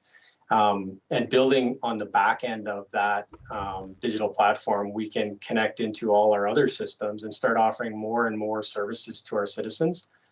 To me, that's a pretty important piece of work that we continue to staff and we continue to push forward and push out new functionality. On the SharePoint side of things, we're really learning this thing. We're already using it, first of all. It's already happening. But the pace that we are going to be able to roll it will be depending on the organization. We're looking for resources to help with the change management, training, and eventually the move of documentation and making sure people know how to use the technology efficiently. And then getting into more of workflow automations and things like that that are only going to help the citizen at the end of the day. So as far as the timeline goes, we had in our plan, we had put that we would start a pilot with some business units early in 2023. Again, it's going to depend on how fast the business units can work with us and how well our change management works. That's going to be another big piece. And we haven't started that change management planning yet. We're waiting for approval for funding on that. But in the meantime, we're working on the technology. We're using it. We've got a couple of business units using it with us to learn how it all works and how we can drive the benefits out of it. Okay, I'm still not seeing, like, the focus is on SharePoint. I'm still not really seeing how we get to our goal from there. But I'm not sure. I think I have my answer on that. So there's a couple of things that are overlapping, like the community engagement framework was in the 2019 to 2022 business plan. Improved employee communications. There's a few things. So what will be different in this next couple of years that is budgeted for that will allow us to achieve those outcomes, if indeed that is the will of council? Yeah. Thanks for the question. And there's two aspects to that. One is the actual public engagement, public participation framework. So one of the positions is going to work in establishing that framework and working with the various divisions and departments in terms of a consistent approach to public engagement for the organization. And that would include parks and public service, that would include building and development and other areas as well. The other area is related to internal communications, and that's one area that we see as achieving some of council's priorities in terms of how we communicate to employees, how we get the information out, and working together with HR, that's going to be one of the areas as well.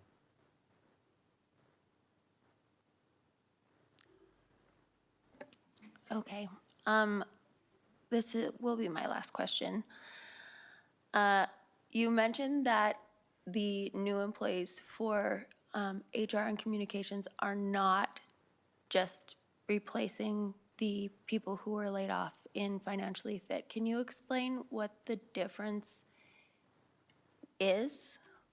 Why it isn't backfilling? So why it's not a like-for-like replacement, Mayor Clark? Or yeah. So when we went through the process in 2021, we knew that we would need to take a look and see if the new organization was effective, whether or not we needed to adjust or make certain adjustments. And that's what we saw, especially in the HR department. HR department had significant reductions as part of that restructuring and reorganization. We always had the intention of coming back and adjusting that, and through the last few months with the various city managers, we've developed a plan which I think aligns pretty much with council's strategic priorities. These ones are more targeted at a new approach, proactive approach. We have a business partner model that we're looking at ensuring that each of the divisions have a support, direct support from HR that's out in the operations and that's familiar with the operations. The other one is organizational development consultant. So in terms of, the organization is continuing to evolve and develop over time, and it's to provide that support to each of the departments in terms of that organizational development and consulting there. So I would categorize this as frontline. It's a different approach for HR. And if I were broadly categorizing human resources prior, it was more of a reactive model, and this is proposed to be more of a proactive model. Would you have said that it was intended to be a reactive model before? HR, in hindsight, was always understaffed in terms of what was being asked for by the organization and what was expected. Part of it was budget control, part of it was various other factors leading to that.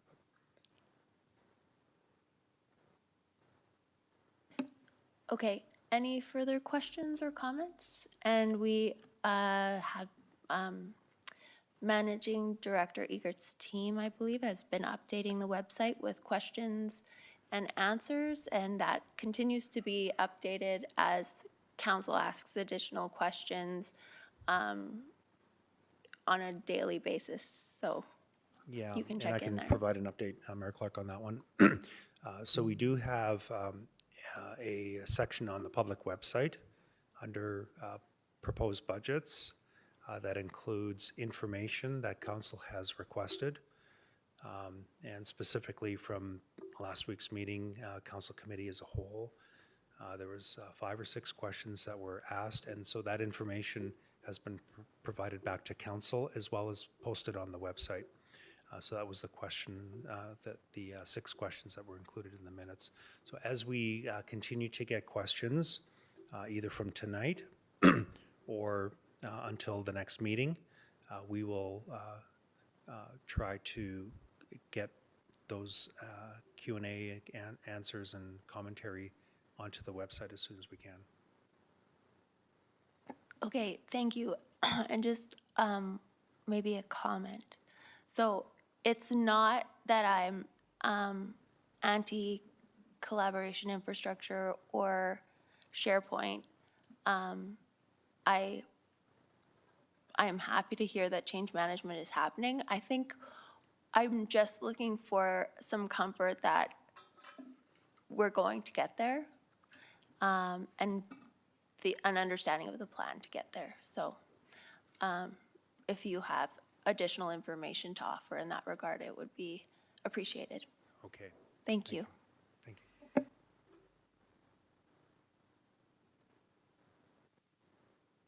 Next up, somebody got to make a motion.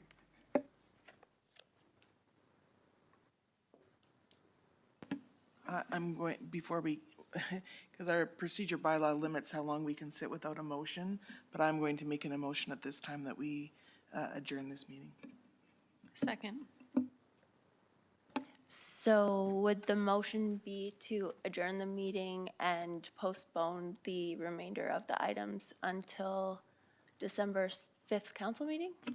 That's exactly what I was going to say. Thank you.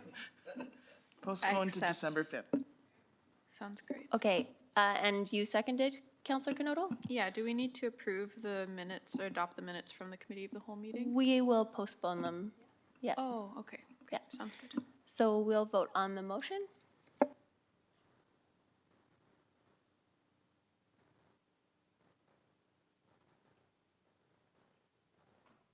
And that is unanimous.